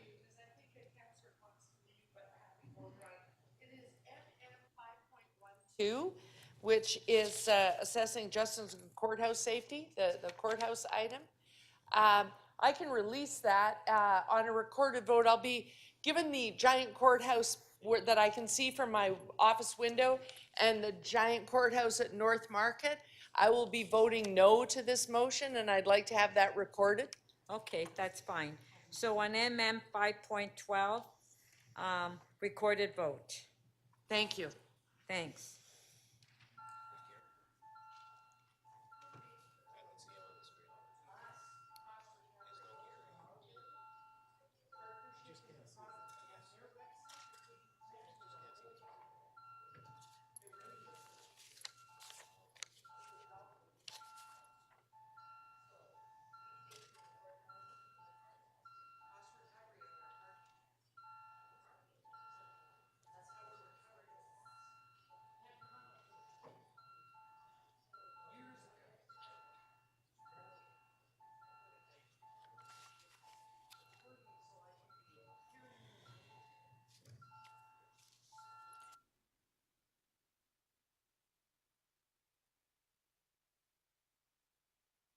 Councillor Matlow, could we get your vote, please?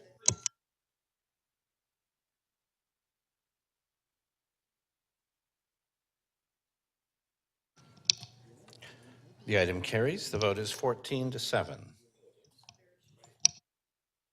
Thank you.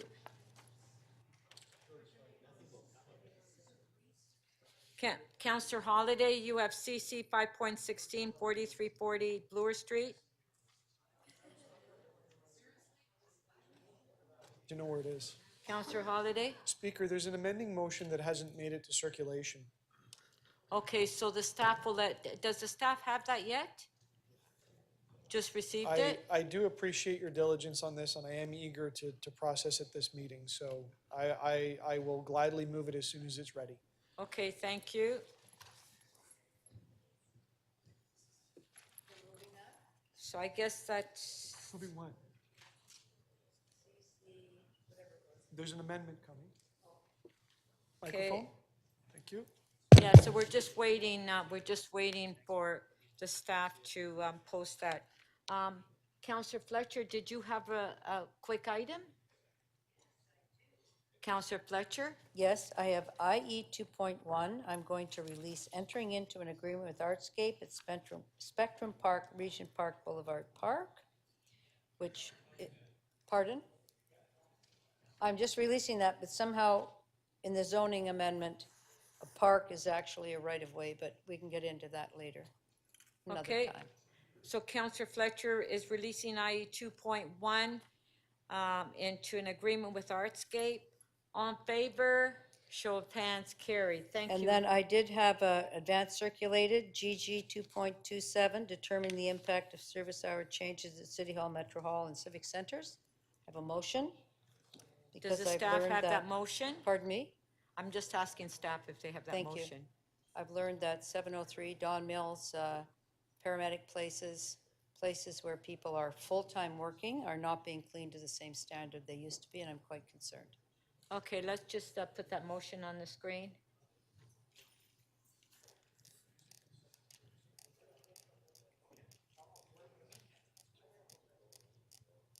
You want dirty paramedics places? All On the Councillor emergency Fletcher's areas have motion? lost their cleaning. Okay, but I'm what happy to about have that Councillor fight here. Fletcher's? Go for it. On GG 2.27. Let's have a good one.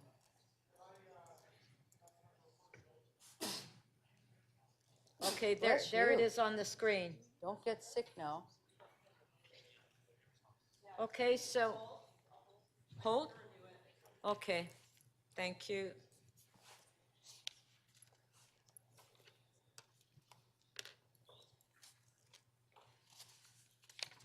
Counselor Perruzza, quick item.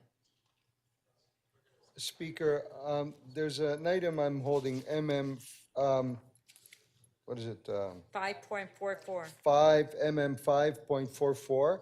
I'm happy to release it, but I have exactly 4 minutes and 59 seconds of comments to make on that. If you're good with it, I'm good with it, Why 4 minutes and 59 seconds? because that's 1 second shy of 5 minutes. Okay, go ahead, Counselor Perruzza. We need to get this agenda done. Go ahead. Go ahead. Oh, thank you, Speaker. So, Speaker, yesterday the Premier was out there once again, basically lamenting that the City of Toronto is somehow, not efficient, that we may have monies that that we may not know about or that he doesn't know about. And he basically is saying that the province will not help out the city or bail out the city, I forget the term he actually used, until I guess he's convinced that he needs to do that. So what we have in front of us today is basically terms of reference for the province to come down to the City of Toronto, right down here at the City Council, and conduct an audit. My view, Speaker, is the Premier should come down to City Hall. We should open the books to the Premier and all of those that he brings with him. I can't speak for the rest of you, but I am happy to go through City Hall with him, turn over every desk, open every drawer, kick over every rock, to basically see if there's any gravy. And if there is, Speaker, we should work with the Premier to basically eliminate that gravy. If, as he says, there are inefficiencies here, and we discover those inefficiencies, we should work with the Premier to make this place efficient. We need to do all of that because, Speaker, at the end of the day, we can only ensure Toronto success if the Premier of Ontario, the fellow that occupies the corner office in the building just down the street from us, known as the legislature, only when that individual is convinced and is working with us. That is absolutely crucial to the success of the City of Toronto. Can't do it otherwise. Can't do it if we collectively, come together to fix something, we stick it back together, and then he comes along and he breaks something else. Then we are perpetually in a cycle where it does not work, and the future success of Toronto continues to be in peril. So this should be welcomed by all of us. We should say to the Premier, come down here, lend us a hand in that. Further, Speaker, I believe that we also need to find a way to be able to appeal to our federal counterparts. The people of the City of Toronto elect 25 members of Parliament. We need their help. Those 25 districts, electing those 25 members of Parliament, give them their privilege and their power. They, in turn, as members of Parliament, as legislator for this country, to use a term used by Uncle Ben in Spider-Man, with great power comes great responsibility. They, in turn, have a responsibility to the people of the City of Toronto, and they have been sitting on their hands doing nothing, absolutely nothing, to speak up for the people of the City of Toronto. They need to stiffen their spines and stand up to those people in Ottawa that are making those decisions and deliver for the people of the great City of Toronto. And if this gets us down the road in being able to do that, we should all welcome it. 4 minutes, 59 seconds, and I'm done, Speaker. Okay, thank you. On the motion, on favor, carry. Recorded vote. MN 5.44, I know, you're right, Councillor Perks.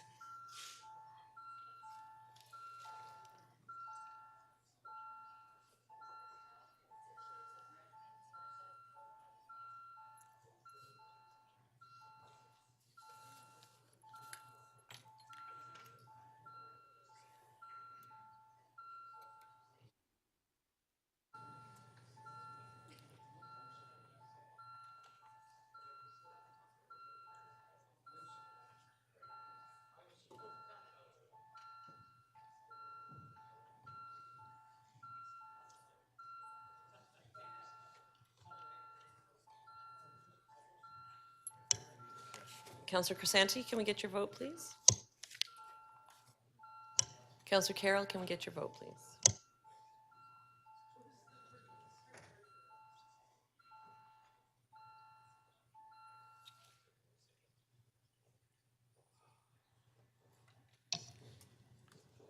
The item carries. The vote is 21-1.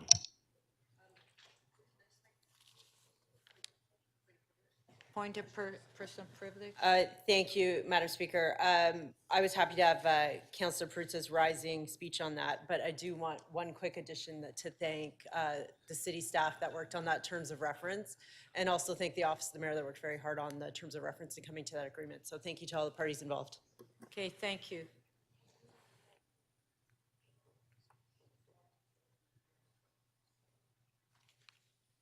Okay, so is there any other items that we can quickly go through, or do we want to? I think the rest of the items will be deferred to the next council meeting. Counselor Perks?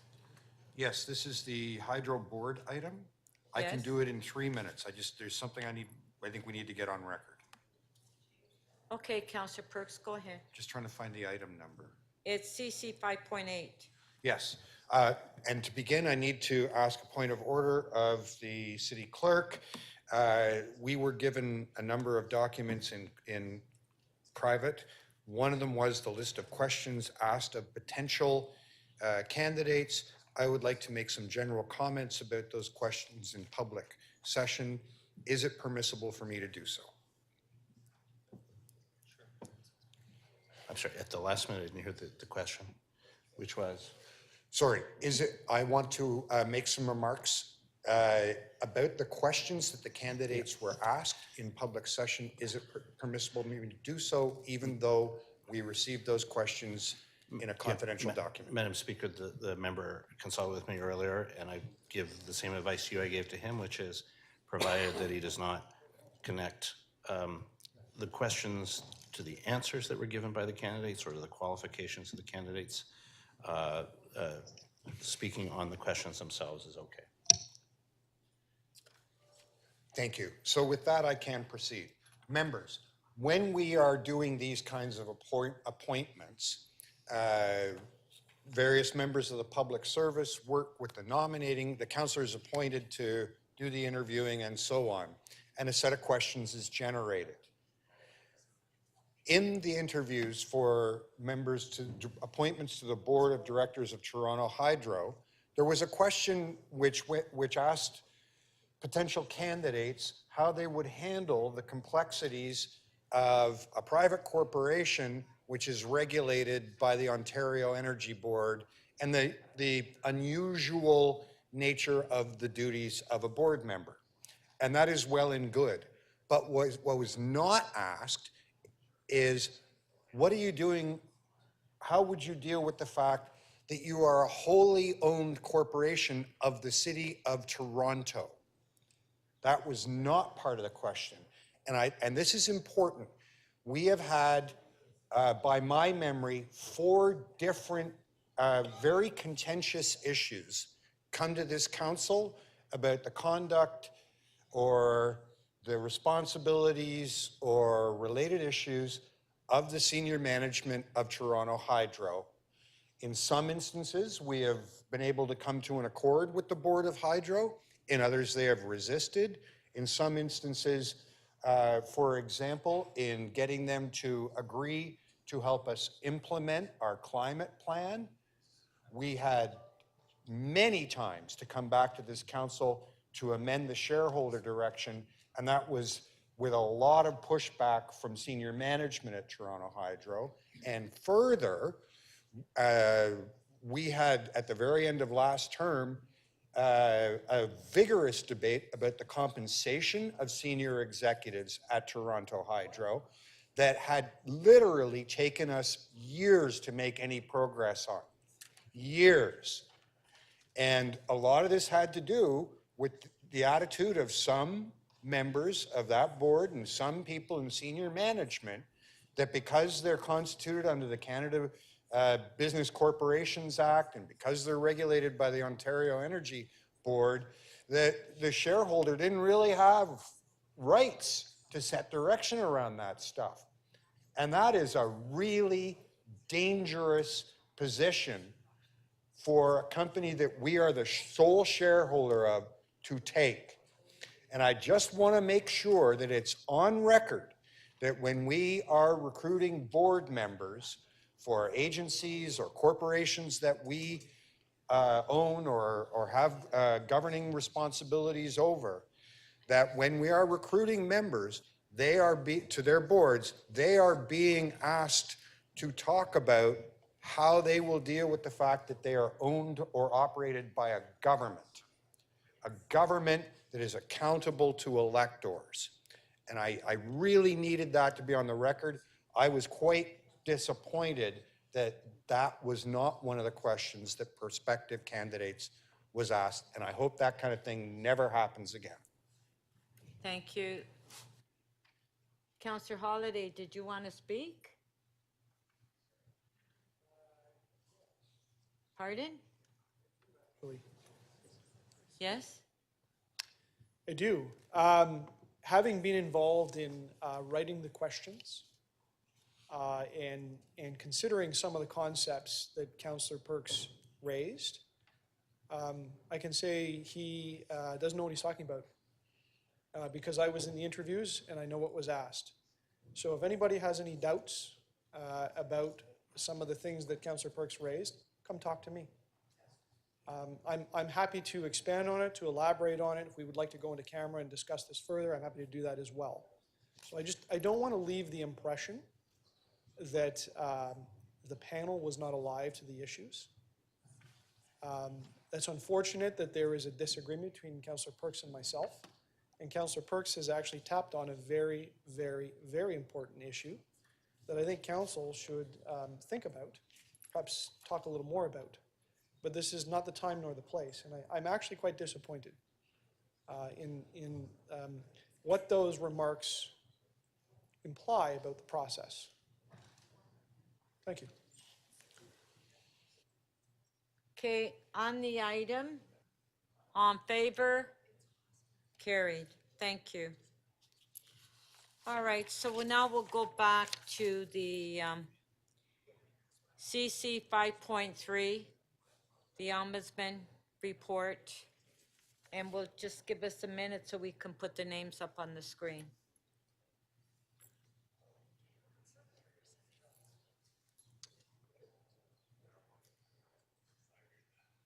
Do we have the Ombudsman here? Yes. He's just coming down to the microphone. Oh, okay. Yeah. Councillor Morley, you have questions? Thank you, Madam Speaker. My questions are for our Deputy City Manager, acting, Ms. Tracy Cook.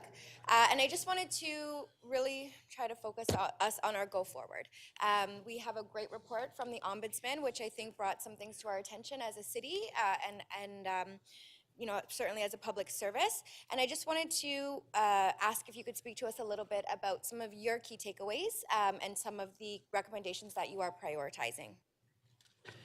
Thank you, through you, Madam Speaker. Awesome question, Councillor Morley, thank you. I think it is important that we are focused on the go forward. Certainly, you know, spending the time necessary to do the engagement with individuals who are experiencing homelessness, understanding what the needs are for the individuals and working with, as our team at SSHA and Streets to Homes do every day, finding a way to help people to safe indoor space. You know, the communications is always something that we try to get right. We can always continue to do better. There's a lot of one-on-one conversations that happen with people experiencing homelessness, and I think that's the best way for us to work with them. And, you know, and I think as well what we've learned is having the variety of options available. And I think Mr. Tanner did a great job the other day and spoke about, you know, the real resource needs around different types of supportive housing and getting the other levels of government to support the city's effort and be partners in the effort necessary to support people who have mental health challenges, addiction challenges, but also people who are just looking to get into some supportive and affordable housing. So, you know, I think the intergovernmental piece of this is going to be critical going forward.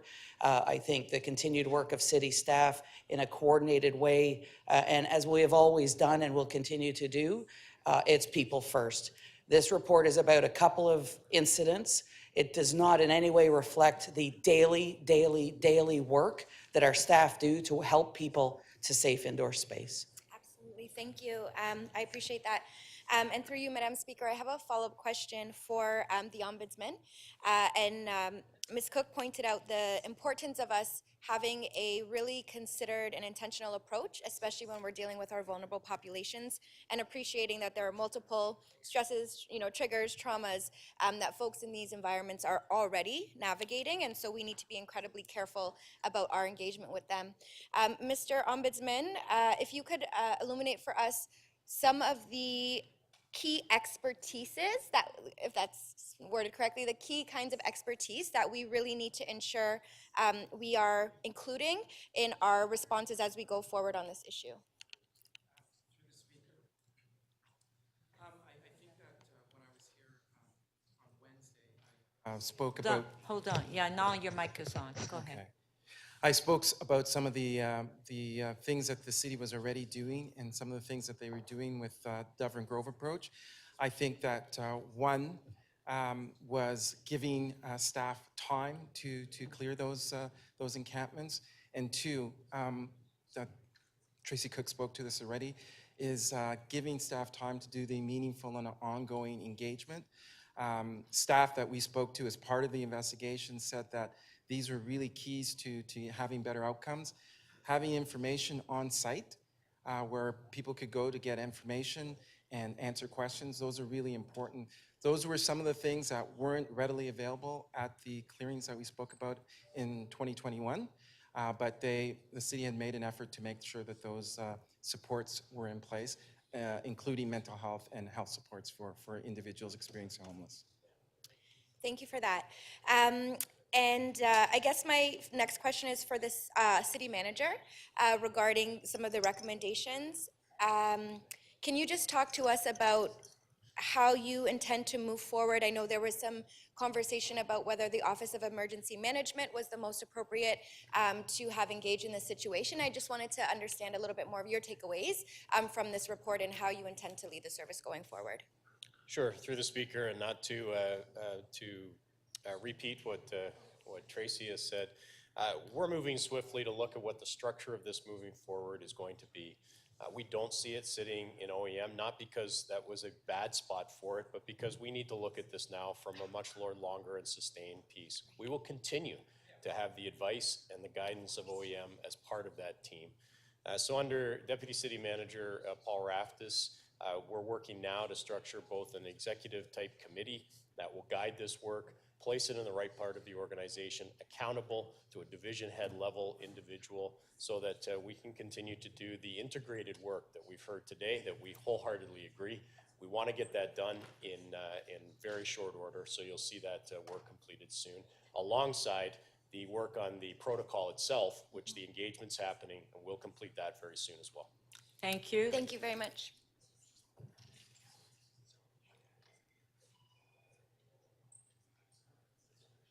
Councillor Holiday, questions? Thank you, Speaker. Through you to the Ombudsman.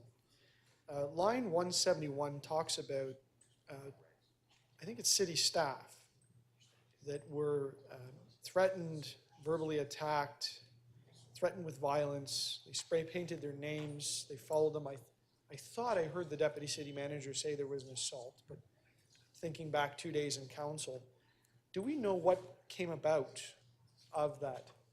Did the police get involved with respect to what was done to city staff?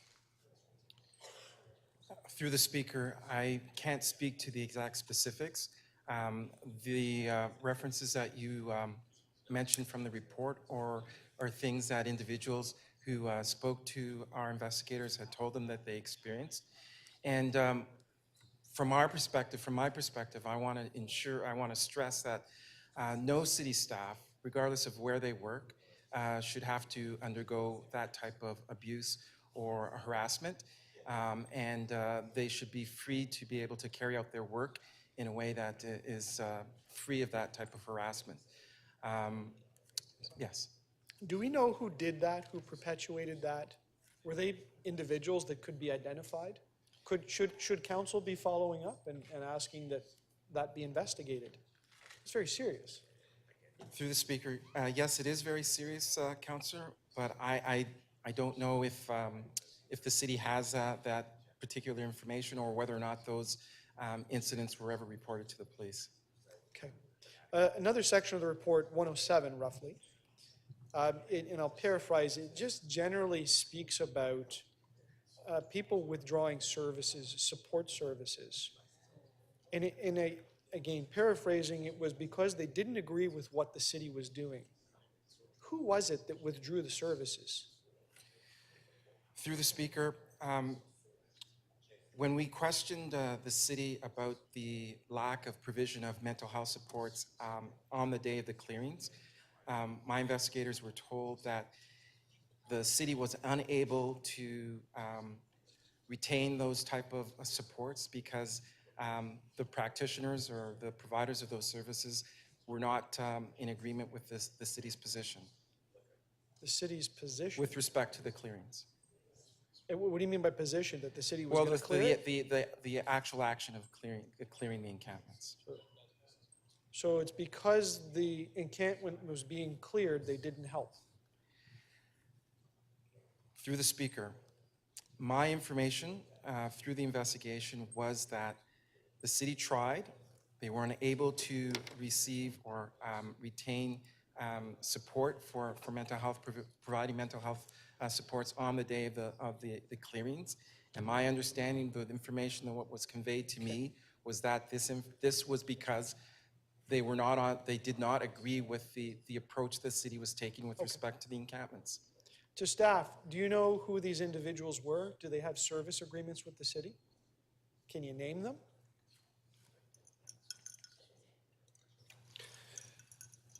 Through the speaker to you, Councillor, no, this would be community mental health support organizations that we work with. So we have no service relationship with them? No. Do we know who they are? A variety of community-based healthcare centers and others. Are we still working with them? Yes. And why would we do that if they can't be relied on to show up? Because their focus is on, I can't speak for them, Councillor. I can't speak for them. Okay. Last question back to Mr. Addo. Line 274. I'm just going to do my best here to read it. All I really want you to do is to elaborate and explain to me what it means. We know that people in Toronto have a right to park space and that bylaws enacted by City Council give public servants the authority to understand that parks are available for everyone, including those living in encampments, to use and enjoy. This makes for a very difficult set of pressure points which the city must balance. Can you explain to me what you mean by that statement, and in particular, balance? Through the speaker, what I meant by that paragraph that you read is that there are competing factors that we need to take into consideration. Council has passed bylaws that make it illegal to camp overnight. Public servants are delegated with the authority to enforce that. Our investigation was never about the legality of the bylaw or whether or not staff could enforce the bylaw.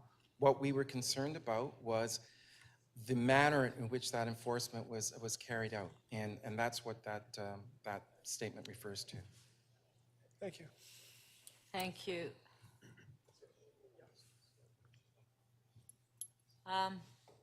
Councillor Myers.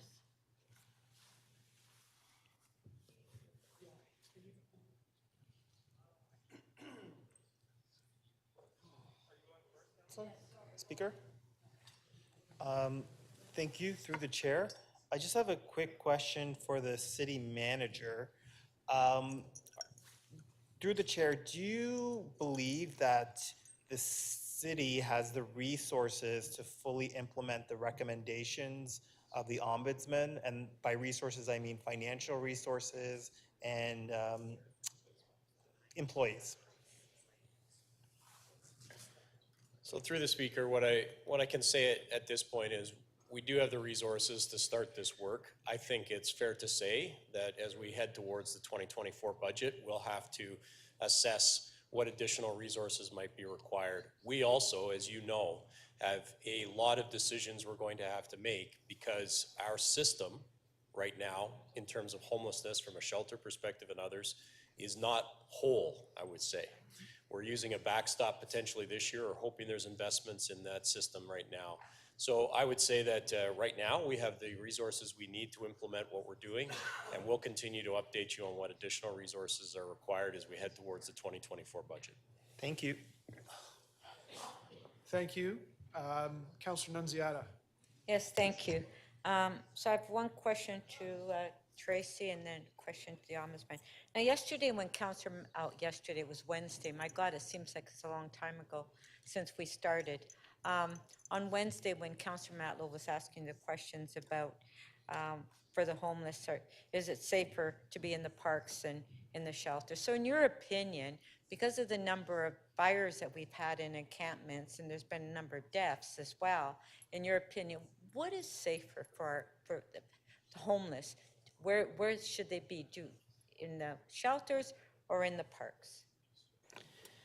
So through you, Mr. Deputy Speaker, people having access to shelter and all the services that come with shelter, in my opinion, is safer. I know our medical officer of health certainly has made comment about homelessness being, a challenge for folks and having health impact. So, yeah, our belief as a city and all the work and all the investment and all the money that we put in to operate our shelter support and housing administration is because we believe people having access to safe indoor space is a safer way to live than in the parks. And some of the conditions that we observed in these areas were very concerning for people's personal health. Yeah, and we don't want to see any more deaths in our parks and No. the fires and that, and that's what we're trying to do, with these encampments. So to the ombudsman, you did consultation, right? You did part of your report? Through the speaker, Councillor, we met with individuals with lived experience in encampments, if that's what you're speaking about. And we spoke with a number of community organizations as well that support and house individuals. But did you not consult with the users at the parks and the people that live around these parks? So through the speaker, Councillor, we spoke to many different people in the course of this investigation with diverging views, individuals who supported the city's decision to clear the parks. But my role as the ombudsman is to ensure that people are treated fairly by the city, regardless of where they live, regardless of their circumstance. And that's what this investigation looked at. And I think it's particularly important for the city to take a high duty of fairness with individuals who may be marginalized or who may be vulnerable. But we took into consideration all viewpoints, and that's reflected in our report. We've made recommendations that directly affected individuals living in encampments, but we also made some broad recommendations that impacted the general public as a whole. So for example, we recommended that the city implement and publicize a complaint process. So individuals who had concerns about the way the city was managing encampments could contact use that process. We also made some recommendations about the way the city communicated about encampments generally, and most specifically about clearing. So we did take that into consideration. So during your investigation, when we had those altercations, and I believe that Councillor Holiday was asking that question, for what we've seen is that the protesters that were there, not necessarily the homeless, were causing the problem and the altercation with the police and with city staff. Is that correct?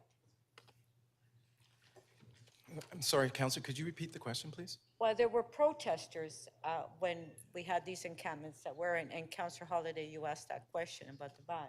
So would you not agree that it was the homeless that were in the parks that were very calm and that wanted us to help them, and it was the protesters that were causing the violence in the park? Through the speaker, I can't make You can't hear? that comment. I can't make that comment. That's You not. can't hear? No, I said I cannot make that comment. I can't agree with Oh. that statement. Okay, thank you. Thank you. We will now go to speakers. First speaker is Deputy Mayor McKelvey. Thank you, Mr. Speaker. I have a motion. It's been advanced circulated, so City Council endorsed recommendations in the Ombudsman report, and in doing so confirm its support for the Dufferin Grove approach to dealing with encampments.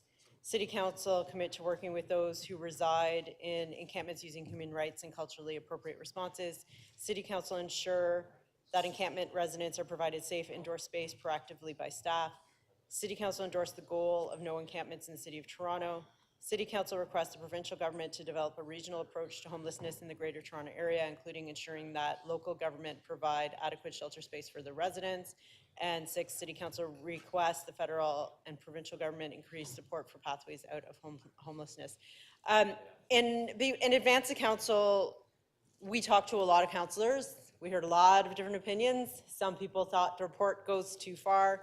Some people thought the report does not go far enough. I think the Ombudsman recommendations are great. He was very thorough. He was very thoughtful. And this motion really is just emphasizing that we support the recommendations of the Ombudsman, which city staff have said that they also are in support of. So it's just showing that we further that. This is one of the most difficult issues our city's ever had to deal with, I think. These are spaces that are supposed to be available to the community, that are supposed to be available to children, that are supposed to be available for seniors. I don't think we ever thought that we would see encampments at the scale that we did throughout the pandemic, but we learned from what happened. We have a plan to move forward. And I think importantly, we know that we never want to get back to that state where we have encampments accumulating. And our city staff have been very, very diligent and busy in their proactive approach to going out to residents that are in encampments, offering them shelters, speaking with them, developing relationships. And the Streets to Homes program and the other programs we have in the city are working. And we also can't forget, as I mentioned the other day, that we've expanded the shelter system at a pace we've never seen before, with 3,000 new shelter beds in just the last few years. We've expanded them at an incredible pace. And again, I think we need to continue to call on our provincial government and our federal government to help us. Property tax base was never intended to fund shelters. It was not intended to fund homelessness. We need other revenue tools, other mechanisms and support if we really truly want to address homelessness in the city of Toronto. So I'm hopeful that you'll support my motion. I've seen Councillor Bravo's motion. I'm also comfortable with that, and I appreciate her very hard work and her dedication to this important issue. I did have a concern that I know Councillor Carroll also shares in the report back date, and my attempts to streamline our reporting into similar channels. You've seen me over the last 4 or 5 years do that multiple times where we're coinciding report back dates with other work. So I will be supportive of Councillor Carroll's motion. I'll also be supportive of Councillor Bravo and Councillor Carroll's motions. And I hope you all be supportive of my motion today. Thank you. Thank you.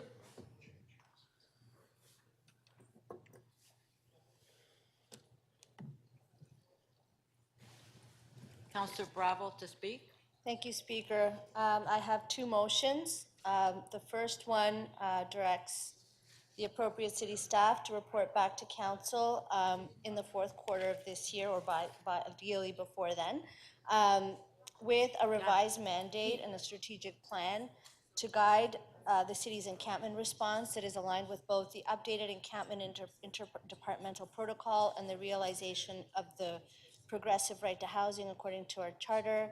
The composition, leadership and mandate of the Interdivisional Encampment Working Group, clear procedures in advance of an eviction, and the issuing the notice of eviction, minimum time threshold between when a notice of eviction is served and the associated procedures for moving forward with the clearing, and some policy grounds for to authorize any encampment clearings. And the second one is a request for the city solicitor to bring in our May council meeting a report or her opinion on the implication of the Ontario Superior Court decision finding that the action of the region of Kitchener-Waterloo to evict an encampment violated Section 7 of the Charter of Rights and Freedoms.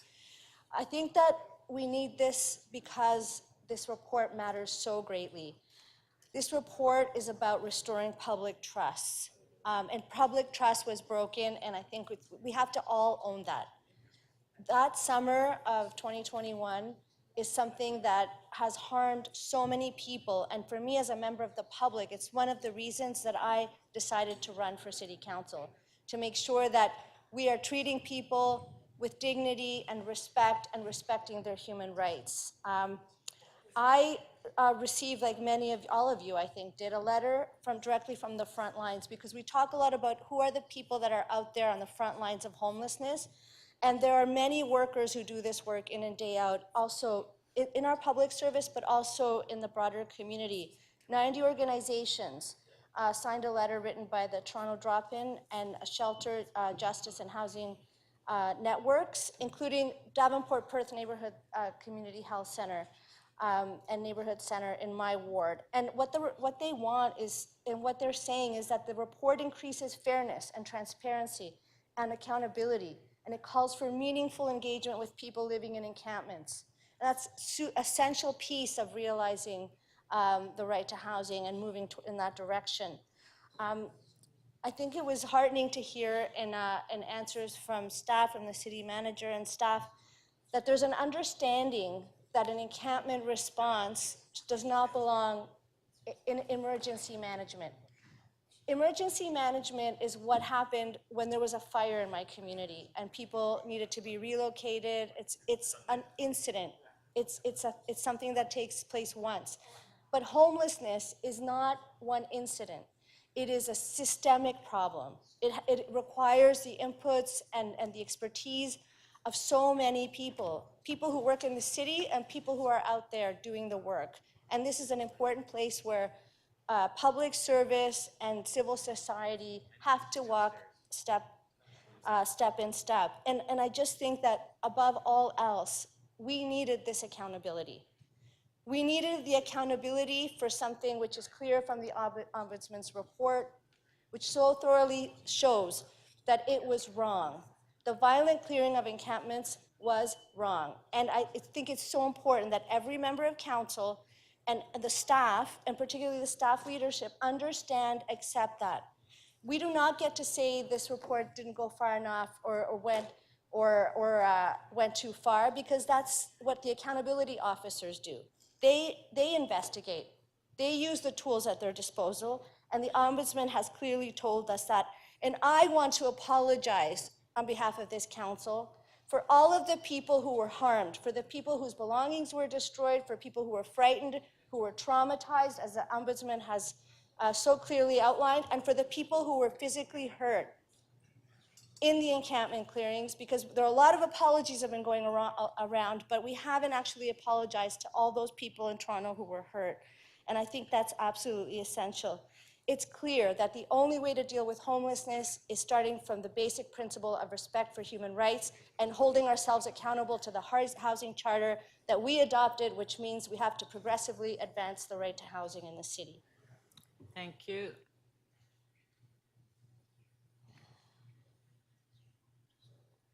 Councillor Carroll to speak. Thanks, Madam Speaker. I have a motion, and this is an amendment of the motion that you just heard, but I want to be clear, it's an amendment to the second part of the motion. This is simply, if people have read Part B, I'm simply changing the date of a report from the city solicitor that's been requested on the Kitchener decision. And I'll tell you why. I hope I can consider that read. And I'll tell you why I'm moving that motion. I'm hoping and praying right now that people will remember and that other people will perhaps absorb past practice.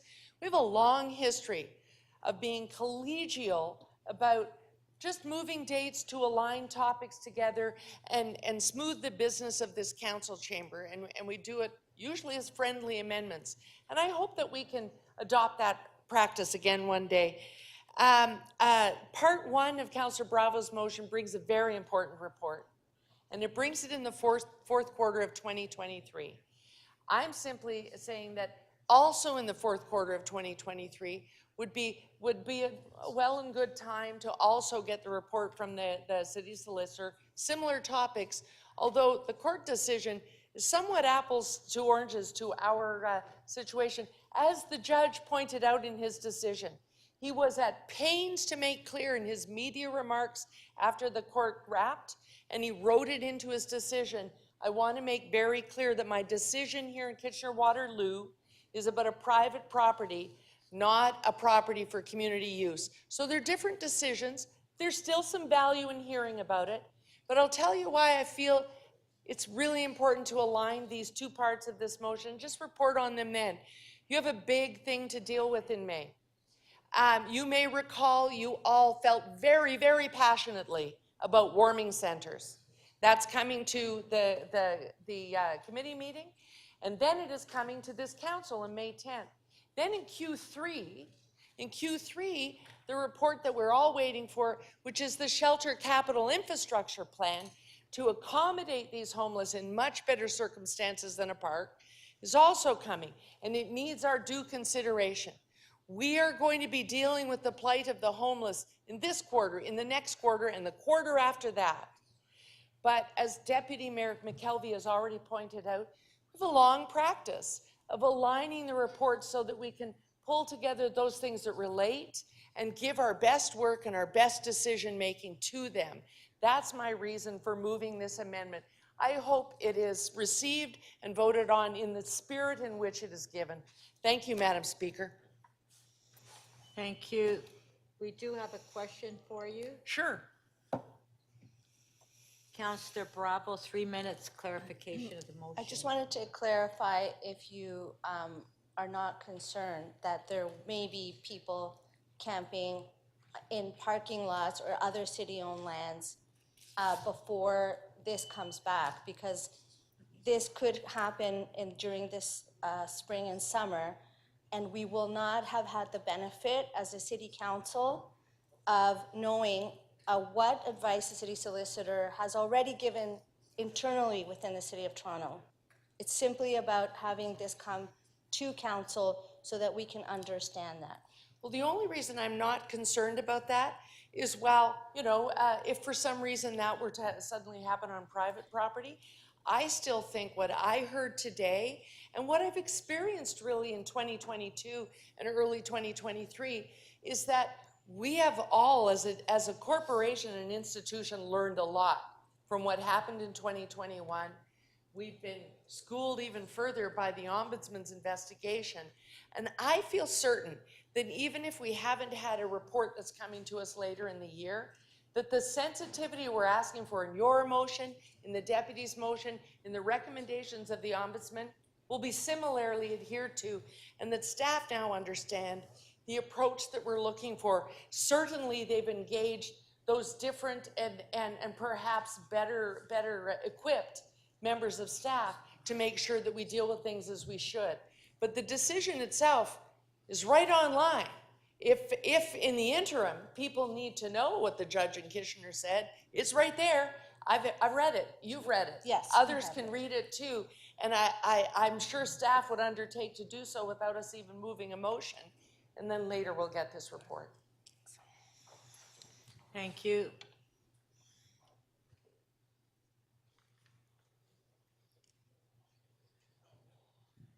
Councillor Sachs? No.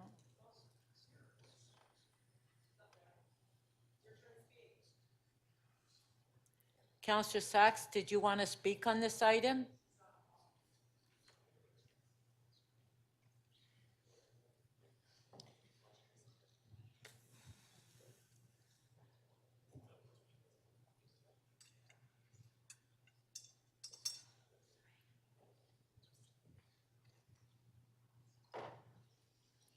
Okay, Councillor Sachs, go ahead. This is Miss, which item, have we done Carol's? Sorry, which motion are we on, I'm sorry? We're discussing the encampments. Right, but which motion are we voting on? There's no motion. You got your name to speak. Oh, that was an accident, sorry. Okay? Oh, from yesterday, okay, sorry. From Wednesday. Okay, let's go next. Councillor Matlow to speak. Thank you. Madam Speaker, I have two motions. One is to amend Councillor McKelvey's motion with item 4. That the staff don't have your motion, so, They do. no, they just said they just received it. Yeah. They just received it, Counselor Matlow, so I'll hold you down. Okay. It needs to be sent in way in advance of you speaking. Counselor Malik to speak. It's our sport. It's our sport, wearing you down. Thank you very much. Can you hear me? Yes. Thank you to the Ombudsman and everyone who's spoken so far. I'll be brief. I think that what we heard today is that Torontonians experiencing homelessness are our neighbors, and they're members of our community and part of our broader social circles. And as the Ombudsman report shares, violence and trauma was an outcome from for our neighbors as part of the encampment clearings that took place the summer of 2021. And what this report has shown us is the way that that was done was not right, and that we must ensure that we've learned and that we do better. As was raised in the questions over the last few days of council, we have seen that the city has a successful model in the Dufferin Grove model, where mental health and physical health supports were present, where there was meaningful engagement with residents, and where they were building trusting relationships and provided opportunities for feedback and improvement in what that process is. And as a city, we must treat all Torontonians with respect and build a better path forward. That's what we have in front of us with the recommendations from this report and the motion, particularly from Councillor Bradlow, which I will be supporting. And I hope that we can all come together on these recommendations. Thank you very much. Thank you.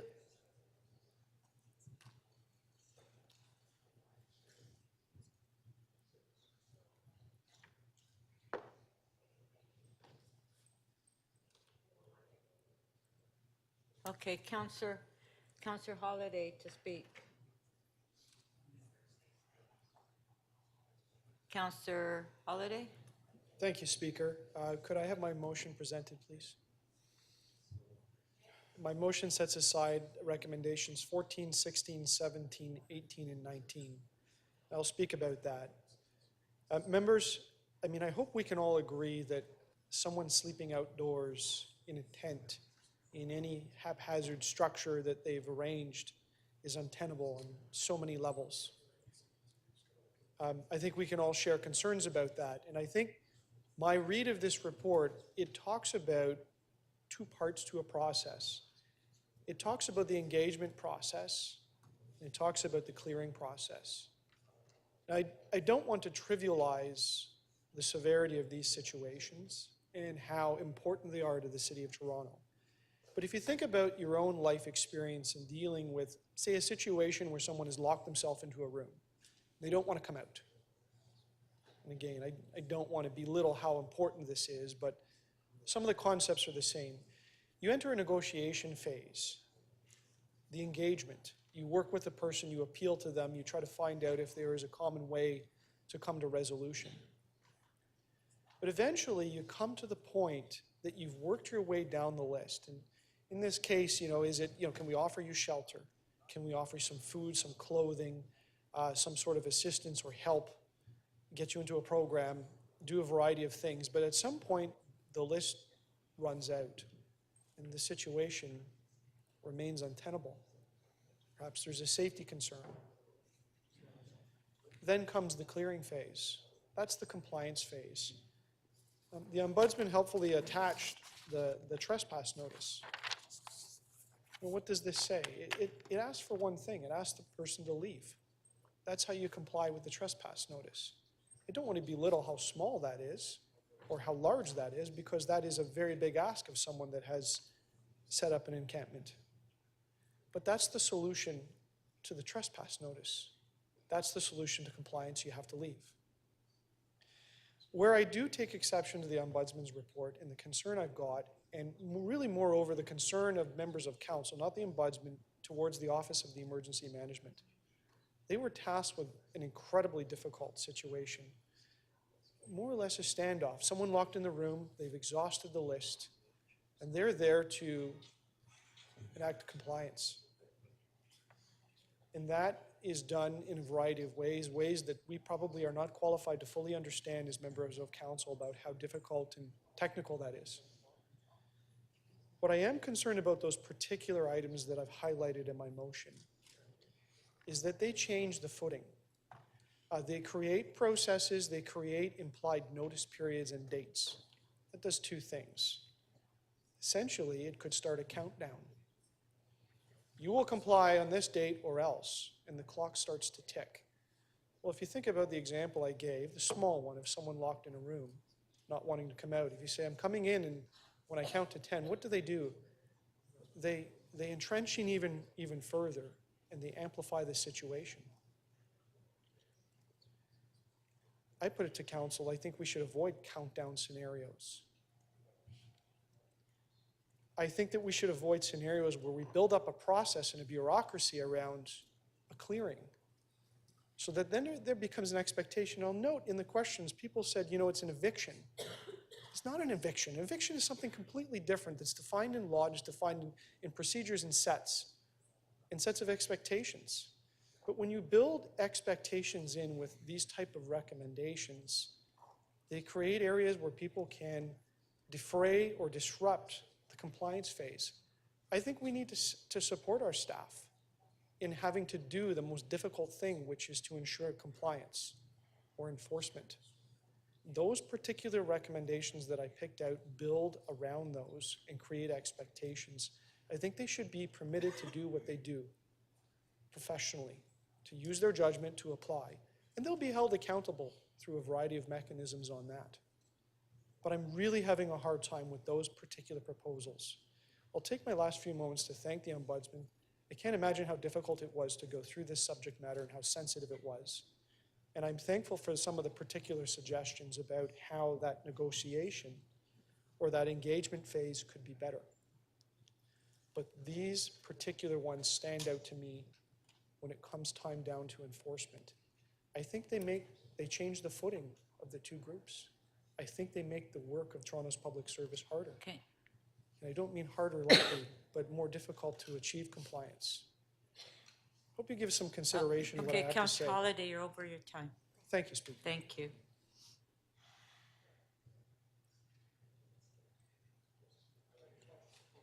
Councillor Morley has a question for you. 3 minutes, clarification of the motion. Thank you, Madam Speaker. To my colleague, Councillor Holiday, I wonder if you could speak to us about your perspective on the city providing notice for residents for things like developments in their neighborhoods. Do you think that that's an important practice?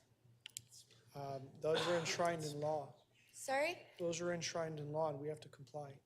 And so the human rights and the ability for folks to have an understanding of what kind of potential enforcement action they might be subject to, do you think that those are not entrenched in law?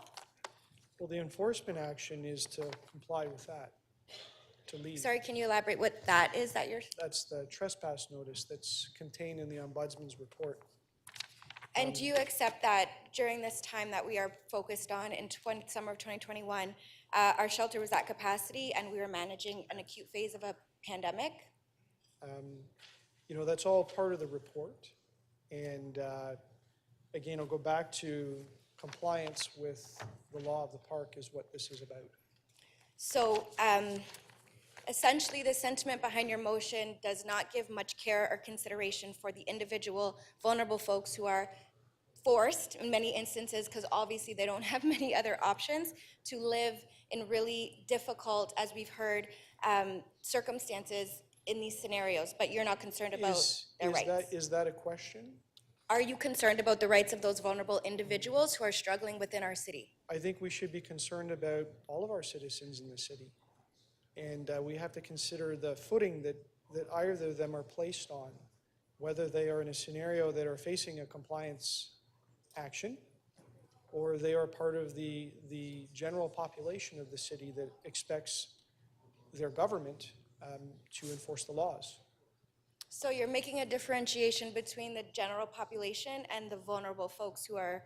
No, I don't qualify it with vulnerable. I just carve out that there are circumstances when people are facing enforcement action for compliance with a trespass notice.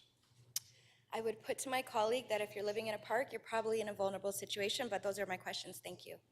I thank you for the comment at the end of the questions. Thank you. Councillor Burnside, 3 minutes clarification of the motion. Thank you, Madam Speaker. Okay, hold on. Councillor Must be for Perruzza, your Councillor phone is Perruzza. ringing. Your phone is ringing. Who knew? Okay, go ahead. What world are we in here? Anyway, on the serious note of this, so I just want to, I thought everything was clear, and then questions get me a little confused. Hold on, Councillor Burnside. I'm going to put your call on hold. Let's have a quorum call. We don't even have quorum. Quorum call. Stephen, I just have a question. Microphone. Recommendation 16 is what?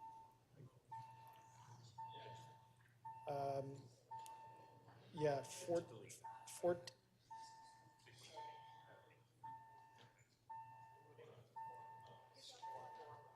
You need, you.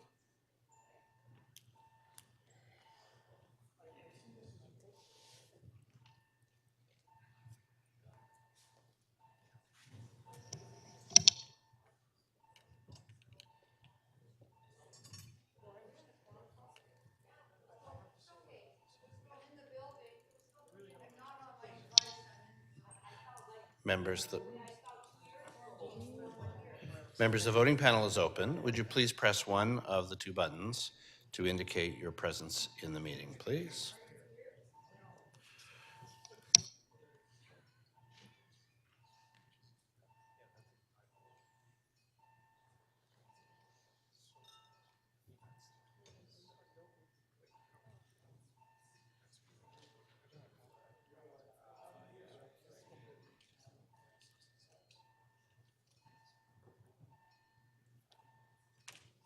Councillor Perruzza, please, would you? All right, we'll record you as present.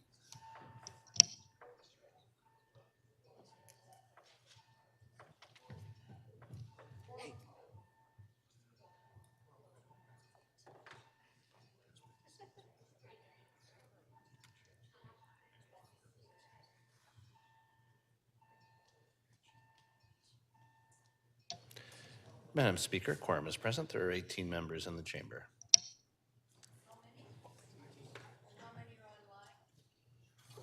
Pardon me, there are 20 members in the meeting.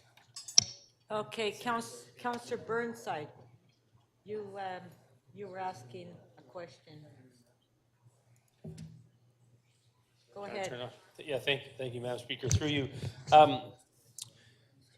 So, Councillor Morley's questions, I inferred from that a certain lack of concern when you drafted this motion for the rights of the vulnerable population. But is it safe to say, I just want to clarify that recommendation 16, you're actually concerned about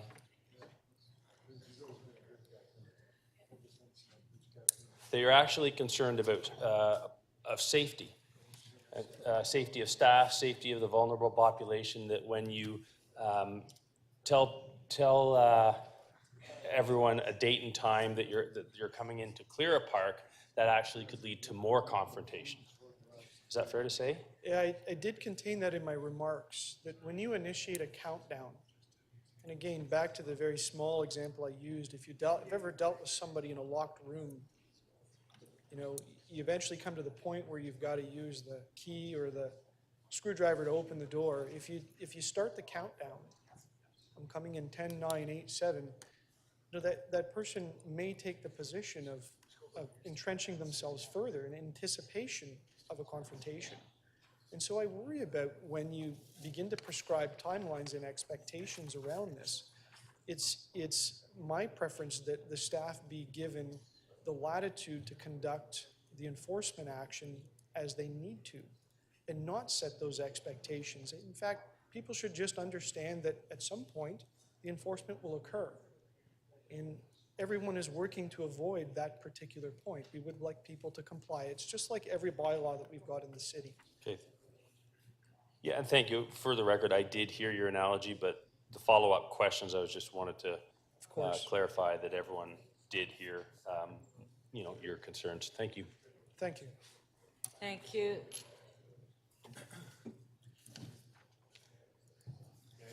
That's it. Yeah, that's it.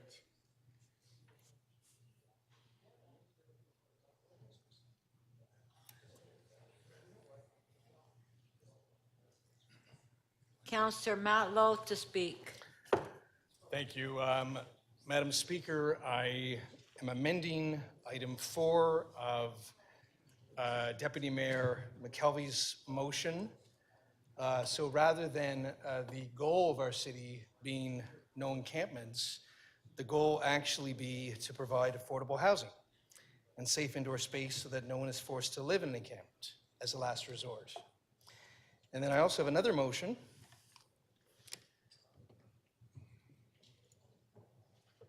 that places a moratorium on forceful encampment evictions until all of the Ombudsman recommendations are implemented, and establish a permanent encampment advisory committee, which includes residents with current or recent lived experience, advocates, and experts, to advise on the implementation of the recommendations and to be consulted with prior to any eviction action to ensure that encampment residents' needs are addressed, including the provision of safe and suitable shelter. I mentioned yesterday that I once went under the assumption, as I believe many people do, that the reason people are homeless is due to addiction or mental health. And while there are individuals who certainly have those challenges, that doesn't describe everyone who lives outside. And in fact, the real reason for homelessness is because those individuals don't have a home. If they have a home, they are better able to have the lives that they are meant to live. And in fact, I know people who are middle to upper middle class who have mental health challenges and addictions, but have the resources and the supports necessary in many but not all cases to better their lives. But we need to start seeing the people who are in our parks and on our streets as people, as citizens, as residents of our city. Yesterday, we had a long conversation about safety on the TDC. We talked about keeping our people safe. But aren't the unhoused our people too? Shouldn't there be as much attention about them as we put toward everybody else? Are they not somebody's loved ones, somebody's family members? Why don't we speak about them in the same way? Why don't we treat them with the same respect and dignity? What this city did was inexcusable and shameful. And I'm so grateful, as so many people are, to the Ombudsman and his office, his staff, for the extraordinary work that they did. Because for so many people, both the unhoused and their advocates, this is the first time that they've been heard by anybody in any position of authority to make any substantive change. But what they're hoping for is those recommendations for change are then heard by those of us in power who have the ability to implement them and implement them well. But they also don't want to keep knocking at the door of power, knocking at the mayor's office door, knocking at the councilor's office door. They should be let in. People like Kathy Crow, people like Zoe Dodd, people like Lorraine Lamb, people like Diana Chan McNally, and those with lived experience. They should be let in. They should be helping with the policy development. They should be helping lead because they know what they're doing, they know what they're talking about, and they want to help. And it wasn't us that came up with the Dufferin Grove approach, it was them. They came forward with the path forward. that Councillor Layton and I, on their behalf, brought forward to council, and it was rejected by the mayor and his allies. That was wrong. It was wrong. What did you do? You opted for a violent and inhumane approach that militarized our parks. Hundreds of police officers with weapons and horses against our own people. Do we really condone the state committing violence against its own people? How can we do that? I believe that the City of Toronto should apologize to them. Thank you, Councillor Matlow. Your time is up. Thank you. We do have questions for you. Councillor Holliday, 3 Thank you, minutes, Speaker. clarification of the motion. The first motion says that, it says no one is forced to live in an encampment. Are you aware of anyone that was forced to live in an encampment? You know, during the violent clearings, there were representatives of the city that kept referring to something called safe indoor spaces. And while they kept saying and perhaps even believing that they were offering safe indoor spaces, many of the people living in the parks and the encampments did not experience those spaces as safe. In fact, they had 3 a.m. bed checks. Sometimes they were thrown into a room with strangers. They had experiences that they were unsafe. They felt unsafe both for their body and their belongings.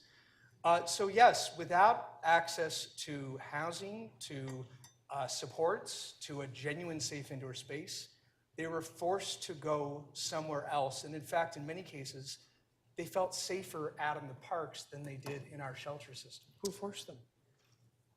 What do you mean, who forced them? Well, what person applied the force? People. People. People. The mayor, senior management, this council. So if the mayor forced someone to do something, did you not call the police? No, I mean, just, you used the word force. I'm not even following your line of questioning. You've used the word force. Somebody was forced to do something. They had no better option, and we didn't do our best to ensure that they had access to one. And what does the goal in the First Amendment look like? How will you know it's been reached? Order, Madam Speaker. I'm sorry. I think we veered from questions of clarification to an all candidates debate. Yeah. Well said. Well said. So Councillor Holliday can, Why don't we go back to the motion, I Councillor suspect my Holliday? time is up, but. thank you.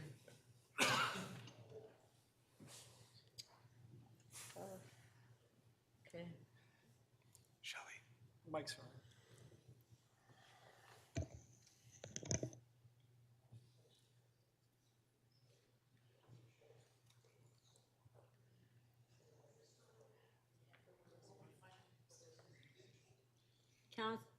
Councillor Malik to speak. I know I've spoken already. Oh, okay, sorry.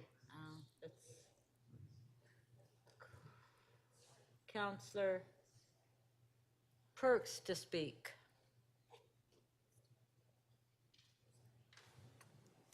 Thank you, Speaker. There are sort of two issues in front of us. One is the broad issue about how the city responded to a housing emergency during the pandemic. And frankly, a housing emergency that had existed for a decade before the pandemic. Those of you who are new to council may not know this, but people who've been here for a while will know time after time, members of council brought motions here saying that we needed to declare homelessness as an emergency and use various emergency powers of government to provide housing for everyone in the city of Toronto. Councillor Perks, do you have a motion? No, Councillor Matlow's motion was essentially what I had intended to move. Okay, thank So, you, thank yeah. you. Time after time, this council voted not to treat homelessness as an emergency. This council voted down various measures that members of the council brought here to try to increase the amount of housing that was available to people. Members of this council have attempted to block shelters from going into their wards. So for years, this council has refused to recognize that the basic needs of the people we represent come before anything else. We can imagine building parks in the sky or train tracks everywhere or giving all kinds of benefits to the people we represent and spending money to support business, and it goes on and on and on. I can't even keep straight in my head the number of different programs we have to provide services to Torontonians. None of them is more important than providing homes.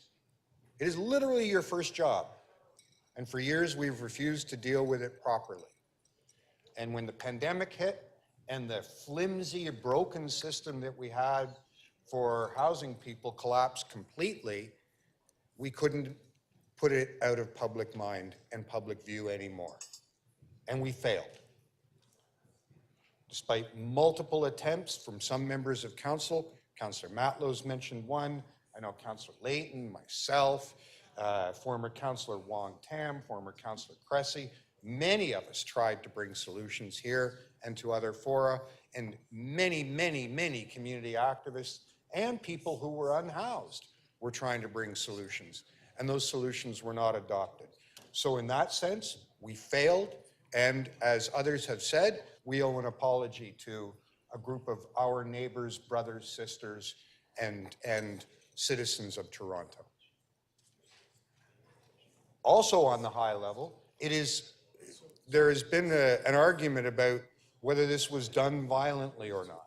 And it's a very simple matter of fact that anytime you apply the coercive power of the state to move somebody from one place to another, it's a violent act. Simple. It's a violent act. And in this instance, there are plenty of pictures out there and videos out there showing that violence happened during a process initiated by the City of Toronto. We owe an apology for that. But then there's the second level, which is the narrow thing that is in front of us. And I think we need to be very clear in our minds about the narrow thing that is in front of us. The Ombudsman has told us that the process for doing this was deeply confusing, the accountabilities were unclear. I will tell you, as a member of council, there were moments during that crisis when I did not know who was making the decisions. I did not know who was responsible for providing the services. It kept changing. The pathway for community members and organizations who support people in homelessness to give advice to the city kept changing. I only found out because somebody sent me a text today that the plan, the operational plan, actually got released during a Freedom of Information request. I was never given it as a member of council. I only heard on Wednesday that the decision to do it was from a phone call from the city manager to the deputy city manager, and it was unminted and there's no document. This is not how you solve the most fundamental and basic problem facing a city. Now, who is responsible for that? The Ombudsman has given us some clear ideas about how we fix it, but I think we need to be clear in our mind.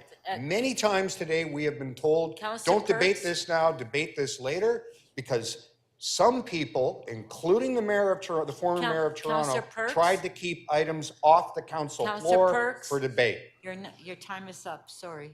Thank you.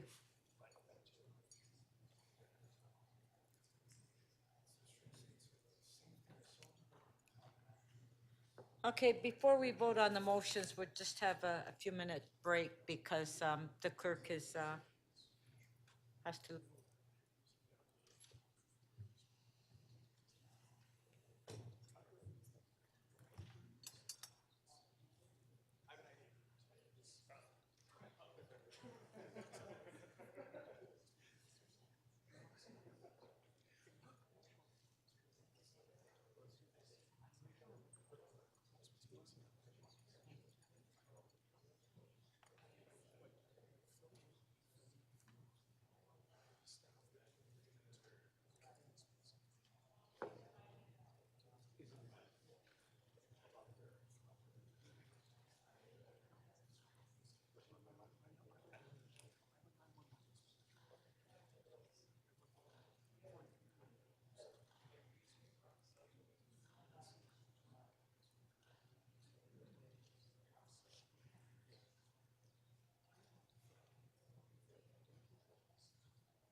Okay, members of council, if I can I have order, please? Can I? Okay, we're not here to talk about restaurants. We're here to talk about motions. My God.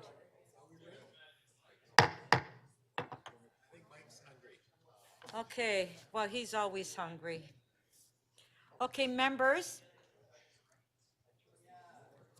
Okay, I want everybody to listen to what I'm saying, so you don't say, what do you mean? What are we voting on? Okay? So members, before we vote on the motions, I wish to make a ruling on one of Councillor Matlow's motion.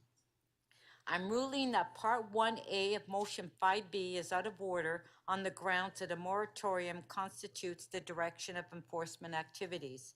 It is a common legal principle that has been cited in this chamber many times over the years that council may not direct enforcement activities. For that reason, Part 1A of Motion 5B is out of order, and we will vote on the balance of the motion.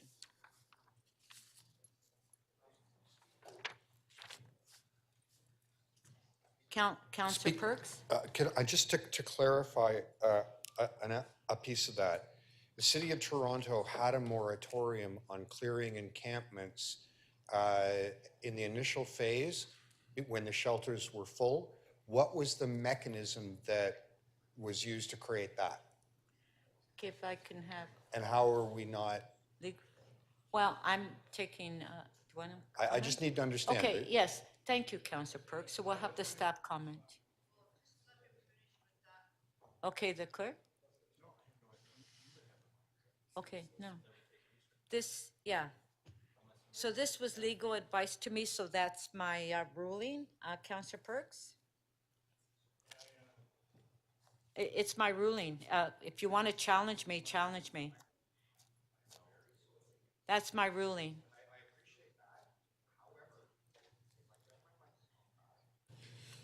The procedural bylaw makes it very plain that members of council can ask the clerk to clarify the rules.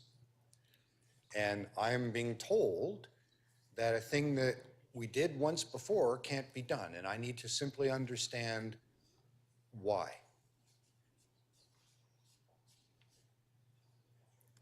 You can't answer that question. Okay. City Solicitor? Madam Speaker, I can't comment on what was done previously, but I will say that encampment clearing is essentially a bylaw enforcement activity. So the legal principle that legislative bodies should not direct law enforcement activities does apply. What about when we, during, I remember council passed a moratorium on clearing the parklet where Occupy happened. Like, we've done this. Okay, Councillor Perks, if you don't agree, you can challenge me. Okay, I'm challenging the ruling. Okay, Councillor Perks is challenging my ruling on legal advice that we received. Recorded vote. Okay, so the chair has been challenged to support the ruling of the chair. You vote yes. If you don't, you vote no.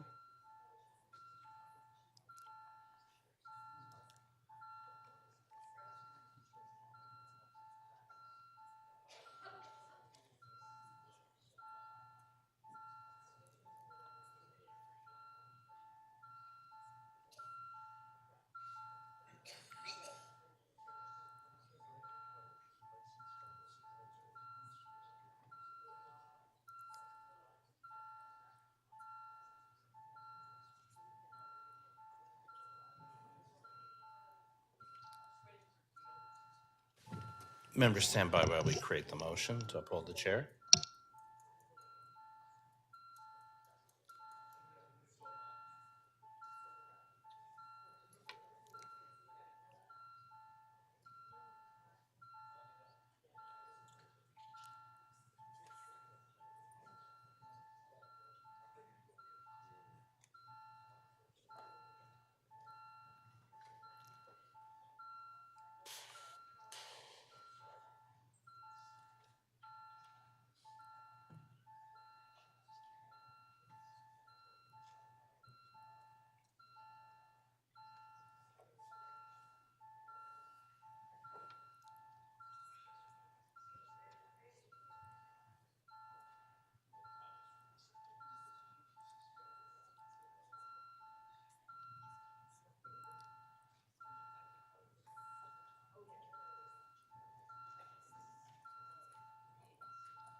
Counselor Carroll, can we get your vote, please?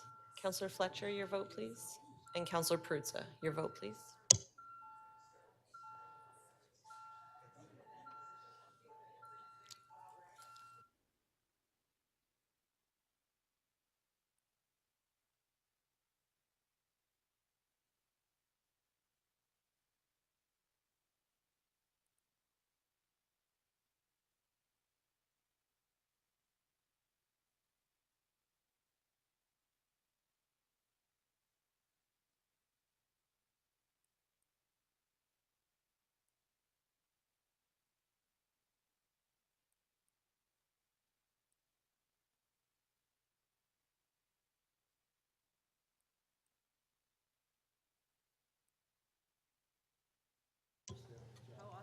Madam Speaker, the chair is upheld in a vote of 15 to 8.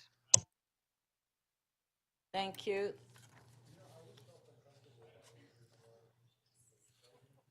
Councillor Matlow? Thank you.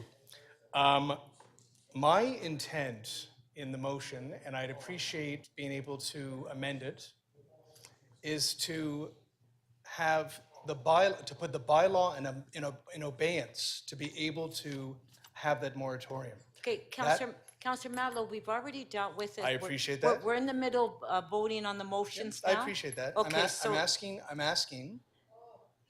You can't amend it now. I'm We're in the asking middle to of amend my own motion.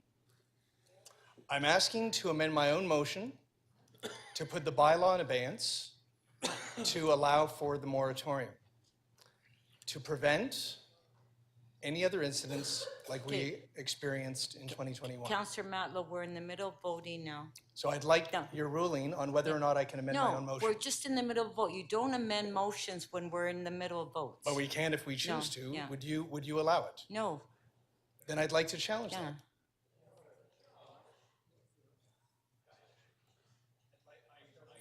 You know, Councillor Matlow, you know what the rules are. And you've been here long enough to know what the rules are. And you just can't get up because you don't get your way and you want to change your motion. Yeah. Councillor Perks. I want to remind you that your duty is to conduct this Yeah. meeting so that all members have the right to be heard. I Right. further want to remind you that we as members of council are told that we can rely on clerks and legal to provide us advice so that our motions are in the correct form, and we should not be getting that advice after the motion has been placed. So Councillor Matlow's rights as a member of this council have been abrogated, including by you, and I ask you right now to withdraw what you said to Councillor Matlow and return to the role of being a neutral manager of this council. Councillor Perks, you know, enough is enough. Because you don't get your way, it doesn't mean that you have to get up and change your motions. So I wish of council, would you allow Councillor Matlow to amend his motion? No? Okay. And not from the audience. Yeah, recorded vote. Let's just take a recorded vote. Let's take a recorded vote. No, Councillor, I'm asking the question if council wants to get Councillor Matlow to amend his motion. Yes or no? Yeah, recorded vote.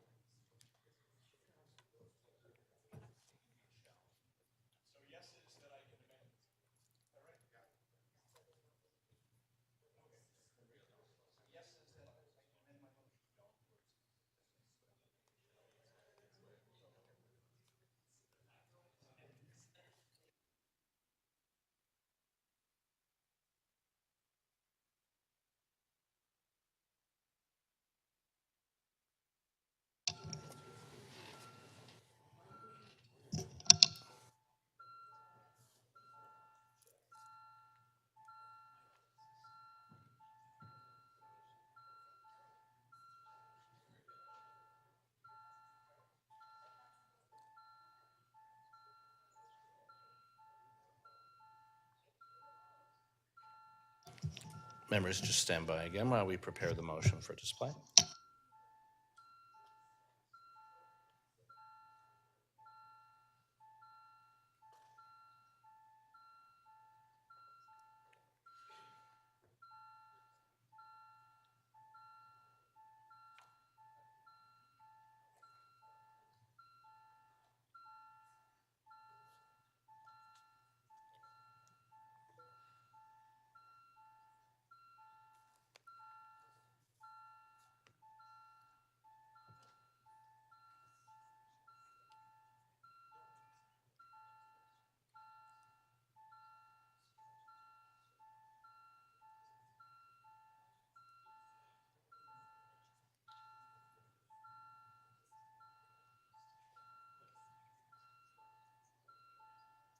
The voting panel is now open.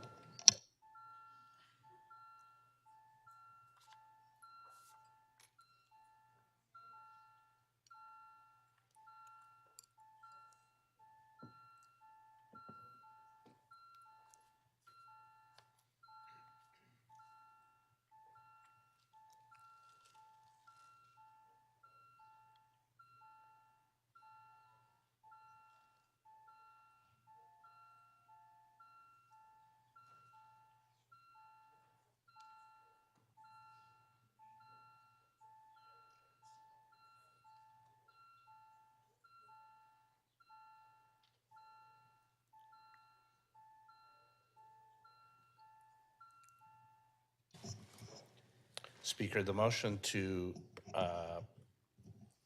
permit Councillor Matlow to revise his motion does not carry. The vote is 11 to 12. Thank you. Okay, let's put the motions on the screen. We'll start voting. Okay, let's just wait for the motions to come on the screen.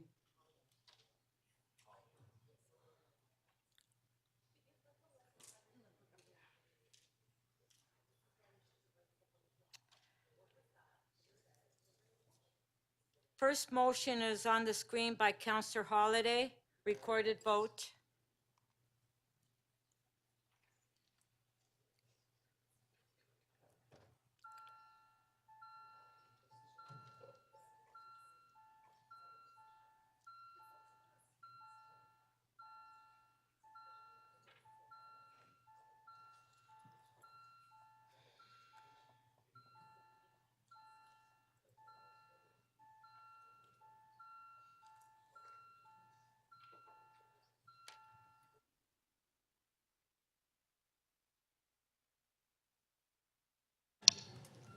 Councillor Perruzza, please, and thank you.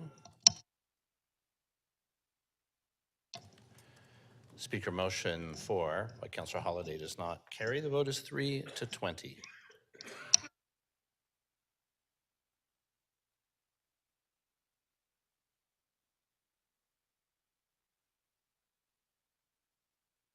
Thank you. Next motion.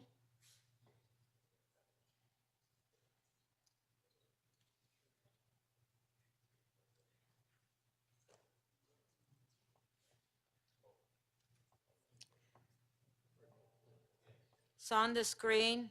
Recorded vote.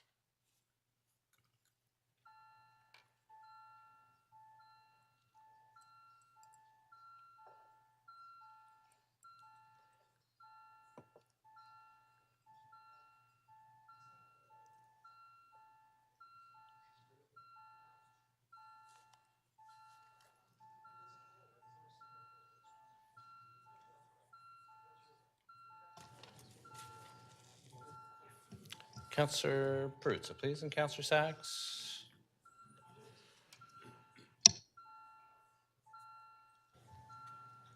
Councillor Crisanti, please.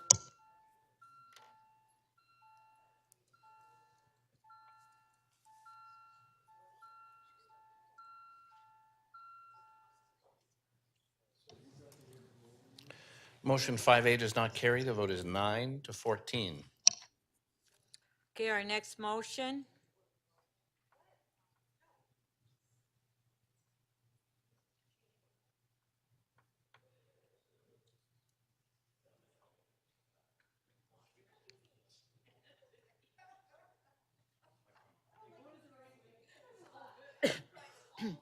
Motion 1 by Deputy Mayor McKelvey. It's on the screen.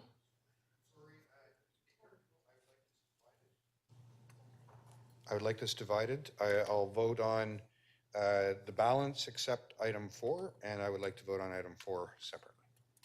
Okay, so we'll vote on 4 first and then the balance. Is that okay, Councillor Perks?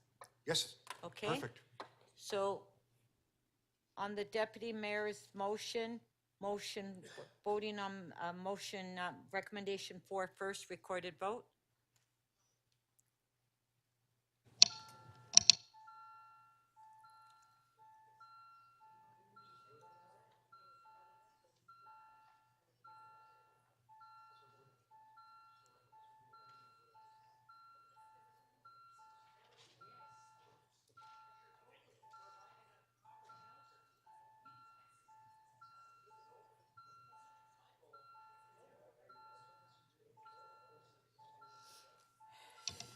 Counselor Fletcher, please, and Counselor Myers.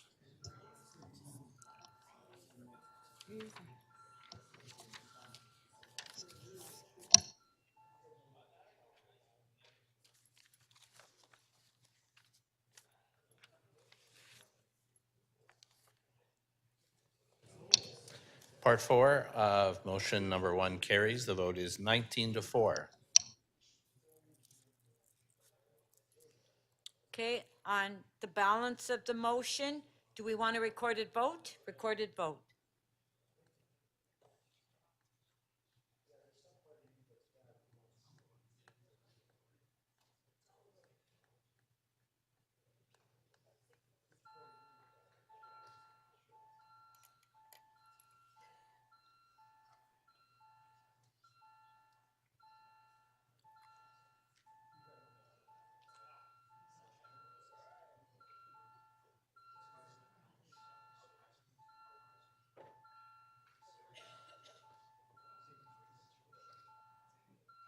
Counselor Peruzza, please.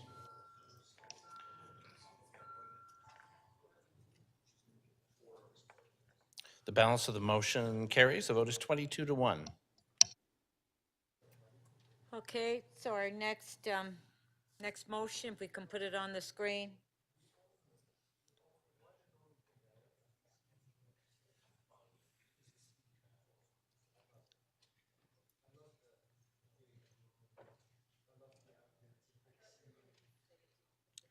Motion 3 by Counselor Carroll. Do we need a recorded vote? On favor? Carried. Thank you.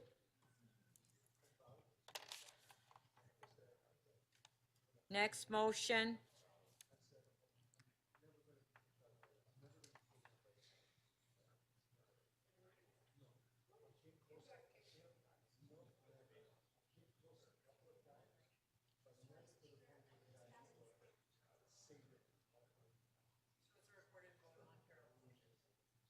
Pardon? Oh, we already voted on it.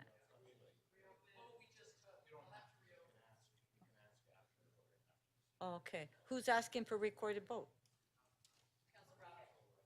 Oh. Okay, so recorded vote on Counselor Carroll's motion.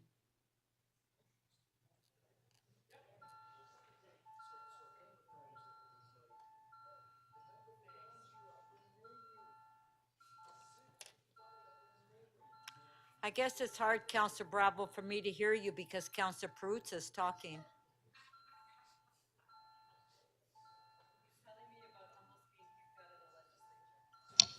Well, I don't blame them. Counselor Crisanti, please. Counselor Peruzza. Counselor Fletcher, please. Thank you.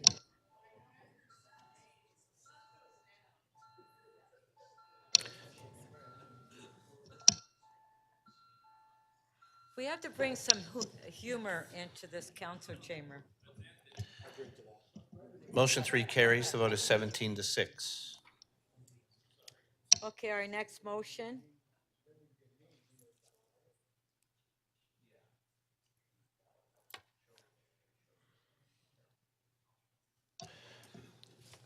Madam Speaker, the next vote is on Counselor Bravo's motion as amended, and I've said before, we can't show in real time that, so we're going to display Counselor Carroll's motion one more time and highlight the portion that has been adopted. So this is Counselor Bravo's motion, but as amended. Okay, on favor, recorded? Recorded vote.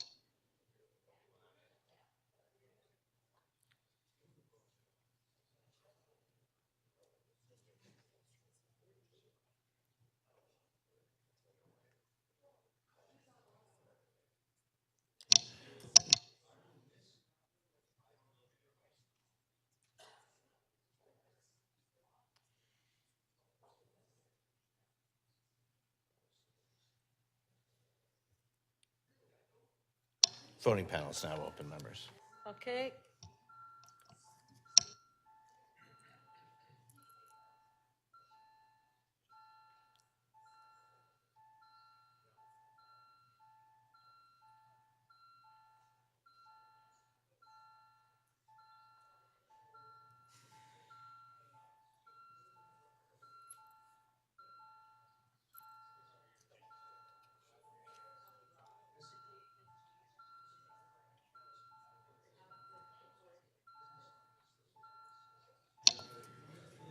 Councillor Perruzza, please.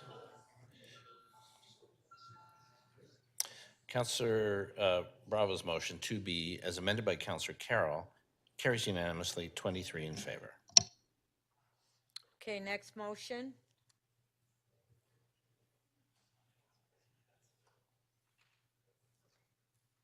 By Councillor Bravo. On favor? No, that was the amendment. Count, yeah. Who said recorded? Okay, recorded vote.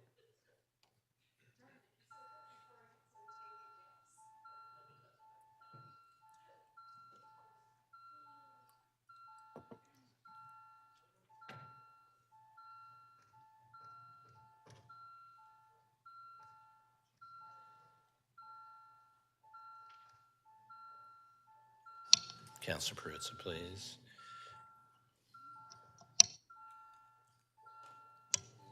Councillor Burnside, please. Councillor Robinson.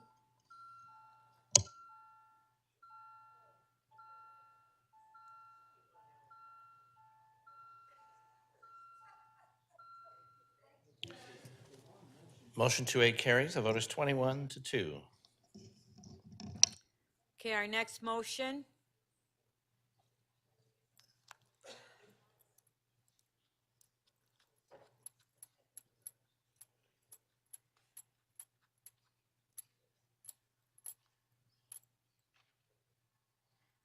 Okay, motion 5B by Councillor Matlow, recorded vote.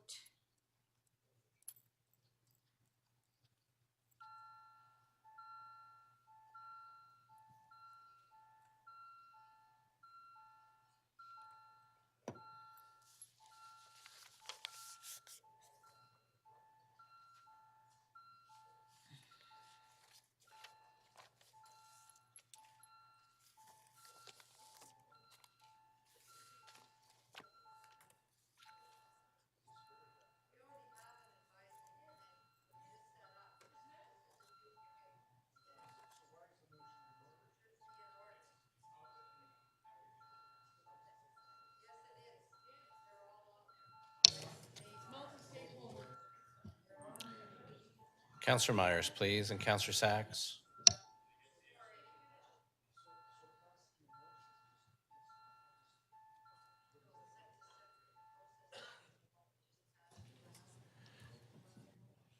Motion 5B does not carry. The vote is 6-17. Item is amended on favor. Recorded? Recorded vote.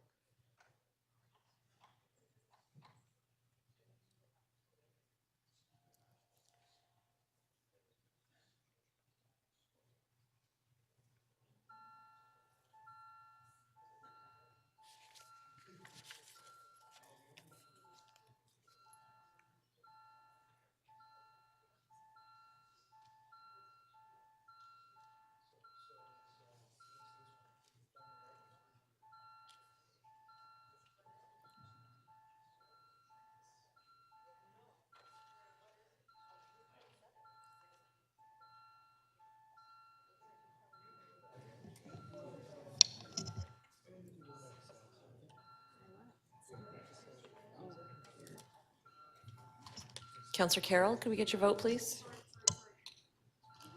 This is on the item as amended.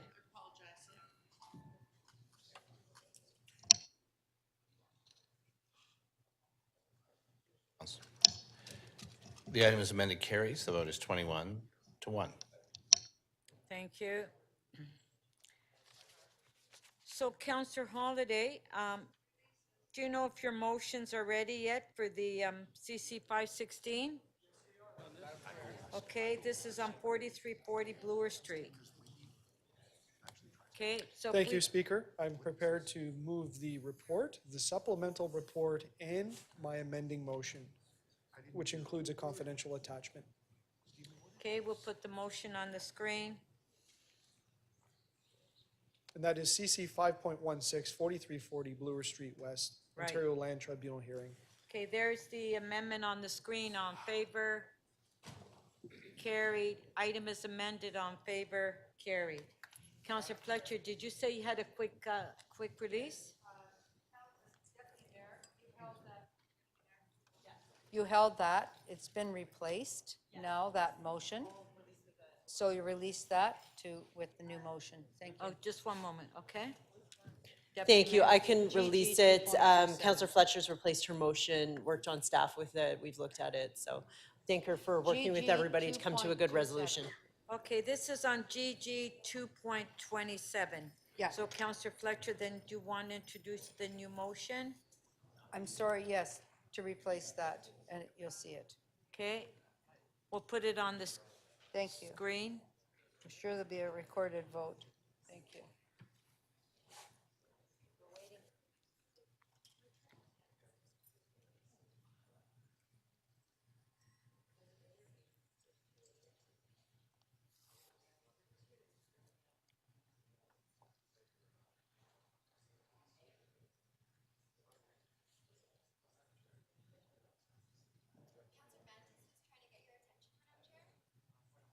Is your computer not working? Counselor Mantis, sorry. On the ombudsman report, I voted yes, but it doesn't show on the system that I voted. He was present.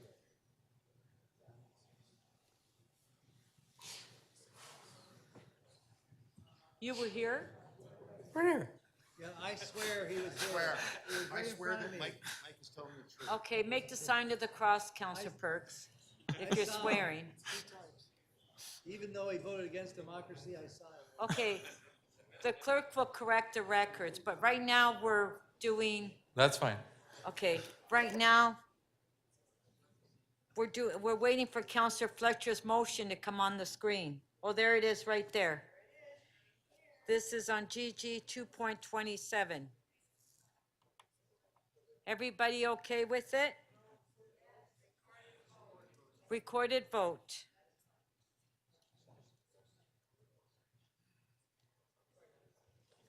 Recorded vote, yes.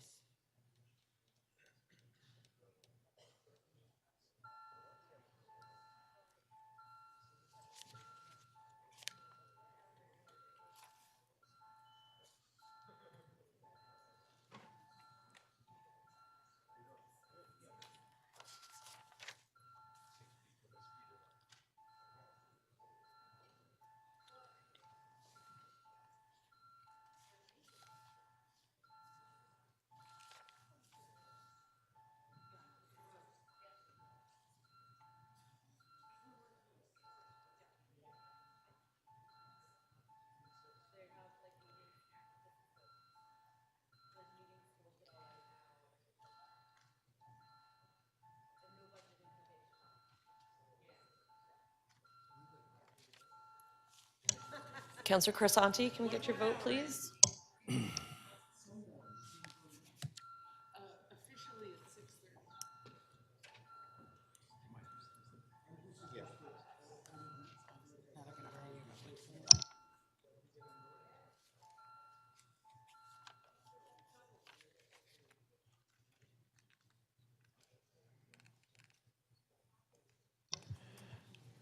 The motion carries. The vote is 20-2. Thank you.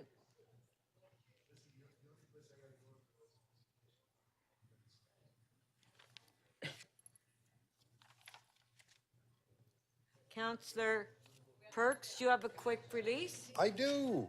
I would like to release member motion 5.22, the need for more openness at Metrolinx's Board of Directors meetings.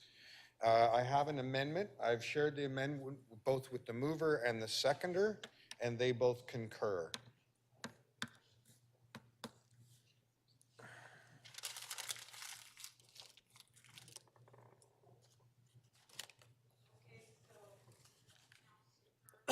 Counselor Perks is releasing MM 5.22. With an amendment.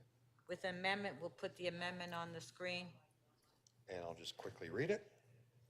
I move that City Council communicate to the Province of Ontario that the Board of Can I do it after Metrolinx this? should include elected officials from area municipalities, as was the case with the GO Counselor Transit Board Perks, can in I the just past. hold you for a sec? I don't mean literally. we have to go back to GG 2.27, which was Councillor Fletcher's motion. We did vote on her her motion, but we didn't vote on item as amended. So GG 2.27, item is amended on GG 2.27. Okay, sorry, Councillor Perks, I'll go back to you now, sorry. Okay, so to refresh your memories, I'm releasing the Metrolinx item with an amendment that City Council communicate to the Province of Ontario that the Board of Metrolinx should include elected officials from the area municipalities, as was the case with the GO Transit Board in the past. Okay, so that's on members' motion 522. And so Councillor Moyes and Councillor Cole, you moved the motion, you okay with it? Okay, so we have the amendment that's on the screen. Is everyone okay with it? Yeah. All in favor of the amendment? Show of hands, carried. Item is amended, on favor, carried. Thank you. Do you have any further releases? No. No? Okay, does anybody else have any releases? Okay, so guess we'll have to get a motion to defer some of these items that are still here on the agenda. So, 5:30. Councillor Holiday, it's my understanding that you want to go in camera for CC 511? No, but I did want to raise a point of order. Okay, point of order. Just prior to dealing with Councillor Perks's amendment, you mentioned on the matter that regarding Councillor Fletcher's motion, that there was still a vote to be taken, that we missed one. If I heard correctly, I just want to get some clarity on that. I don't recall seeing that vote happen. Yes, I just went back when Councillor Perks was up speaking. I asked him if he would just hold on for a sec, because Councillor Fletcher item, we voted on her motion, but we didn't vote on item as amended. So will we be voting on the item as amended? We just did. I didn't see or hear that, Madam Speaker. I would like to have a recorded vote on the item as amended. Okay. Okay. I'm sorry, Madam Speaker, it's really hard to hear in here with the stuff going on. Yeah, I know, I understand. And Okay. I do care about that motion. Yeah. Okay, so motion to reopen, and let's have a recorded vote on GG 2.27. Recorded vote.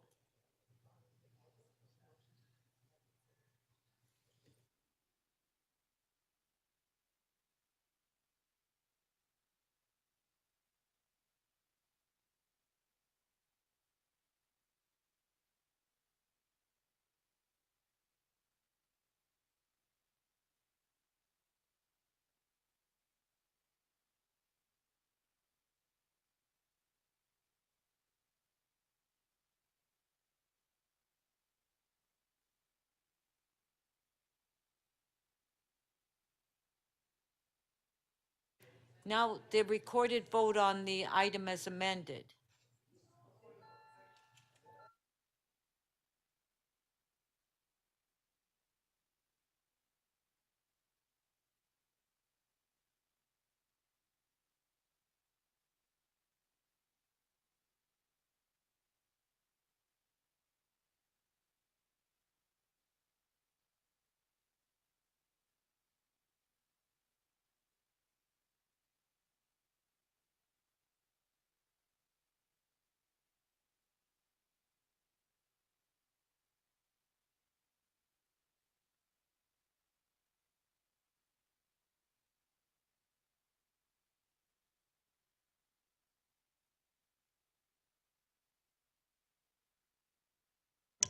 Councillor Bravo, can we get your vote, please? And Councillor Perruzza, please.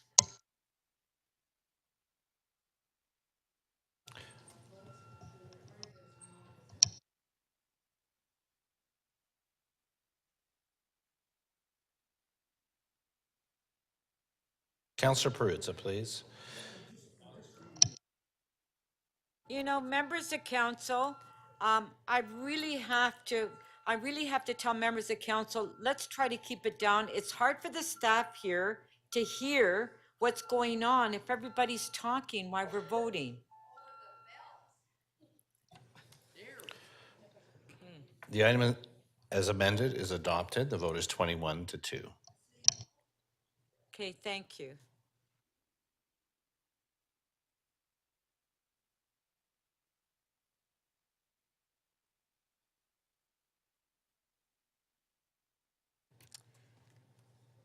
Councillor Matlow, Audit Committee 1.7, getting to the root of the issue. Do you have any questions to staff? No, I have a motion. Okay, does anybody have any questions to staff on the item? This is the Audit Committee report. Okay, I don't see anybody there. So Councillor Matlow, if you can just put your name, please, on this. There you Sure. go. Oh, it's there. Okay, Councillor Matlow to speak, and you have a motion? Yeah, I have a motion to explore contracting in. And the reason is that I've had an experience on audit committee. You may remember both Rob Ford and John Tory put me on that committee along with licensing under duress. But I ended up actually really loving both experiences because I did learn a lot about how the city works and in many cases how the city does not work. But I certainly learned where we could find savings and where we can serve residents better. And in 2021, the Auditor General found, I think they spent like 500 hours on this project. Councillor Holliday will remember it well, where they found that Torontonians were ripped off by the private tree maintenance companies, like totally ripped off. Ripped off because what the Auditor General and their investigators found is that they cross-referenced the GPS to their work logs, and they found that they weren't where they said they were going to be. And they actually ripped us off roughly an estimate of about $2.6 million. They were out having coffee, having cigarettes, hanging out, but they weren't doing their jobs. And there's this little cabal of private contractors who have the city up against the wall. And that's got to end. And I'm not suggesting, if you read my motion, I'm not saying do it this second. I'm not saying that we're going to rip up the contracts today, but I want to put them on notice that we're going to look at other options. We're not going to allow this to continue. They don't have an inherent right to rip off Torontonians and steal from us with our time and our money. Well, $2.6 million. Yeah, just a sec, Councillor Matlow. Councillor Fletcher, yes. I don't think the auditor used the word steal, No, and I they don't didn't. think that is a word. And Councillor. Thank you. Okay, Yeah, I will thank you. Yeah, Councillor- I think if anything, Councillor Matlow should have learned to watch how he discusses things. Yeah, and Councillor names Matlow, things. please, you can't They- say that people are stealing or lying. They were You on can't the do- taxpayer Councillor- dime. Councillor Matlow, you can't continue doing that. Please, can you just stay on the topic? Okay, they screwed us. They ripped us off. You know, but Oh, whatever, you know. Like, what is, Seriously. The auditor found? I mean, that's literally what the auditor found. I don't think the auditor said that in her report. Well, I just did to correct Yeah. the other word you didn't want me to use. Listen, whatever word you feel comfortable using, we keep contracting Privilege, Madam companies that Chair. do that. Councillor Robinson. You know, I don't feel that we have to be exposed to this type of language. I know. This is a chamber of people that have been elected to represent the various neighborhoods and communities in Toronto. And I don't think they expect us to conduct ourselves like this. And I personally am offended, and I think other members are too. So I would like those comments to be retracted because it's just not the type of language we should be using in a chamber of this nature.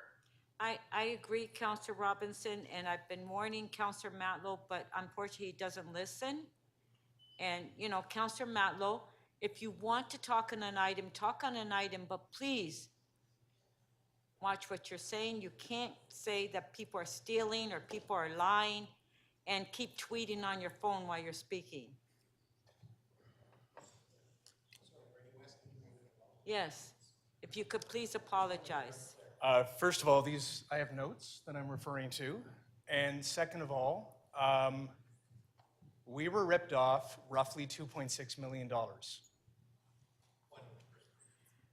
Councillor Thompson, point of personal privilege. Madam Speaker, I wanted to clarify your ruling and your ask of Councillor Matlow. Are you asking Councillor Matlow to withdraw the comments that he has stated, and in fact that Councillor Robinson has referenced that she objects to, which I also object to? Councillor Matlow, can you please apologize? For what? Retract those comments. Oh, you Which know, ones? Councillor Matlow, you know what we're saying. This is not a joke. Like, please. Okay, simply for Retract the simply comments just you to be able to made move about- on, about I the will auditor and the retract Please any. apologize to council. Well, no, come on, stop. Like, I will retract any word that you find offensive, and I will use another word. They did not do a good job because they weren't doing the job that they were meant to do, and the money that we gave them wasn't the right way to spend tax dollars. And therefore, we need to tell them So, that Councillor Matlow, if you're speaking in council, you speak through the chair, and please watch your language. Don't speak to the media. What media? What are you talking about? Face the speaker. Just don't. I mean, You know- come on. Actually, I'm going to let you in on what I'm doing. I'm actually looking at faces who I feel more comfortable speaking to, frankly. Oh, well, that's ignorant. Then, you know, Councillor Matlow, I'm cutting you off because I think you're being very rude, and we're not going, okay, you're done. You're done, Councillor Matlow. Councillor Holiday to speak.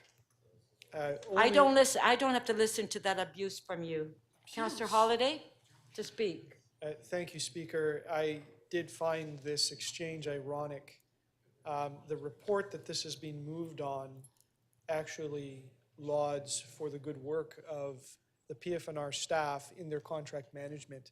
To dial back, to remind members of council, the auditor found that there are issues with both the in-house services and the contracted services. And the report before us is essentially a progress report on the good work of the Toronto Public Service in improving contract management, which has been at the heart of much of the criticism that has been found in the auditor's reports.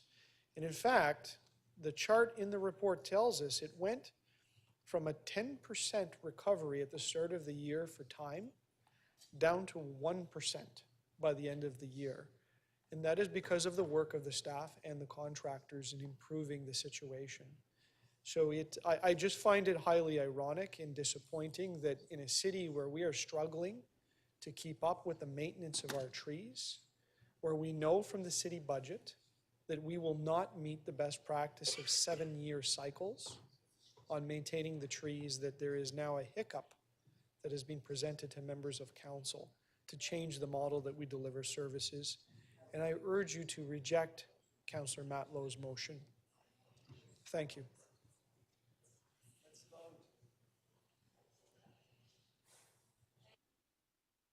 Thank you, Councillor Holiday.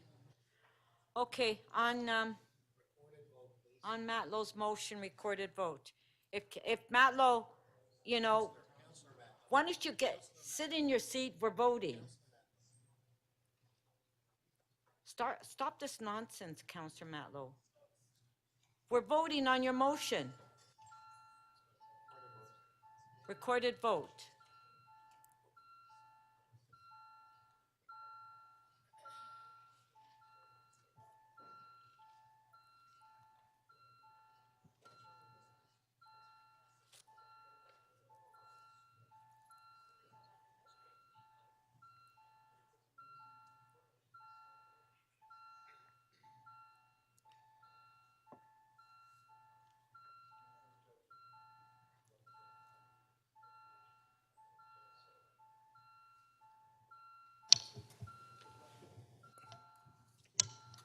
Counselor Carroll, can we get your vote, please?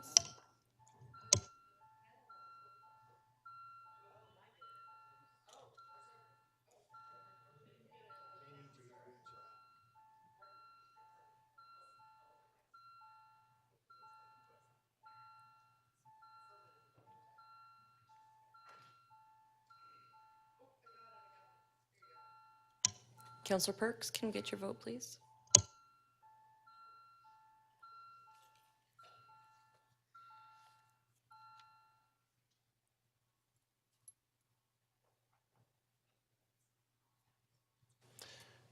Speaker, the motion carries. The vote is 12 to 10. Okay. Our next item is Councillor Holiday.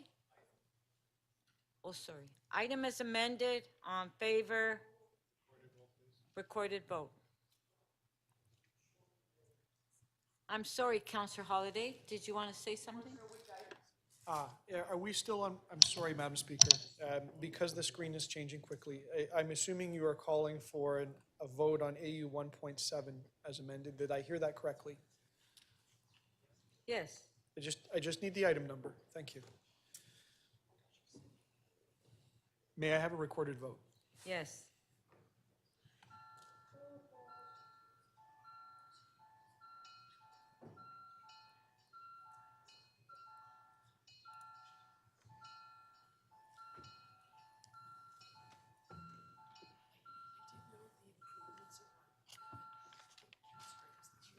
Microphone.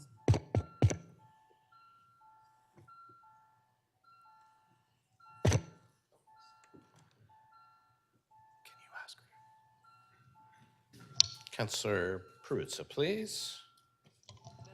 Counselor Crisanti, please.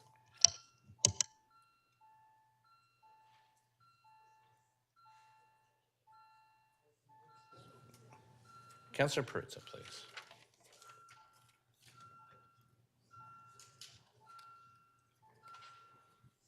The item is amended, carries. The vote is 19 to 3.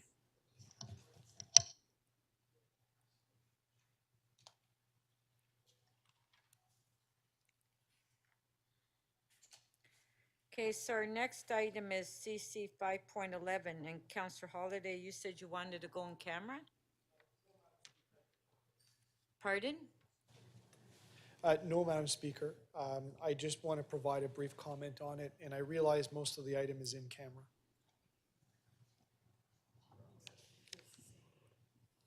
So you don't need to go on camera? I do not. Okay, so you want to speak on the item? I do. I'll be very brief in the, Okay, in the interest Counselor. of our constrained time. Councillor Holiday to speak. Thank you, Speaker. I would just urge members of council to take a look at this particular item and its background. I have found it highly disappointing, and I have heard from a number of people that share the same view, and that they think that there may be a better way to do it. And this just seems to be a project that is growing in complexity with concern. I would like a recorded vote because I would like to be recorded against the particular recommendations.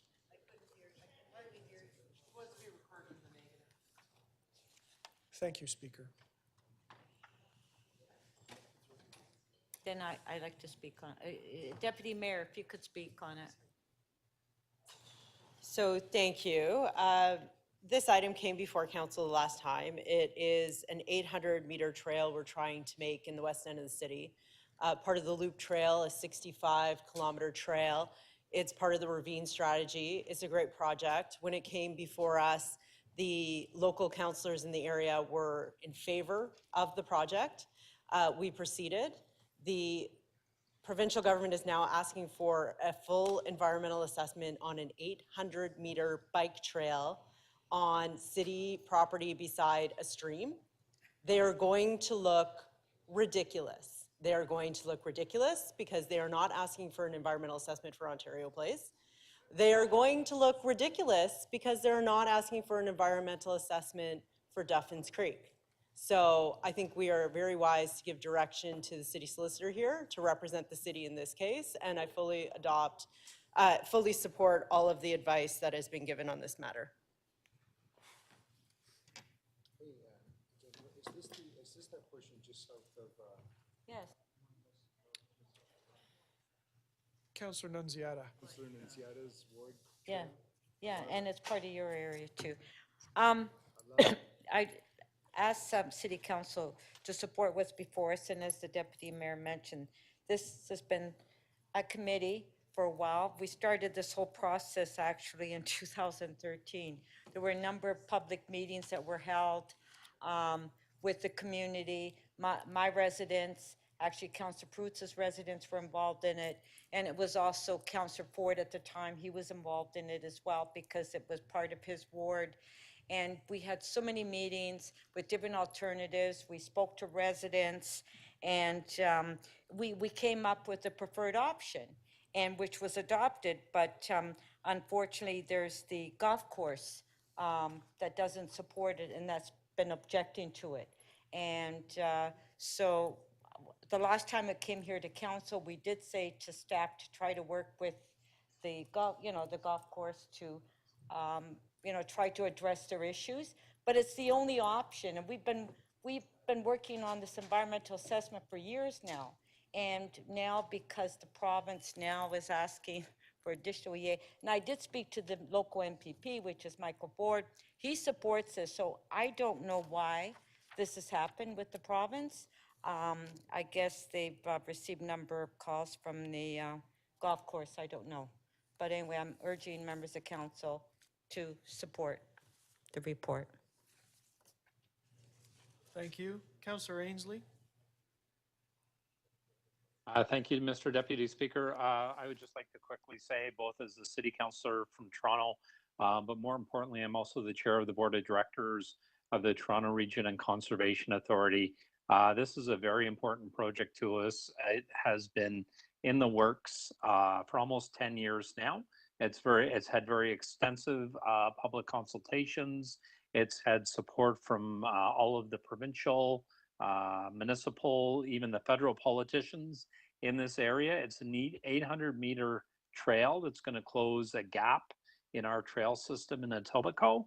And I encourage everybody to please support the recommendations in this report. Let's support our Conservation Authority, all of the staff that have been working on this for over a decade, and let's move this forward. Thank you. Thank you. Okay, last speaker, because we want to get the item, Councillor Perruzza. This is one of the final pieces on an absolutely magnificent trail. A magnificent, magnificent ravine trail. Starts off just north of Roundtree Mill Park. And when we are able to do this last little piece, technically you get into this trail system along the Humber River and you come up at the lake, at the bridge there, you know, Palace Pier, and then it loops into, you know, the waterfront trail, right? It is absolutely beautiful.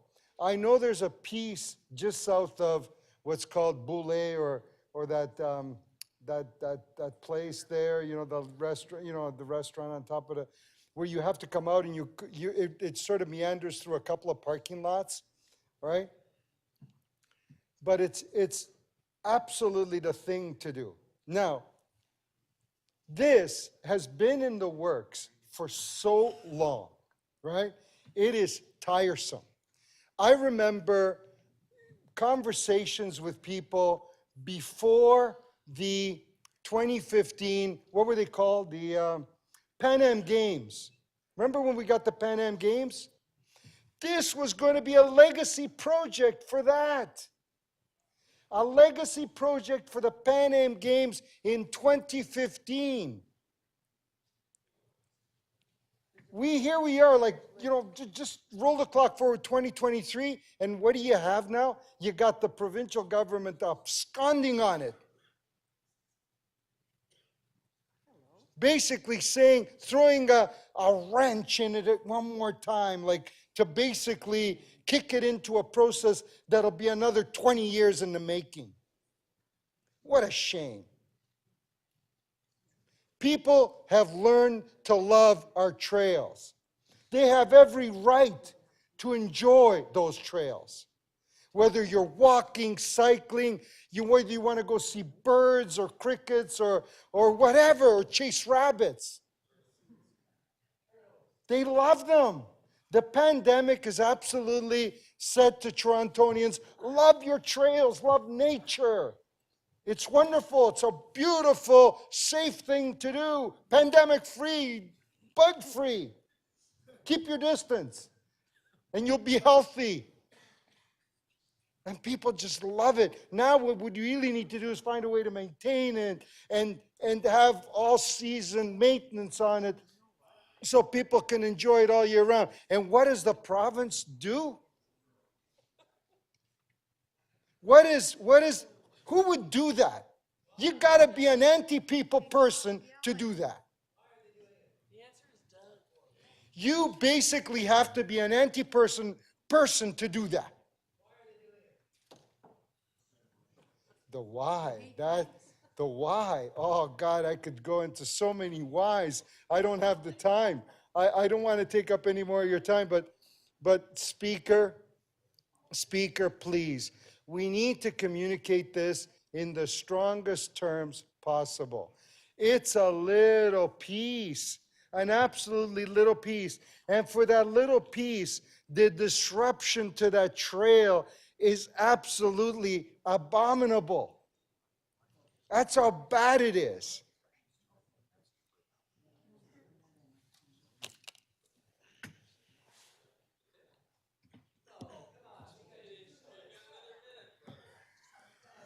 It's late, it's late. It's late.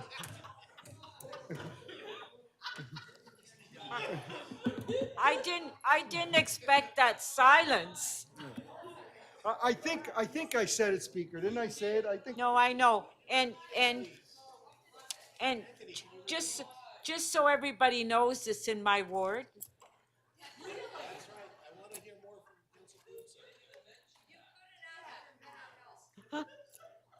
Okay, we're gonna vote on the item. Recorded vote.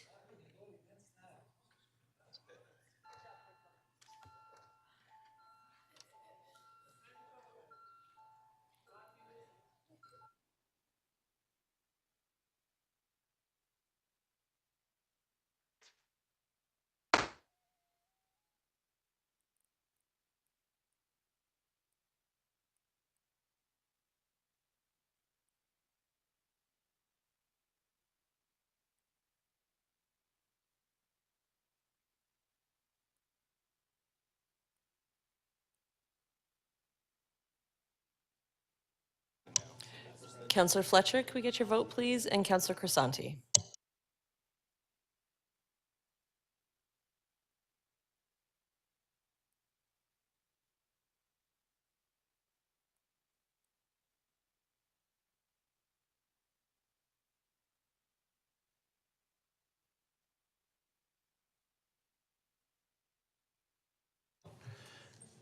The item carries. The vote is 22-1.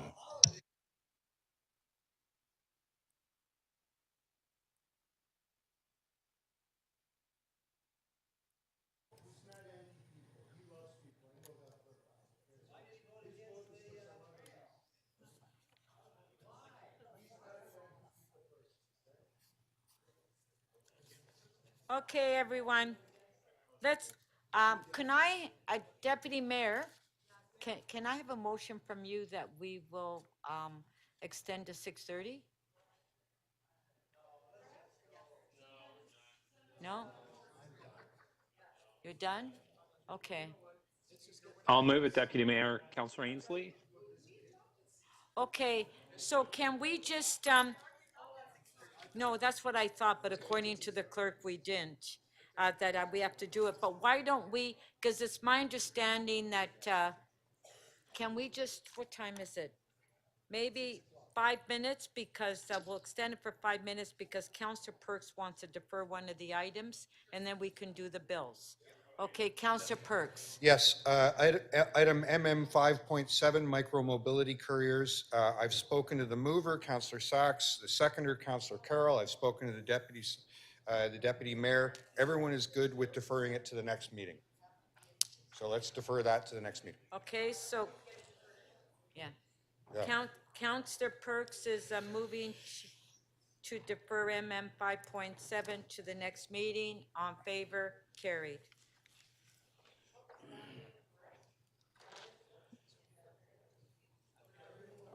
Okay. Right. Okay, Deputy Mayor, Deputy Mayor, yeah, can you move a motion and the staff will draft it for you to defer all the other Okay. items that are on the agenda?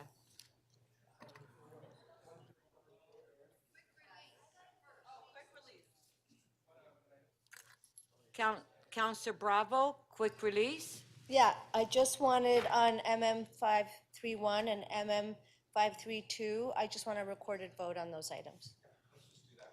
Okay, on MM 531, a recorded vote.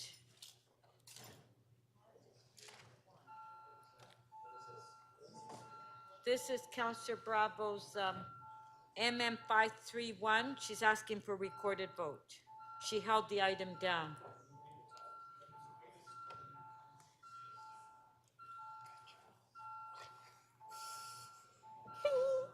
Because otherwise, it's till May. And that's after the.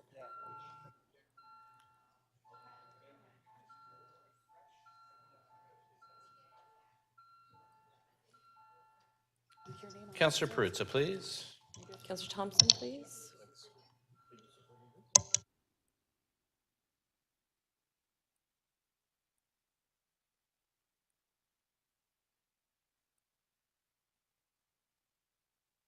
Councillor Crisanti, please. Can we get your vote?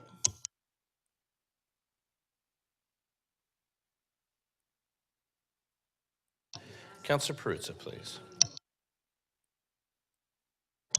Councillor Crisanti, can we get your vote, please?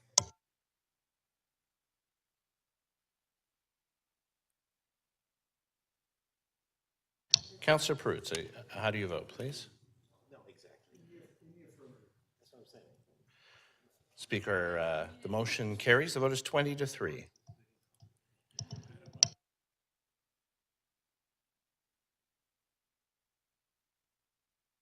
MM 532.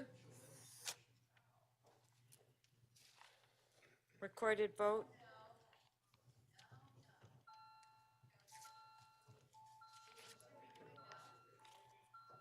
Councillor Bravo's asked for recorded vote on MM 532. Like, we could have done this earlier when we were doing the quick items, rather than wait to the last minute. You know? It was a quick item.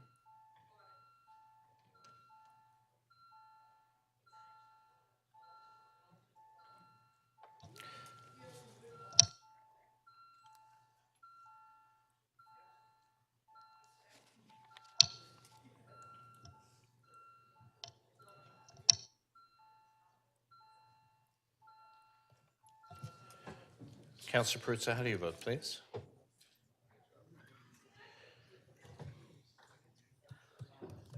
Councillor Perruzza?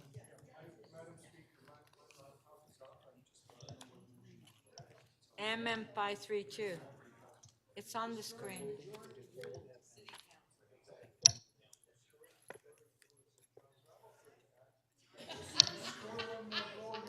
The motion carries. The vote is 19-4.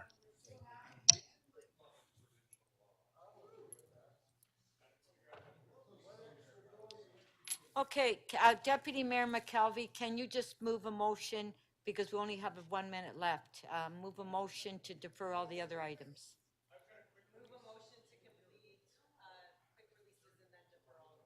Yeah, so we're deferring. Okay, okay, we're deferring all the items, recorded vote.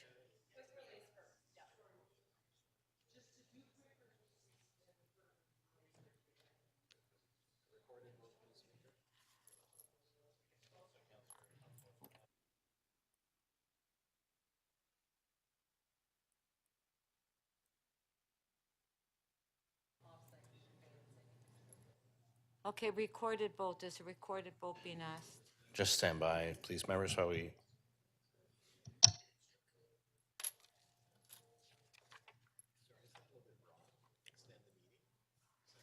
Well, I thought we only extended it, and now,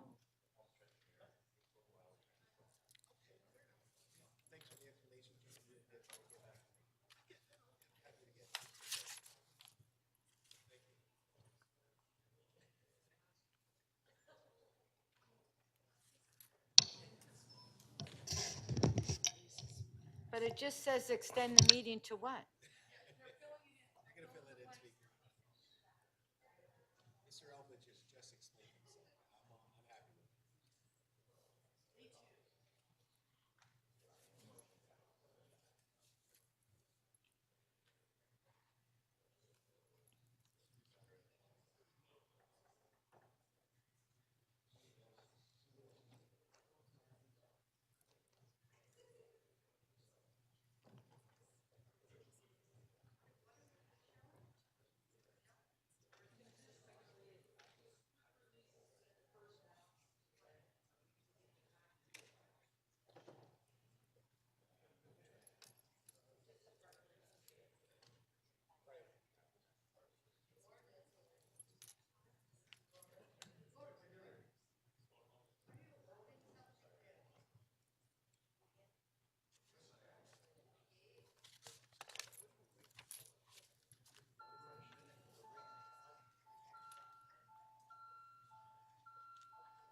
Councillor Myers, please, and thank you. Councillor Carroll, Councillor Perruzza, please.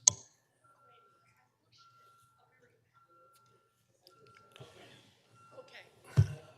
That would be even better.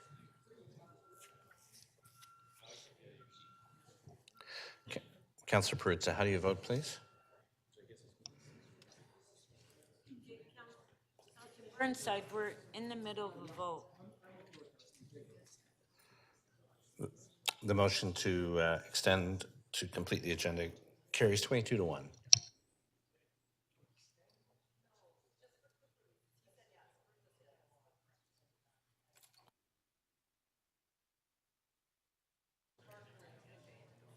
Matlow and who?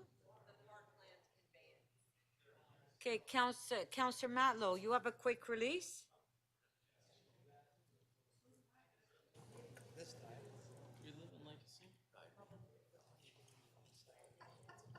Okay, Councillor Matlow. Madam Speaker, MM 5.49, 5565 Broadway Avenue, off-site parkland conveyance. Okay, so Councillor Matlow is moving MM 5.49. On favor? Carried. Thank you. Okay. Any further quick releases? Councillor Carroll. Yes, Madam Speaker, MM 5.6 on fine equity. I can release that one. Not quick, all. Okay, that's going to be deferred. If I may just say that the reason I was releasing it is the intent of the motion is to send it on its way to TTC. Okay, I will maintain the whole then and defer it to next month. yeah, that's fine. Any further quick releases? Okay, so Deputy Mayor, do you want to move a motion that we defer the other items? So the other items would be MM 5.6.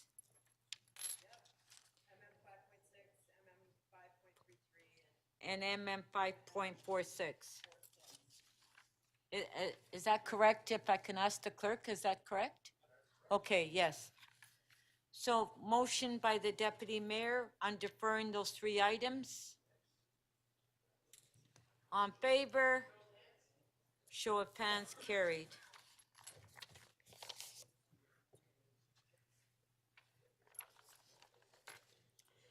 Members, before I ask for motion to enact the general bills, may I have a motion regarding the consideration of submissions on zoning bylaw and official plan amendments? Moved by Councillor Morley. If you can read the motion, please.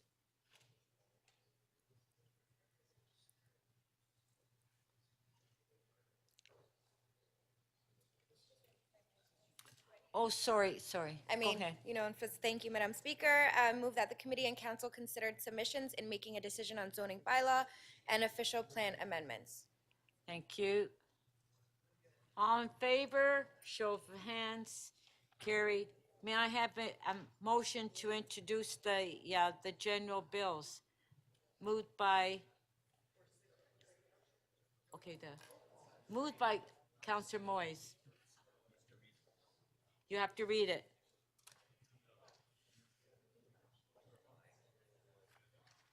Speaker. He needs his microphone. Thank you. That the leave be granted to introduce bills 214 to 245, 247 to 249, 251 to 277, and 310 to 311. Okay. Shall leave be granted to introduce these bills? All in favor? Show of hands. Carried. Shall these bills be declared as bylaws and passed Not there. subject to section 226.9 of the City of Toronto Act 2006? All in favor? Carried. May I have a motion to introduce the confirmatory bills? Moved by Councillor Mantis. If you can read the motion.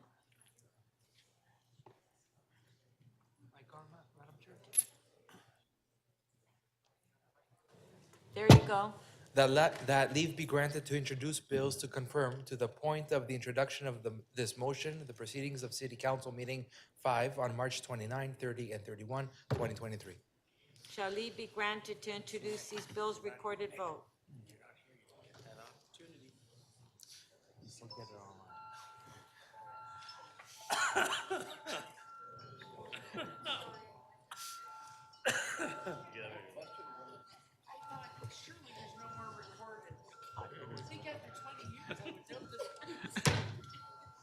Councillor Matlow, please. Councillor Bravo, please. Councillor Myers. Yes, we gotta have an anniversary party in November. Councillor Fletcher. They should create a special cocktail in our names. Deputy Mayor, please.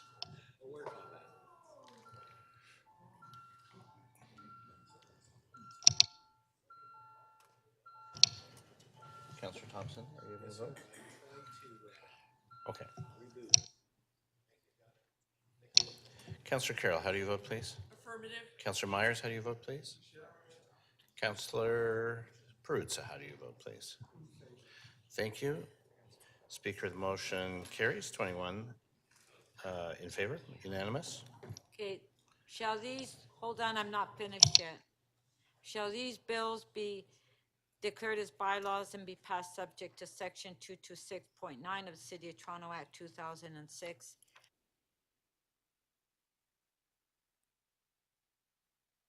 On favor? Oh, recorded vote. Recorded vote.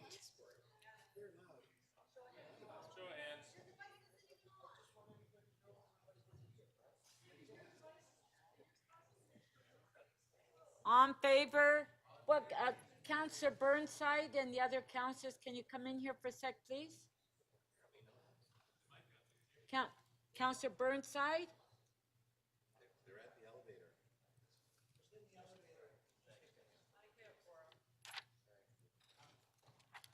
Okay, on favor, carried. But I wanted the councillors to be in here to thank the staff for their hard work. I mean, rather than disappear.